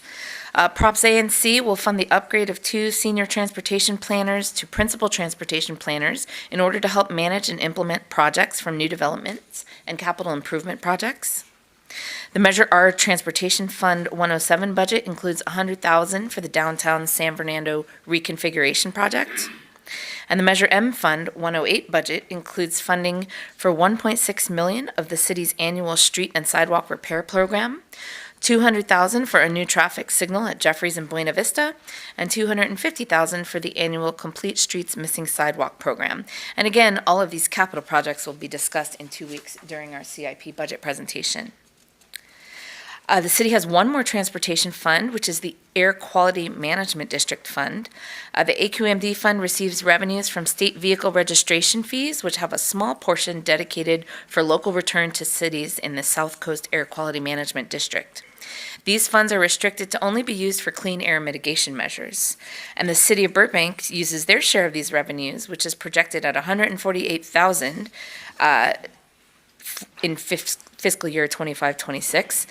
This revenue will be used to fund the city's rideshare program, which helps reduce vehicle trips generated by city employees. The Measure W Fund 109 accounts for revenues received by the city from the LA County Safe Clean Water Municipal Program. This program is funded through a special parcel tax of 2.5 cents per square foot of impermeable area, which was approved by LA County voters in November of 2018. Burbank receives about $1.5 million annually from this revenue source, which is managed by the Public Works Department. And for 25-26, the Measure W Stormwater Fund will continue to fund operations with no new budget request for capital. The next special revenue fund I'd like to talk about is our Community Development Block Grant Fund, or CDBG. The city receives annual revenue from the Federal Department of Housing and Urban Development, known as HUD. These funds are allocated towards activities that benefits persons of low and moderate income. The proposed CDBG budget for fiscal year 25-26 is just under 1.1 million in both revenues and appropriations. And the Community Development Department will be presenting the proposed CDBG Public Service and Capital Project Plan at the June 10th City Council meeting, so stay tuned for more detail on that fund's budget. Now let's look at our street improvement funds, which include the Road Maintenance and Rehabilitation Fund, 123, and the State Gas Tax Fund, 125. Both funds receive revenues from the state of California, which are collected through vehicle registration fees and fuel excise taxes. The combined revenues for these two funds total approximately $5.9 million for 25-26, with total proposed appropriations matching that amount. The RMRA fund is proposing a budget of $3.3 million, which is entirely dedicated to the residential and arterial pavement rehab programs for 25-26. The city is required to submit a list of city council approved projects to the state in order to receive these funds, and the Public Works Department will be returning to the city council on June 10th to present those projects. The Gas Tax Fund supports public works staffing for street projects and the annual maintenance of the city's traffic signals and regulatory guide side replacements. The Public Improvements Fund is funded by development impact fees charged to developers who bring new projects into our city. These revenues are restricted to funding projects that appear in the city's infrastructure blueprint or projects identified at the inception of the impact fee program. The Public Improvements budget includes anticipated revenues of $2.5 million, with proposed appropriations of approximately $4.7 million for fiscal year 25-26. Budget highlights for the fund include several park projects, as well as the Rancho Providencia Neighborhood Protection Plan, all of which will be reviewed during the CIP budget presentation. Fund 128, our HUD affordable housing programs, receive funding from the U.S. Department of Housing and Urban Development to increase the city's supply of affordable housing. This fund provides permanent supportive housing, or PSH vouchers to assist unhoused individuals. And also included within this fund is the Home Investment Partnership Program, which uses HUD funding to increase the supply of affordable housing in the city. The majority of this year's Fund 128 budget is dedicated towards Continuum of Care permanent supportive housing, which will cover administration and materials, supplies, and services costs, along with housing assistance payments. So that completes our special revenue funds. We're going to cover just a couple more special funds, and we'll start with the Housing Authority. The Housing Authority contains two funds whose purpose is to provide affordable housing to lower-income residents. The Section 8 program provides rent subsidy payments directly to landlords on behalf of very low-income tenants. Of the approximately $16.4 million operating budget for this fund, $13.4 million will go directly towards housing assistance payments, and $1.2 million will go towards emergency housing assistance payments in fiscal year 25-26 to help households experiencing homelessness and those at risk at becoming unhoused. The remaining balance is used to cover the administrative costs of the program. The Low and Moderate Income Housing Fund 305 lost its primary funding source with the elimination of the redevelopment agency back in 2012, I believe. Current revenue projections of $571,000 are from rehab loan payments provided to low and moderate income households and interest earnings on fund balance. The proposed budget for this fund covers program administration and does not include any new projects or appropriations for the coming year. Our next fund, the Parking Authority, Fund 310, is managed by the Community Development Department's Transportation Division. You will notice here, I wanted to point out for the first time in many years, our anticipated revenues for the Parking Authority actually exceed our expenses, meaning this fund is no longer in danger of a negative fund balance. This is, of course, due to our new paid parking program in downtown Burbank. Projected Parking Authority revenues are at $1.7 million for fiscal year 25-26, roughly $1 million more than last year's revenues. In addition to the paid parking program, this fund also receives revenue from parking permits and leases for city-owned parking facilities. Proposed appropriations of approximately $1.5 million will cover the cost of operating the downtown parking program, in addition to the operations and maintenance of downtown parking lots and structures and the administration of the parking permit programs. It's a lot of P's. As I mentioned during the general fund presentation, CDD is proposing to add a new parking services manager position to oversee all of this new parking activity. The position would be split between the general fund and the parking authority for fiscal year 25-26. The final fund I'll talk about this evening is the successor agency, which is a fiduciary fund maintained by the city. This means we are responsible for these monies, but they don't actually belong to the city of Burbank. As part of the legislation that eliminated redevelopment agencies in 2012, successor agencies were established to oversee the unwinding of redevelopment agencies. The total successor agency budget for fiscal year 25-26 is about $2.3 million, most of which will be utilized to pay bonded debt service. In order to receive these dollars, the city needs to submit an annual Recognized Obligation Payment Schedule, or ROPS, to the County Oversight Board, and then subsequently to the California Department of Finance for approval. This was completed in January, and the city received final approval from the Department of Finance in April. We made it. This concludes the presentation of all of our city fund budgets for fiscal year 25-26. And with that, we have staff here from every department who are happy to answer questions that the council may have about any of the material we covered this evening. Thank you, Ms. Becker. We appreciate it. And you really powered through that one. Thank you, everybody. Also, all of our staff that are here in the audience. We're right there with you. We appreciate you all being here. We know this is a really important part of our process. Thank you all for being here. All right, Madam City Clerk, I think I know the answer to this one, but do we have any public comment for the record? No. Our one audience member who's a member of the public did not have public comment, but thanks for being here.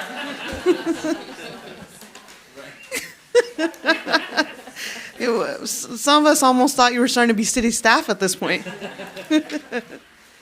Well, thanks for being here. And we will now move on to then council questions. Who would like to begin? Councilmember Anthony. Thank you. Early on, we talked about Allied going from 3 to 5 members, but it listed that it was only one-time funds. So are we not counting the new staff in regular occur? Are they only going to work for a year?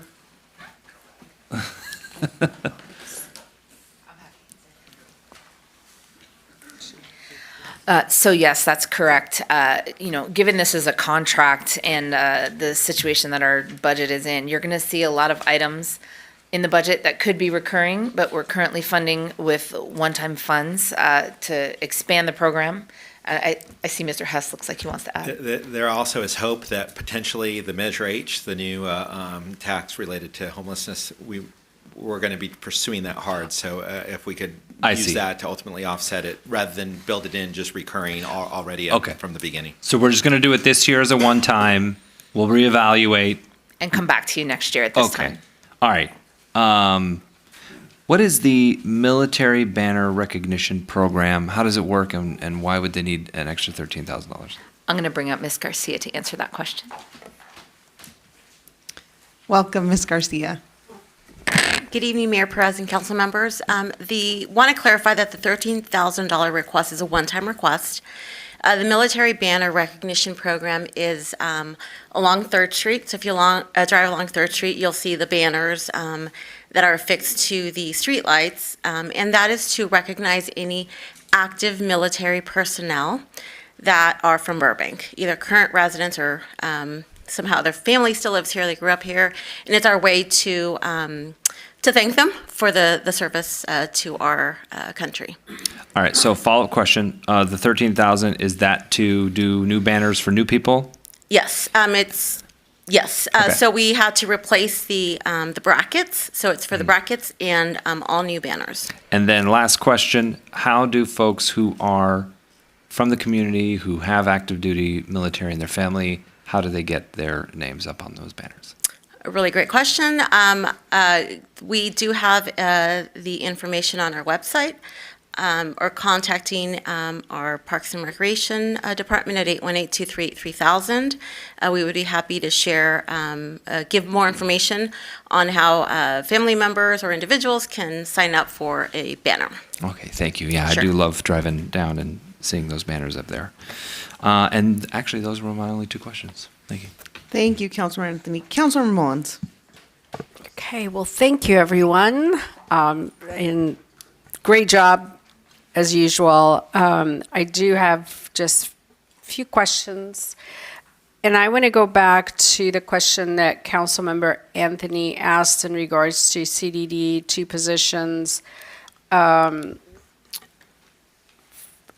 noticed the amount, though, even though if it's two position, but it totaled 591,000. So I was just wondering if those, you said it went from 3 positions to 5 positions, and that was slide number 32 on the original presentation.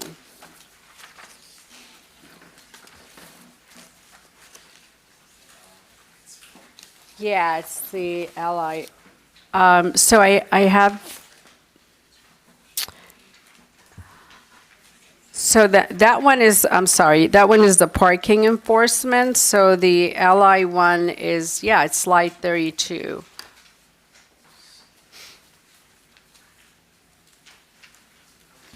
Yeah, I also have it listed 591,000. Yeah. So I'm wondering why the cost is so high.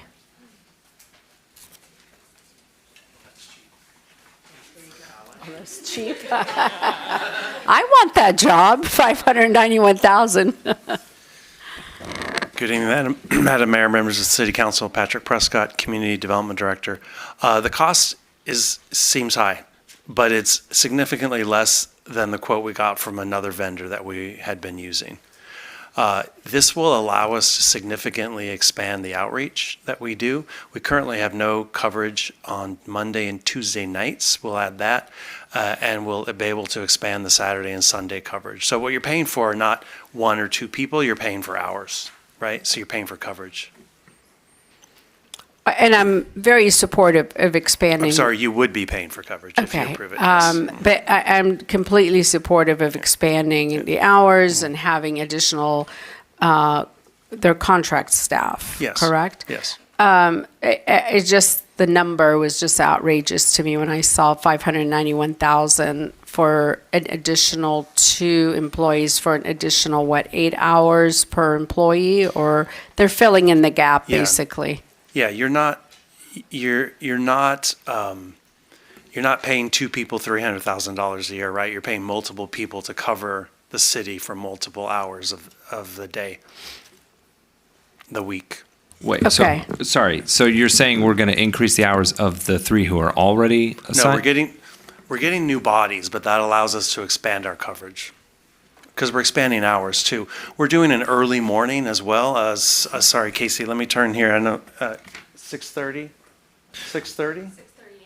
6:30 a.m., which we don't currently have, to go to the parks. So I guess the question is, while they're working, is there also additional support staff that is also how does that work? If you expand the hours, is it just the one person who's doing it, or you have? Do you want to fill it in, Casey? What? Hi, thank you. Casey Lee, Housing Development Manager for CDD. The current contract for 3 staff annualized is $312,000. So the contract amount of $590,000 is for all 5 staff. Is for the entire contract amount for Allied. Okay, so that sounds better to me because I heard this is for additional 2 staff, and I think that's what you heard. And that seemed like a lot of money. It's the entire contract amount of all 5 employees. Okay. So it's not 591,000 increase just for the 2, it's 591 for the whole program. Correct. Okay. That brings us back to our conversation about funding these items with one-time funds. I think last year's 3 contractors were funded also with one-time funds. So this request is to maintain the 3 and then also add 2 additional. So I think that's why Correct. we get to that total amount of 590,000. Okay. Sounds you. much better now. Thank you. Also, I have a question regarding slide, I believe it's 33, and that pertains to, for PD parking enforcement representatives. 3 positions, and it's 317,000. Is that the going rate for 3 positions? Again, it's just the numbers seem high for the number of positions that we have. Thank you, Welcome, Ms. Councilmember Garzon. Mullins, for your question. Good evening, Council, Mayor. Thank you for the question. The $317,000 for the parking enforcement reps are for the 3 enforcement reps that Council approved last December for the downtown paid parking program. When we presented that report to Council, we did ask for the 3 parking enforcement reps, but that was only for the fiscal year 24-25. Now we're asking for the funding to cover the parking enforcement reps for the next fiscal year. And the 317, that includes benefits, I mean, the whole package, is just not straight salary. They're contracted employees, so that's what Contracted. yes, they're contracted employees. They're not City of Burbank employees. They're LAS employees. Okay. So you're going to have an overhead rate that the company's going to charge Yeah, you. it's just, I was wondering how much the employees make. So it's, okay. Thank you. You're welcome. So I think, again, same theme, slide number 34, where we have Park Patrol Program for $350,000. I guess those are also contract employees. I see a shaking head. Yes. Okay. So all these are contract employees. Question regarding to that is, if the program is successful on any of these, in the long run, is it better to have our own staff than paying an outside company to pay overhead and cost us more? I would absolutely look at that. I mean, the Allieds may be more difficult just because it's a Right. very specialty, but Park Patrol, others, there might be opportunities there. So for us, it allows us to have these pilot programs and assess and figure out what our needs are and how many, versus just throwing that in and doing recurring costs, and now you're paying for pensions and Correct. benefits and all that stuff. Okay, So, so I'm something- very comfortable looking at that. I think that's why it's always good to do these pilot programs and see where we stand. So we weren't sure about some of these things, but either way, it's going to cost you. But where we could be most cost effective, that's our job, and that's what we should be evaluating. Okay, thank you. I have on slide 20, regarding the airlines and the revenue that we receive. Let me see if I could see without my glasses. Right here. So we receive transit parking tax 4%. And I was wondering, recently, I think as recent as a week ago or so, the Southwest airline mentioned, there was an article, and I think we received something from the airport about consolidating a lot of their flights and reducing some of the flights. With that overall, and we anticipate probably for the revenue effect, our revenue income for that, since they're going to be reducing their flights from Burbank. I don't know if that was something that you've seen. You know, it's hard to tell, and the chart we use on that slide is passenger counts, right? Passenger counts are correlated with parking revenue because a number of those as passenger counts go up, you have more people parking at the airport, and thus we receive more in the parking tax revenue. Whether or not, whether or not the revenue gets reduced based on consolidating some flights really depends on the scheduling. We do reach critical mass in our airport parking lots as well. Once they fill up, I mean, we're not receiving any more parking, so it's hard to tell. I feel fairly confident that this number is going to stay stable over the next few years and probably increase when the airport reopens with its new terminal. So right now, we haven't seen any noticeable drop. If anything, we're seeing an increase in passenger counts, and more than likely, if Southwest reduces a couple flights, other airlines are going to take advantage of the gate space and try to, offer more flights. Okay, well, I think it's something in the future we will see if that's going to affect it or not. Because they did, I mean, I was even surprised coming Southwest. They always do very well here in Burbank, but they're going through consolidation of a lot of their flights. So Hopefully it doesn't impact us too much, along with everything else. And I do have two more questions. One is regarding the public works, electric vehicles, not electric vehicles, but on slide 7, the new replacement for equipment and vehicles, are those going to be any of them electric at all, or are we not still purchasing electric? And I think it was slide 7. So, Honorable Mayor, Council members, thanks for the question. Ken Berkman, Public Works Director. You know, in general, we're seeking every opportunity to purchase EVs where we can. We're going in line with building out our infrastructure. So there are several that have come online this past year. There have been a few Chevy Volts that we brought for staff. We're focusing on our small units. So every opportunity that we have to have a EV purchase is what we're doing. There's an example of, you know, for the police department, given the use of those vehicles, you know, overnight for detective work and the amount of power that they need, that's not an opportunity right now, but every opportunity for basically our line staff, we're looking to purchase the EVs. Okay, thank you. That was it. Thank All right, you. I thanks. just was curious because I think it was $18 million or something in funds that we're replacing, looking at equipment. Fund 532, right? Yeah. Yeah, okay. Yeah. Yeah. I still remember 18 million because I was like, wow, that's a lot of money, but thank you.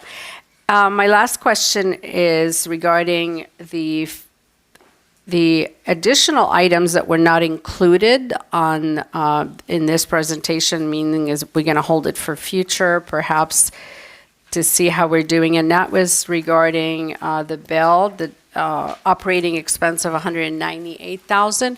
I was wondering what that was for. Was this something that we need to consider, take a look at, perhaps allow you to have this fund to do something that is necessary? Good evening again, Marissa Garcia, Parks and Recreation.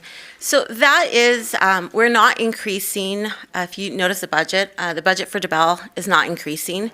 However, DeBell, right, we have a restaurant, so the cost of food has gone up, salaries are going up. So that is our projection of what our overall expenditures are going to be for next fiscal year.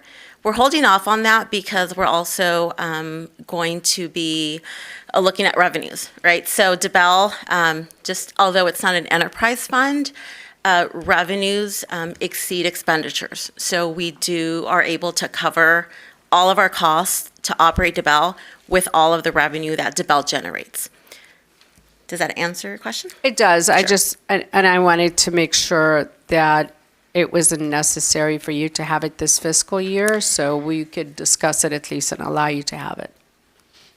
If I could, you know, if we need to, we'll definitely come back at mid-year. We didn't want to commit just right away if we could have it offset, so still uncertainty.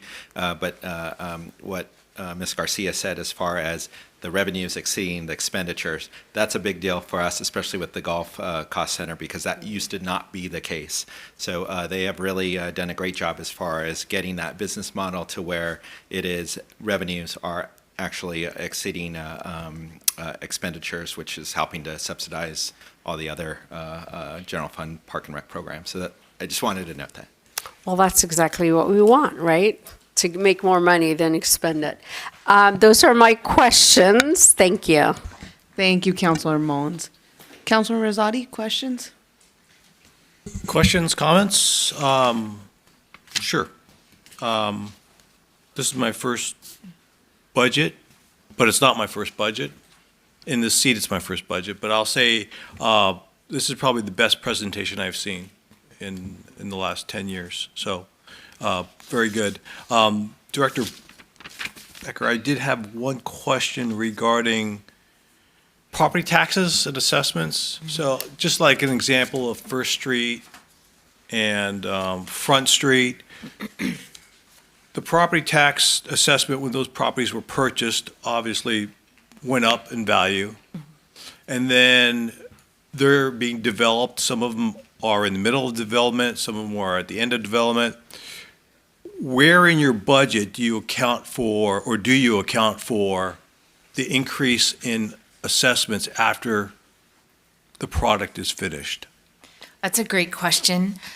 We actually contract with a property tax consultant that helps us sort of do some of those projections, but we don't project individually for each development. And I will tell you why. The county assessor is never consistent with when they actually go and reassess a property as it's being developed.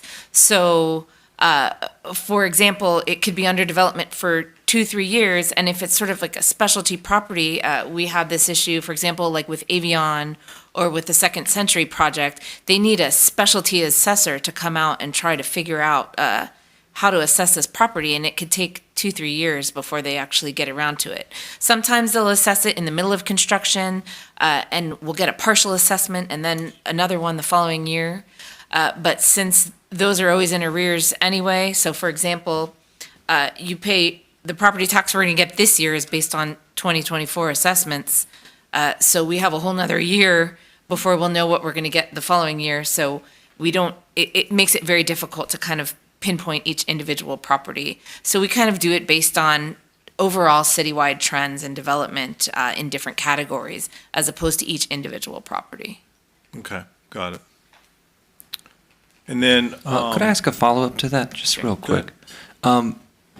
When the property is sold, there is an assessment made at that point, yes? Yes. So there's a little bit of a change on the sale of a property. It's a lot, depending on how Well, long. It can be a lot, and that's one of our leading drivers of property tax increases is change of ownership.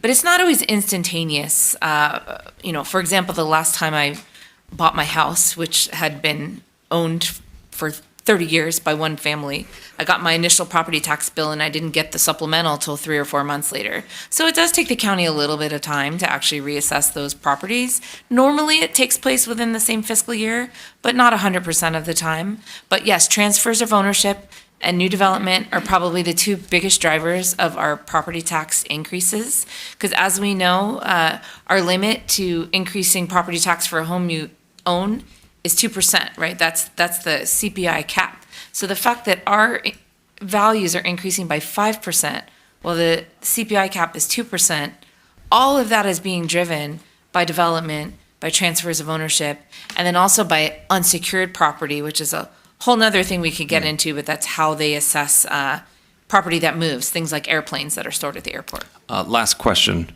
When the sale assessment and then later when the final development assessment is made, how retroactive does the county make that, or is it? Not, yes. Okay. No. All right.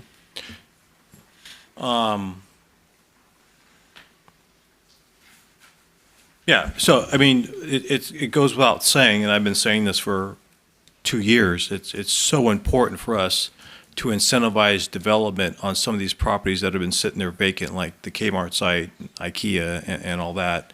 We benefit greatly from the transfer and then the future development. So I think part of our goal is to really push that. And in that is our specific plans that we need to get finished, because I think folks are waiting for those specific plans so those things can happen. I noticed a couple things that didn't make the cut, and I just had questions regarding the animal control. How many officers do we have now? And I know it's always been kind of thin. Good evening again, Marissa Garcia, Parks and Recreation. We have 5. I do want to mention that animal control officer position is a position that's currently funded through a grant. And staff is in the process, and that those funds will expire at the end of the fiscal year on June 30th. We're in the process of applying again. This is a tobacco grant that funds not only Park Patrol, and their job is to help educate, focus on our parks. It also partially subsidizes city attorney's office, small portion, as well as community development. So the reason why that's on the deferred list is we feel pretty confident. I feel pretty confident that we will be successful in securing those grant dollars again. Okay. And quick follow-up, Mr. Sure. Garcia, remind us, is that a state grant? It is I believe it is. Okay. Actually, no, it's a Department of Justice grant. I mean, everything comes through the state, but it's a Right. federal grant. Okay, it's a federal grant. Yes. Okay, good to know. And then my same question with the I think it was 2 community officers that didn't The make- community service officers. Yeah. That's with our police department. How many do we have? And I So know we I ha- know it's beneficial to have them rather than a sworn to take care of certain details. So how important is that? Yes, thank you for your question, Councilmember Rosati. We have 2 budgeted, 2 that City Council approved for fiscal year 24-25.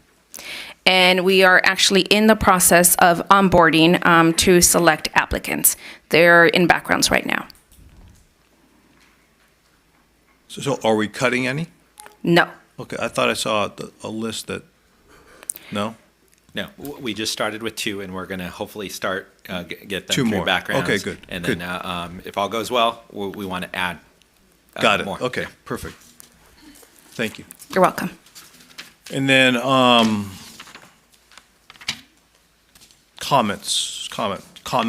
one comment.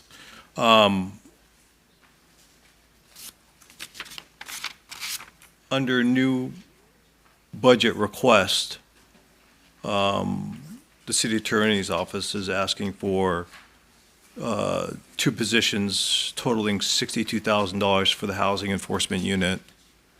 And I know we're looking at potentially $1 million for a rent registry and another $3 to $5 million for additional staffing.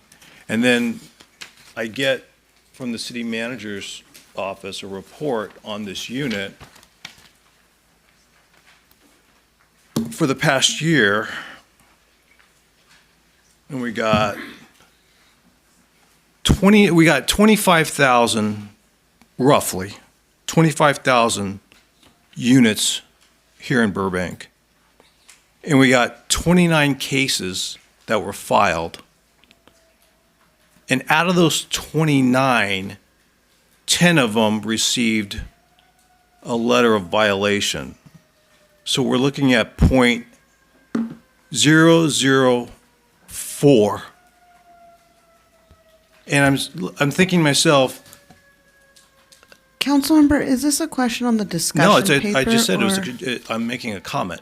I'm Or- making a comment. But are you that- making a comment on the discussion paper? I'm making a comment that Because we're spending money right now on we're- a department, and the justification that we got from the city manager's office. So does right now not- we're making comments or questions on the description we just had. I'm questioning this unit.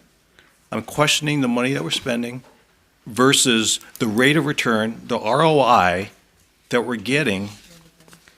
So we can talk about it later. It's fine. I'm just bringing it up. Madam Mayor, may I clarify?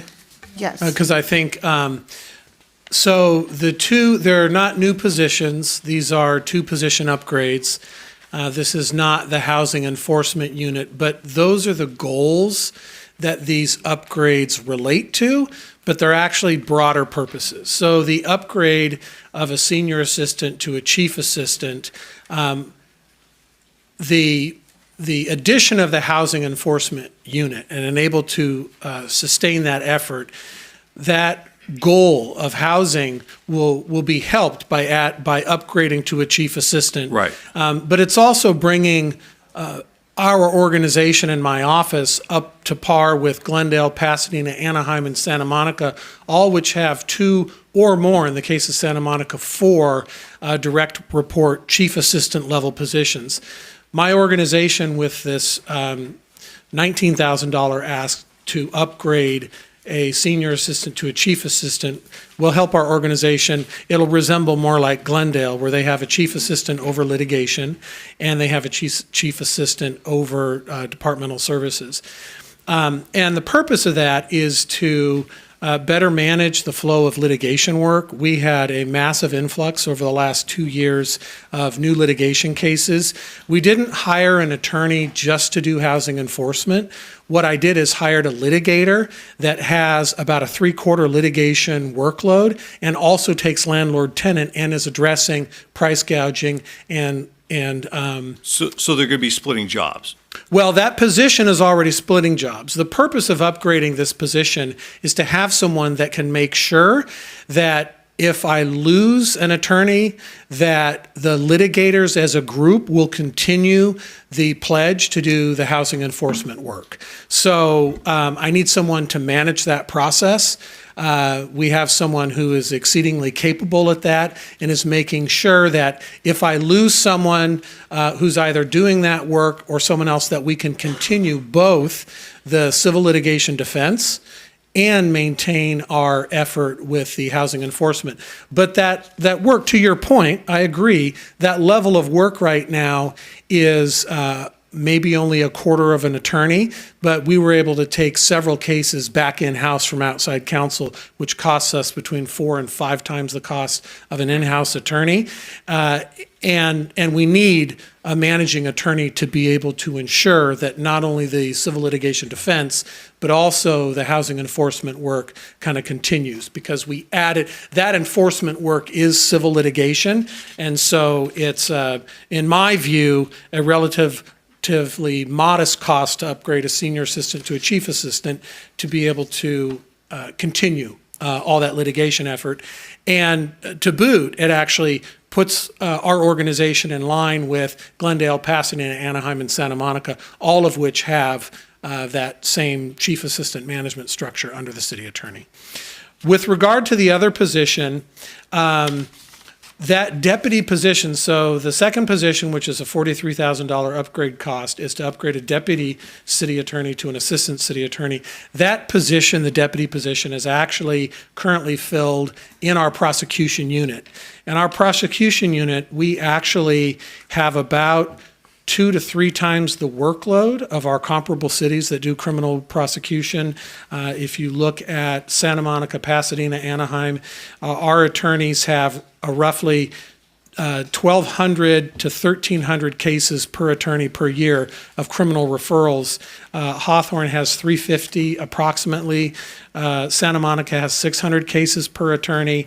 Many of these cities have the same criminal referrals, but twice the attorneys.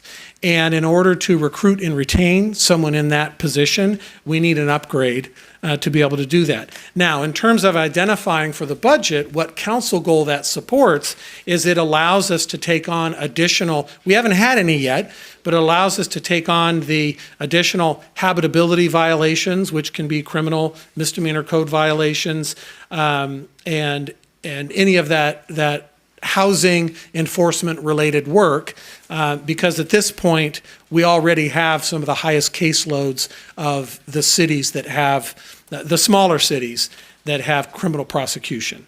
So it relates to that goal, but it's really trying to support recruitment and retention of people that do that work for Burbank. Okay, got it.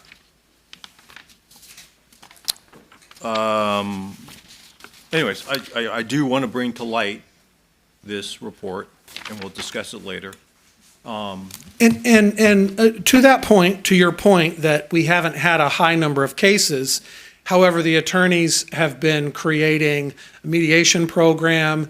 We're working with housing to set up low-income legal grant assistance. We are modifying agreements to provide the housing clinics.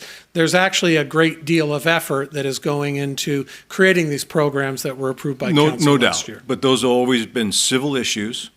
And I also think with a budget that's razor thin, expenses outpacing revenue, looking at us being in the red for the next 5 years, spending another $3, $4, $5 million on this, to me, again, doesn't make a lot of sense. And I know we'll talk about it another time, but I just wanted to bring it to light because we did get the report, and I just saw the notes on the new budget request. Okay, thank you for the clarification. As long as we're not diving into any discussion papers tonight, but that sounds like it was a different question. It is 11 p.m., so Mr. City Manager, I'm supposed to check in with you. Yes. Fortunately, we haven't done this in a while, so that's good news. We are at our last item. I would recommend that we continue to go for maybe a half an hour and wrap this up. Remember, you still have opportunity to provide input next meeting. We're going to continue the budget, and then the third. But if there is a request, or if you want us to look into something, now, we would appreciate it now, so we have a couple of weeks to actually come back with you if you do have an additional discussion paper, informational memo, or whatever. We'd appreciate that. Okay. In keeping with order, though, I'm going to let Council or Vice Mayor Takahashi ask her questions. I'm going to ask my questions, and then if folks have requests, we'll go into that piece or comments. So let's go. Questions, yeah. Are you done? Okay. Thank you, Madam Mayor. I wanted to piggyback a little bit on what Councilmember Rosati was asking earlier about the revenues and property taxes. So, looking at the earlier portion of the way back in the beginning when you were talking about revenues, majority of the revenues that you presented have been, have shown increases since last year. The one, though, that went down was sales tax. Mm-hmm. And so the first question I have for you about that is that the sales tax went down, but the transactions and use tax went up. So could you please explain the difference between those two, why one went up and one went down, and just kind of share a little bit about that particular I do revenue want to source? clarify. So on the sales tax slide, we reported our fourth quarter receipts. So that is which is our most recent quarter of returns, October through December 2024. Those are actual receipts that we received in the prior quarter. For next year, we are projecting those revenues to decrease from the current year. So it's not that one is going up and the other is going down. More than likely, they're both going to decline a little bit, and that's just based on trends we're seeing in sales tax. So we're using actual revenues to report to you, but we're trying to predict the future. And right now, the future tells us the economy isn't super strong in some areas, particularly with things like tangible goods, retail, auto. We know those sectors are struggling, so we're using that economic information to project what we think is going to happen next year. We could completely be wrong, right? But we're using what we know to try to project the future for our revenues. And I think the decrease, and it's pretty conservative, 1.6% decrease, is in line with what most other cities are projecting and what we're hearing from our own sales tax consultants for the coming year. Okay, great. That clarifies it. Thank you. Okay. I have a couple specific questions about the fee schedule. There's a number, actually more of a general question than a couple of specific ones. So there's a number of percentage increases on the fee schedule. I'm wondering, is there available somewhere the actual numbers to see what those percentages mean? Because example, I saw one percentage, I forget where it was, example, doesn't really matter, the specifics, but one said 300% increase, but it was an increase from $1 to $4. Whereas there's another one that was 5% increase, but I don't know what that means. So is there available somewhere of what that actual increase is? Absolutely. The entire proposed fee schedule document, every fee that we're proposing to change, is available on the Finance Department's website. There's a QR code on the front page of the fee schedule here in your document that you can go to get that directly. Okay. We tried to summarize here for the purpose of this book because in the past when we've included the whole thing, it's, a 150-page document. Yeah. So we're trying to do our best to summarize by category. The majority of our fees we're proposing to increase by the CPI to keep in line with our cost recovery policy, with the exception of the utility sections, which are coming back to do the public hearing in a couple of weeks. Yeah. Okay, great. And then specifically, there was two that I just noticed that are of interest to me. One is an increase, I don't know the exact numbers, it's just a percentage, but an increase in the paramedic ambulance services. And so I kind of understand just the general reason for an increase, but I'm wondering, does that include also the emergency membership program? Is there going to be an increase in that? And will that be affected? And also, if you could just briefly explain what the emergency membership program is. Welcome. Hi, good evening, Mayor Perez, members of City Council, Christine Ellis, Fire Administrator. We did not increase our rates for the EMS membership program, so it'll remain at $7 per month or $84 per year. The program is a subscription program in which Burbank residents can enroll to basically have their fees for any emergency medical care that's provided by the Burbank Fire Department waived. Right now, our paramedic ambulance service fees have been bundled for fiscal year 25-26, and that may be why it appears to reflect a significant fee increase. The reason that we bundled our rates for the coming fiscal year was to align them with ambulance billing codes that are set by the federal government. So it'll make it easier for us to recover those costs going forward. Great, thank you. That clarifies it. So what I'm hearing too is that if one wants to avoid the increase of the paramedic ambulance services, they can enroll in the emergency membership program, and they don't have to pay the extra increase because that's not going up. Correct, and I do want to clarify that the department still bills an individual's insurance for any fees associated with emergency medical care that we provide, but any remaining fee or deductible would be waived. Right, thank you so much. And then my second specific question is about library charges. So there was a line item on page 6 of the fee increases about increasing just general library charges. And I'm wondering what is, I don't have to look it up if you want, but basically what is that increase for? And is it going to affect, we're still not charging any kind of late fees or anything for our, okay. Replacement costs are going to go up slightly. Okay, great, thank you. So for those listening at home, that was Eric Lashley, Director of our Library Services. He's like, I've been sitting there. I'm not going to go all the way up to this microphone just for that little question. Thank you for that clarification. We fought hard to get rid of the late fees, so I'm glad to hear that they're going to stay not being charged. Also library. So another question is about the social services supervisor increasing from a half-time to full-time position. Am I remembering correctly? What? Oh, he has to get up, sorry. Yeah, made you move. Welcome, Mr. Lashley. Stretch your legs. If I recall correctly, our social services provider was shared between the library and the Parks and Rec, both half-time, right? So if we're increasing the library's social services to full-time, what's happening to the Parks and Rec, and how are you guys sharing it, and how is that going to work? Eric Lashley, Library Services Director, good evening. We are taking that on completely. I don't know if Parks and Rec is going to continue with their social services supervisor, but we're going to take it all in-house and just have one full-time for the library and provide services at the library. Okay. Welcome back, Ms. Garcia. Good evening. Marissa Garcia, Parks and Recreation. So for Parks and Recreation, we're actually utilizing the half of the position, utilizing those dollars to try something different. We actually are piloting a new program in partnering with FSA. So FSA has already started offering classes, group sessions, and really they're an amazing, as you all know, they're an amazing nonprofit here in our community. And so really they're tailoring their services to the needs at our senior or older adult programming. Okay. Could I just ask a follow-up? You're using half of what you would normally pay for that full-time program. Are you getting the same amount of services out of it, or more, less, more specified? What do you?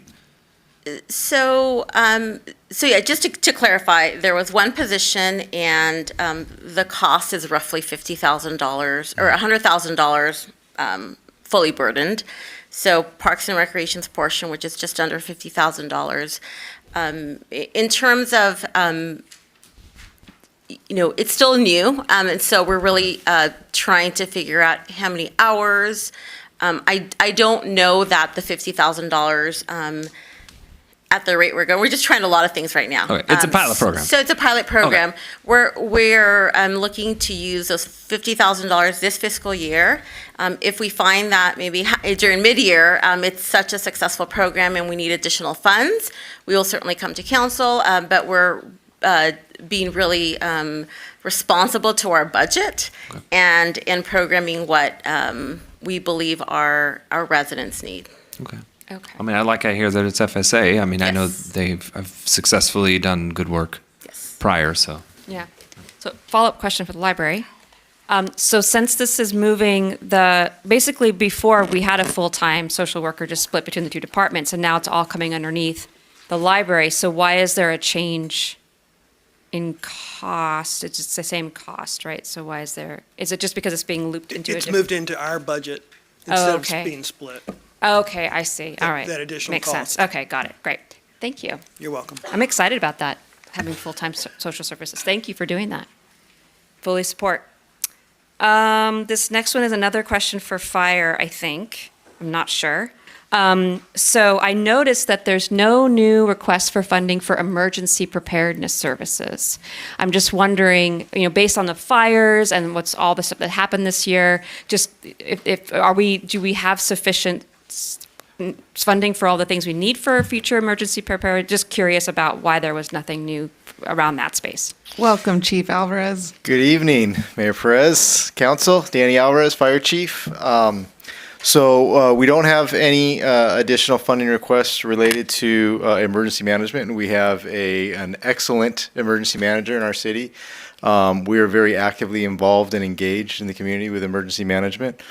And so at this point, we didn't feel a need.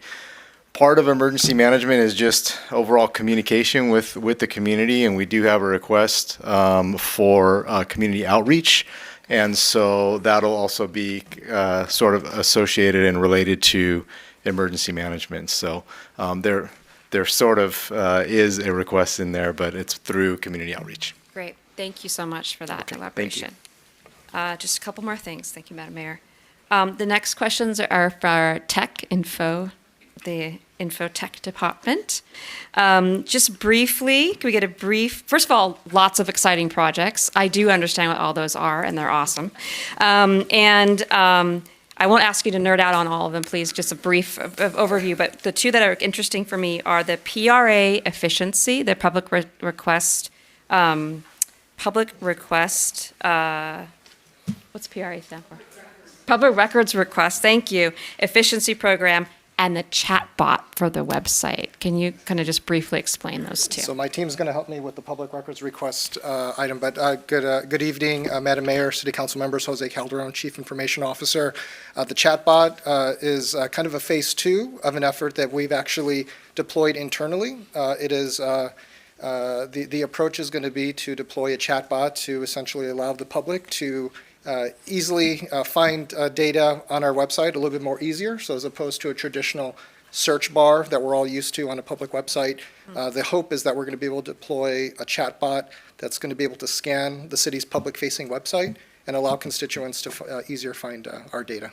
Is this also going to be Burbot? It's going to be a flavor of Burbot. We might work on the marketing aspect of that. If you haven't seen Burbot yet, you should. He's cool. And Deputy CIO here is going to step in. The other Mayor, council members, Kevin Woodruff, Assistant CIO. The Public Records Efficiency Act is a system that allows us to track our FOIA requests. We get a few thousand a year. This will have the automated routing and approval for the departments. Documents will be uploaded, sent to the constituents, so on and so forth. If there's multiple requests for the same item, it goes out, things like that. Okay. Should really help the city. That's exciting. Thank you so much. So if we were to fund that in this process, how quick would that get up and running? It's a software as a service. It's fairly straightforward to implement. We'll have to sit with the departments and talk about the actual flow, and there's some redaction and things like that we'll have to figure out. But parts of the system can be built fairly rapidly, so it should be a great for the city. Well, that's very exciting. Thank you for both of those updates. I'm looking forward to both of those programs being implemented. Thank you. Thank you both, and welcome to your first budget, Mr. Calderon. Yeah. Can you make sure the bot does not have an English accent? I really hate that. It's so condescending. All right. And I might follow up with the other projects to get more details so we can nerd out together, because that sounds exciting. Let's see. And I have just a couple general questions. Where are they? All right. So just for the benefit of the public, because, and then we talked about, discussion papers. There were a few questions during public comment about items that are in the discussion paper. So can you just briefly explain what the discussion papers are for, and when we're going to talk about them, and how we're going to incorporate those discussions into the budget so the public understands the time, because they were having a hard time understanding the timing of it. Absolutely. So obviously, we brought to you today a proposed budget for all of our funds, and our main priority was to get through the review of each of the budgets for those funds. But over the course of the year, both the City Council requested items that they would like to see discussed as part of the budget process, and there are some items brought to you by staff as well. We typically save those for the end because over the course of our budget review process, we get additional requests from City Council members to add to that discussion paper pile. So we wait till the end of all of our budget discussions, and that's usually sort of part of our final decision-making process. Once we review the whole budget, know what our financial position is before we adopt, we'll make those final decisions about which discussion papers get incorporated and which don't. So given that we have 2 scheduled meetings to discuss the budget, we'll save the discussion papers for the end, but of course, we also have the public hearing, at which time we have the ability to bring those back and talk about them as well.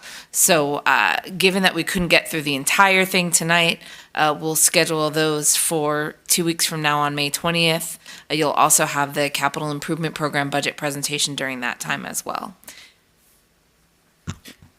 If I could expand, this is a unique year too. There's the 2 rent discussion paper items that are on hold pending the potential conflict of interest resolution. So we have those in there, but we just can't talk about them until that's resolved. So I know Ms. Kaplan noted that, but Ms. Becker, that's how that was the slip. Okay, I'm getting tired, but that's I just wanted to put that caveat there because normally we would do all of them. Yeah. Okay, so there's a possibility we may be able to discuss those on the 20th, but more likely that we'll be talking about them in June. It might be after the budget, to be honest with you. Okay, so it may take a bit. Okay, just to set expectations for the community so they know. All right, and then just my last general comment, which I don't know if you can answer, or question, I don't know if you can answer or not, is that looking again at the revenue sources and the uncertainty of this coming year, a number of our revenue sources are federally sourced, right? Like our Section 8 and I know you don't have specifics, but when we're looking at the projection and there's uncertainty, do we have anything that we know of yet that has a potential for not being funded, or are we still working with the assumption that the things that are on the federally funded are still going to be funded? The people are asking about the federally funded stuff, so I just want to kind of get that. Understood. Just to clarify, very little of our general fund is actually federally funded. So that is good news for us in terms of maintaining a balanced budget. We do, and the reason why we have special revenue funds is to sort of separate out those different revenue sources so that we can track them more efficiently and report to the federal government on how we spend those funds. Yes, there are a number of items that are on the initial chopping block for the president's initial budget, including things like CDBG, other items. Many of these have bipartisan support. So it's not a unilateral decision that because it goes on a list that somebody decides to cut from the budget, there's still plenty of discussion that's going to take place. Right now, we're assuming what we know, which is that those programs are still in existence, and we're moving forward as if they're still in existence. The federal government's fiscal year is on a different calendar than ours. Okay. Their fiscal year budget starts on October 1st, and even then, they don't even have a charter that says they have to adopt a budget by a certain time like we do. So really, whether or not these programs continue is a complete unknown right now. So we're acting on the information we have. Obviously, we're going to come back to you as things change. And if we need to adjust the budget during the course of the year, we always have the ability to do that. But it is a big unknown right now. We are fortunate that it's only a very narrow window of revenue sources that really are tied to the federal government. Okay. But, our ability to control that is kind of minimal, as you know. Great. Thank you for answering. And it's a hard question to answer, but I appreciate you answering that for the community. Thank you, Madam Mayor. Those are my questions. Thank you, and that's a perfect segue into some of my questions. Basically, what I asked, what the Vice Mayor asked was something I was going to ask you in a different formulated way. The U.S. Conference of Mayors shared a very alarming report and list of the proposed funding cuts that the Trump administration shared. And looking at it, like Ms. Becker said, CDBG's on there, HUD programs are on there. If assuming, or hypothetically, if that went through, that would be very detrimental to us. And so my question now is more, I know this was kind of just asking preliminarily, what does that look like? And it's hard to tell, we won't know. Thankfully, there is that bipartisan support. My question is, from that list, would it be possible to all of my colleagues here, can all of council get kind of a breakdown of where we are affected? Because I know when I shared this list with the city manager and Ms. Becker, there were some areas where we're not affected and there are some areas where we could be. So I'd appreciate if we could get that list sent out to my colleagues so that we can see exactly where we might be affected, where we do receive funds. Yeah, a couple things. So I did receive the list. I'll get that to everyone tomorrow, so at least they have the list. And then what we could do prior to the 20th is kind of go through that and at least let you know which ones we've received money for, or likely to receive money for, and just highlight those, just so you know. Yeah. Of course, it's our best guess, but and then at least you could kind of see from the list where we typically get our federal funding from. Thank you. And I ask because, like Ms. Becker said, it's thankfully not the majority of our general budget. It's good for the public to know that. That's more stability for us. But a lot of these programs are the kinds of things that you're hearing about in the news. And to the Vice Mayor's point, well, we get questions a lot about every day. So having that list highlighted would help us as council answer the questions of the public when they ask, how is the CDBG cut affecting us? And we can tell them exactly how. Or how is insert like a DOJ obscure program here? And we can tell them confidently, oh, we don't get funds from that. Or we get very limited funds from that. So I think that would be helpful, and I appreciate you both in doing that. I don't get to do this very often, but I will point you also to our finance department's website, as part of the city's website. We prepare a single audit report every year as part of our requirement for collecting city funds. That has a list of basically all of our expenditures of federal funds for the prior fiscal year. So that's really a good sampling to show you in a given year what we spend in federal dollars. So that's an opportunity, and we can provide a copy of that attachment as well. Thank you. Those coupled together, I think, will make it a lot easier for us to answer some of the questions we're getting, despite the uncertainty that we're all facing. And I think it will give our community a clearer picture. In that same vein, I wanted to ask Mr. Lashley to come back up. Sorry, I'm making you get in more steps. And explain some things about the Jobs Connect program. We were getting some questions. So the first thing I would like to ask is, can you explain the difference between Jobs Connect and the Jobs Connect Plus? Sure. So Job Connect Plus was a federal grant from the Small Business Administration that we started in the fall of 2023. It runs out at the end of this fiscal year. And so we had received approximately $87,000 to hire 2 contract navigators and 1 contract instructor. We also got money for instructional materials and equipment. So the money that the passionate people, and I was so glad that they came out and spoke tonight, that's what they were talking about. We do have plans to continue Job Connect Plus, but we're going to have to bring it in-house with my staff. So we're not going to have the funding to hire the navigators and the instructors. So that's it. We're still going to do Job Connect, which is, again, helping people find jobs.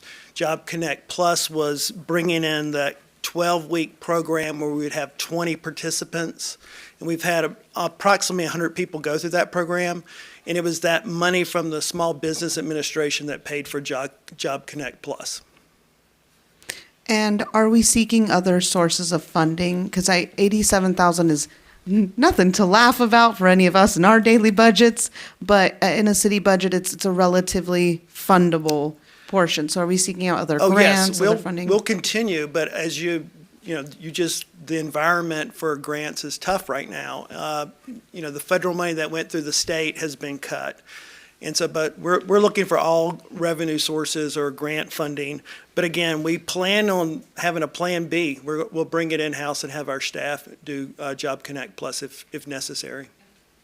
Great. And that's really important to hear because I know there was a lot of common sharing. Please don't get rid of Jobs Connect Plus. Please don't cut this funding.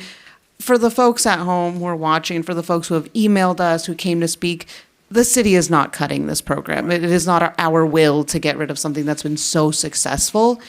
Our federal funding is being cut. Right. It's plain and simple. And we will do everything we can to keep the program running, maybe in a different iteration, maybe it'll look a little different, but we're doing everything we can to make sure it continues to move forward. Yes, and you can tell by the passion that people gave tonight from the emails, the calls. It's a great program. And I'll be asking for something on that later tonight once we get into the comment section. But thank you. I think that explanation was really important. All right. My next question, on a lighter note, I'm going to go back to Mr. Molinar with refuse collection. You laugh, but I did find it interesting. No, I'm not going to ask about dead animals.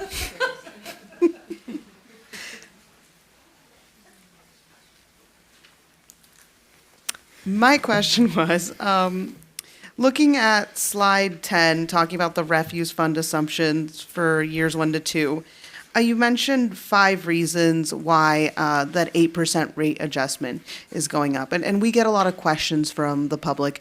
Why are my rates going up for water and power and for this? And so I was just wondering, can you give us, even if it's a ballpark estimate of what is, of these reasons, what's kind of the biggest impact? Is it cost of state and local mandates?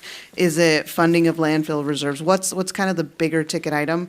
Or what is the lowest one, or are they all about the same? I would say it's pretty much in descending order. I'm sorry, excuse me, through the Honorable Mayor, John Molinar again. Yes, it's in cascading order from pretty much the biggest stuff to the smallest. And the state mandates are the biggest part of it, and then it's O&M. Great. That's really helpful to know. Okay, so that's really helpful because when we're having those conversations with the public, people want to know why the rates are going up, and we have the reasons why here, but it's helpful to know this is the biggest percentage of it, and then moving down the line. So thank you for that. That's very helpful. Thank you.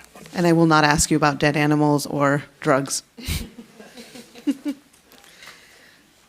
All right. And then my last couple of questions are again going into the uncertain and unknown. I'm sorry. I know you don't have a crystal ball, but it is, I think, what is most worrisome for us.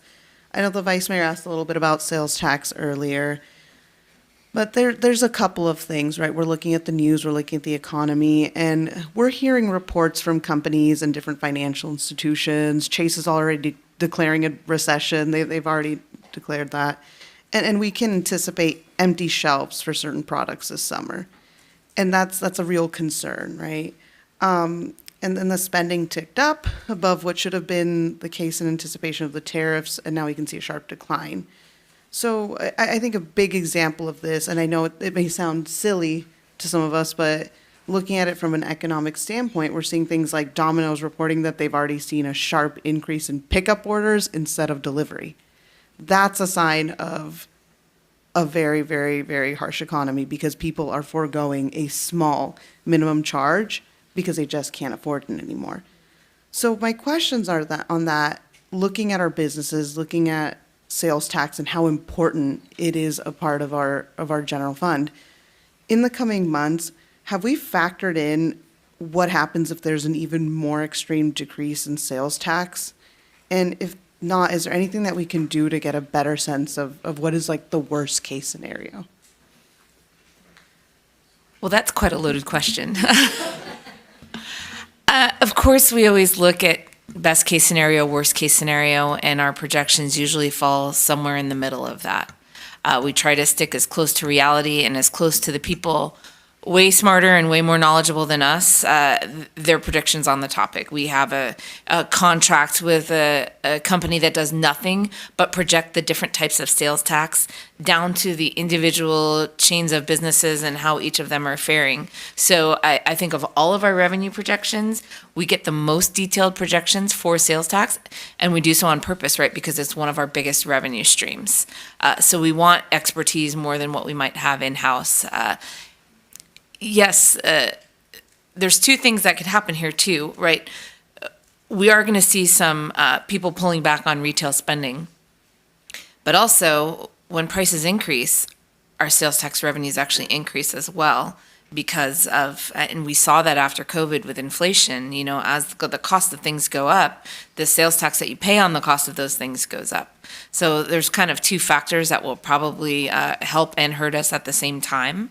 But obviously, folks, it's that overall consumer confidence number. People are just a little bit like skittish, like there's so much that's unknown.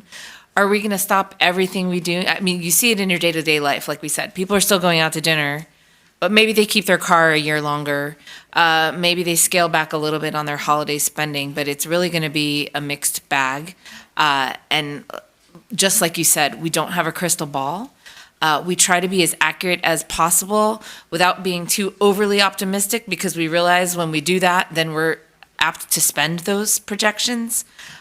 So the best thing we can do is come back to you as frequently as possible as information changes, so that we're always updating our forecast. We don't stop when we adopt a budget and go take a look at the forecast next year. Every single piece of information that comes in, we're going to update. We're going to update again. We're going to come back to you with information. You know, we provide quarterly sales tax reports to the council. We provide an overall, look at our budget at first quarter, at mid-year, and we'll do more if we have to. So the thing is, it's just to watch and see and kind of have to live with that uncertainty over the year. It certainly doesn't make me comfortable. But it's the lot we're dealt this year, and the fact that we have a lot of general fund cash to sort of buffer us if things don't go our way makes me feel okay about going with the budget that we have proposed tonight. And why we deferred, trying to be responsible in deferring things, waiting and seeing, so we don't get burdened by having to do something drastic later on. No, thank you. I personally really appreciate a lot of those one-time funds, because it's us being very proactively cautious about what's to come in the future, because we just don't know. But thank you. I really appreciate the answer about who's calculating this, because it is a large chunk of change that we rely on there. So we really want to be as accurate as possible. And I hope that at least calms the public somewhat, that we're really doing our due diligence there. So thank you. And then my last question, it's also loaded, I'm sorry. On the one hand, we're so dependent on the sales tax revenue, but on the other hand, we can't anticipate that our small businesses, who are always on the front lines of these economic issues, be they good or bad, to be facing a major reduction in demand. Is there anything we can do or are doing already at the city level to proactively balance these needs and help our small businesses during a harsher economic environment? Mr. City Manager. Sure. I think the biggest thing is to provide a great business environment. And part of the thing that we do well is provide a great premium, high-level programs and services. We provide safety. We provide great safety responses, trash pickup, streets, reliable water, reliable electric, all those things, in addition to things like no gross receipts tax, all the things that you have built to make that environment strong and why people want to come here. So I know we're still trying to make improvements with different things, whether it's permitting and those type of things. We do have value-added things like the concierge services. So there is a lot where we want to be the most attractive as we can to businesses. So I think by funding this budget and the things that we're trying to do, value, that really will help promote businesses. Thank you. And I'm glad you mentioned the concierge service. That is something that folks were really interested in having as a service. It's why folks might pick Burbank over somewhere else. And right now, I hope we can do whatever we can in our power, looking at those permits, for example, to help our small businesses, because they're about to be on the front lines of whatever is coming down the pipeline. So thank you for that, and any opportunity we can to help them out would be great. Okay, those are all of my questions. Anybody have any last questions on this? Speak now or forever hold your peace? No? Okay. There being no more questions, do we have comments on just the discussions we had tonight? No discussions on this? Okay. Kind of voiced it during my questions. I think we all kind of did. Yeah. Okay.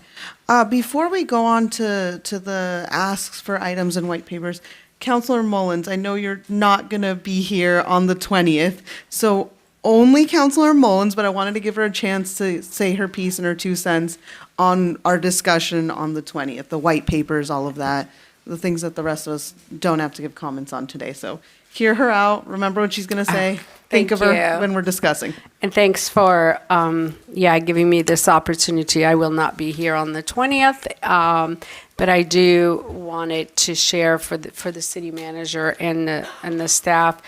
I reviewed the letters or the reports attached, the additional items in here, and I'm in supportive of all of them, with the exception, and I'll just name them quickly, the budget discussion paper for citywide outdoor dining.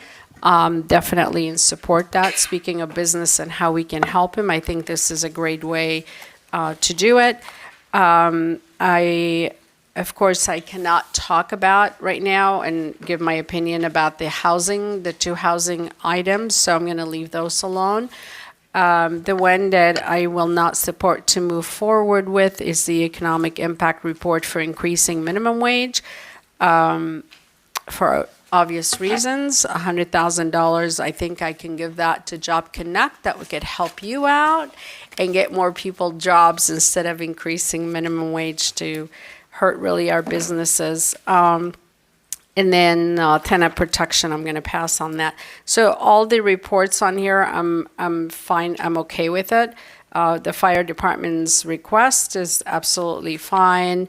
And then I think the last one on here is the City of Burbank Enterprise Resource Planning. That is also, I'm in support of that. So I appreciate the opportunity to share it. I will be watching you guys. I've watched it before. At 3 o'clock in the morning, I was texting with the city manager. So I wish you guys the best. I'm sorry I'm not going to be here on the 20th, but I wanted to share my input. Thank you. So you can't respond to anything. No, I was just going to ask a question. She'll still be available for final adoption on the 3rd, right? Yes. I will be here on the 3rd, absolutely. It's just one meeting I'm missing. I just wanted to give her a chance ahead of time to share her thoughts, and then we will all go into the 20th with those thoughts in mind. Thank you. So if you're watching right now at 11:37 p.m., preview for next time. Mr. City Manager. And just to clarify, we won't be officially adopting anything until June 3rd. Exactly. So it's... Yeah. Yeah, okay. All righty. Now we have come to the time to request any additional items on this budget, papers, any thoughts for staff. Who would like to go first? I have one, hopefully fun, small one. And I will not ask for a request for Jobs Connect, 'cause I think we're all wanting to do that. I'll let someone else do that. But I would like to request a discussion paper for budget estimate for BWP to participate in the California Green Business Network and set up a City of Burbank Green Business Certification Program.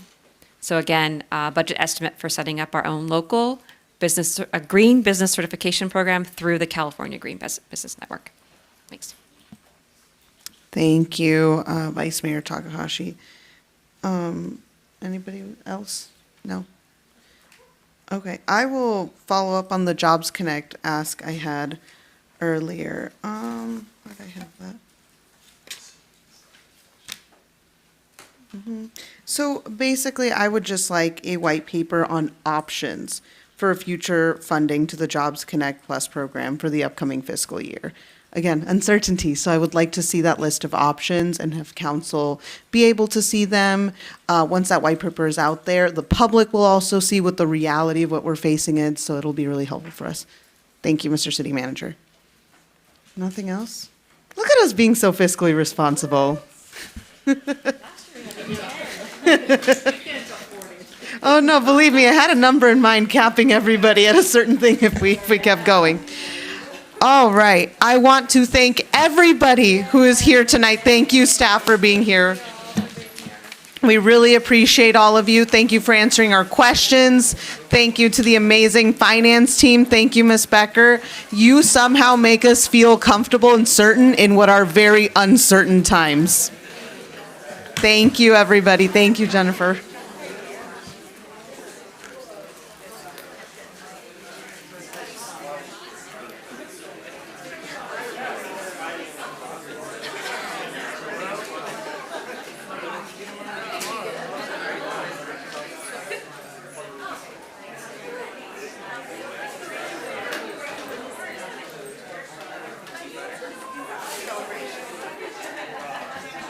All righty. We will now hear council comments.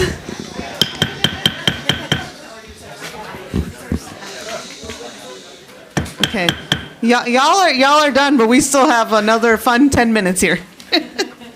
We will now hear council comments and report outs for this last week. Councilmember Anthony, we'll start with you. Thank you. On Thursday, April 24th, I attended the ANCA's Armenian Genocide Commemoration event. It was very well attended. On Saturday, the 26th, I attended Burbank's Earth Day event, a petal party in the park. It was very cool. They had a bunch of vendors and a live band and a puppet show. It was very fun. And they planted trees. I'm sorry. Of course, planted a bunch of trees.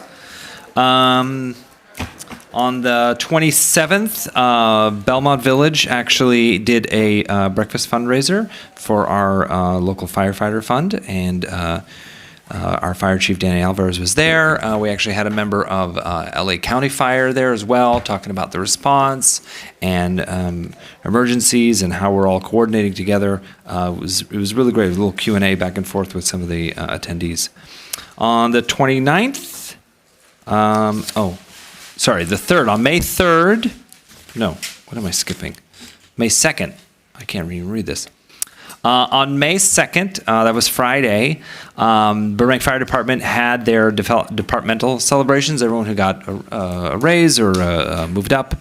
And then they also awarded a few individuals who went above and beyond the call of duty, including one event that happened in the city of Anaheim, which was impressive. They happened on the freeway and they pulled over and helped some folks out. That was very cool. And then on May 5th, I yesterday presented the trophy at the Mayor's Cup golf tournament up at DeBell. And we had a team from Burroughs, a team from Burbank High, and a team from Providence playing. And that was very fun. Thank you, Councilor Anthony. Who thinks they can be faster than that? Councilor Mullins. Go ahead. Go. Great. Okay, fine. Councilor Saturday, Rosati. 26th, I attended the Family Service Care Walk. Same day, 10 o'clock, I went to the BWP Town Hall. Same day, went to Earth Day. That night, same day, I went to the Essentia Gala. The next day, I went to the Belmont Firefighters Breakfast, took my son, and you took your son, great. And then same day, went and took the tour with over at Disney. And then on the 29th, I attended the Starlight Bolt Transformation Project. On the 1st and 2nd, I was in the desert at the 60th Annual SCAG conference. And then on the 3rd, I went to the Boys and Girls Club Gala. Thank you, Councilor Rosati. All right, who can be faster than that? Okay, the 20. No, wait, I'm like, he just threw me off with the Armenian genocide your on time's still Saturday. running. Okay, my time is running. Let's do it fast. May 1st, SCAG, May 1st and 2nd was SCAG in Desert. And then May 3rd, attended the Boys and Girls Club event. And that's it. See how fast? Oh, there you go. I'm not going to read the rest of it. All right, Vice Mayor Takahashi. All right.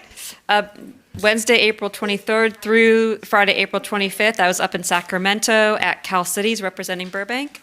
And I had a cool experience of being able to go on the assembly floor, and I got pictures.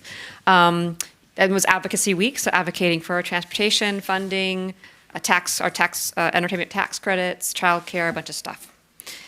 And then on Tuesday, April 29th, I attended a Valley Economic Alliance Sustainability Working Group. That's where they got the idea about the business certification, the green thing.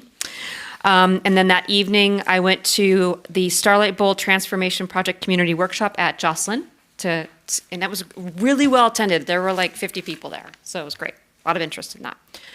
May 1st through May 2nd, I was at SCAG as well. And I was particularly interested in the Olympics prep discussions that we had. So the whole region's preparing for the Olympics and the World Cup and the Super Bowl and all the things that are coming. On the 3rd, I also went to the Boys and Girls Club annual gala and ate in the rain. So that was fun. And then, among other fun things. And then earlier today, of note, I met with Jeff Worth, speaking specifically about the Warner Brothers Ranch project and the new studios being built and kind of what they're projecting for the usage there and how we can better promote Burbank to get more production here. Thank you. Great, thank you. All right. On Thursday, April 24th, I met with our local restaurant owners at the Chamber, had a wonderful meeting with them and heard their concerns. I attended the grand opening of the Providence Medical Institute for Urology, their open house, their fabulous facility. On Friday, April 25th, I attended our local Indigenous Leaders Monthly Meeting for the National League of Cities, and I was the keynote speaker at the California League of United Latin American Citizens, or California LULAC. Yeah, that was really great for me. On Saturday, April 26th, Councilor Rosati and I were out and about in the rain at FSA's Care Walk and then at the pedal party in the park. We were there at the worst of it, so we were there in the storm. We braved the weather. And on Monday, April 28th, I attended the Stand for the Arts check presentation recognition of Musicians at Play, followed by a lovely concert. Musicians at Play is a nonprofit that operates here in Burbank by the Williams family. You may be familiar with John Williams. It is his family. So they did a wonderful job, and we're very glad for them. Thursday, May 1st, through Friday, May 2nd, I also attended SCAG with my colleagues and voted as a member of the Regional Council and as our city's representative. And then finally, on Saturday, May 3rd, I gave the greeting to Beta Sigma Phi State Convention held here in Burbank at the Marriott. All right. Councilor Rosati. I forgot to mention while we're at SCAG, Councilmember Mullins and I got a little introduction to microtransportation, which I really fell in love with. Maybe at a later date, we can have a nice conversation about it, but it was a really cool concept. Other communities are doing it. I actually looked into some of the other communities that they're really thriving. So, Do you want a white paper? I'm just kidding. I'm kidding. The daggers I got, the eye daggers. All right. Now is the time, if anybody has any appetite for it, for the introduction of additional agenda items. Do members of the council have anything to introduce? You are clear this week. All right. We now adjourn the meeting to Tuesday, May 20th, 2025 for a joint meeting in the council chamber, 275 East Olive Avenue, second floor. Thank you and good night, Burbank.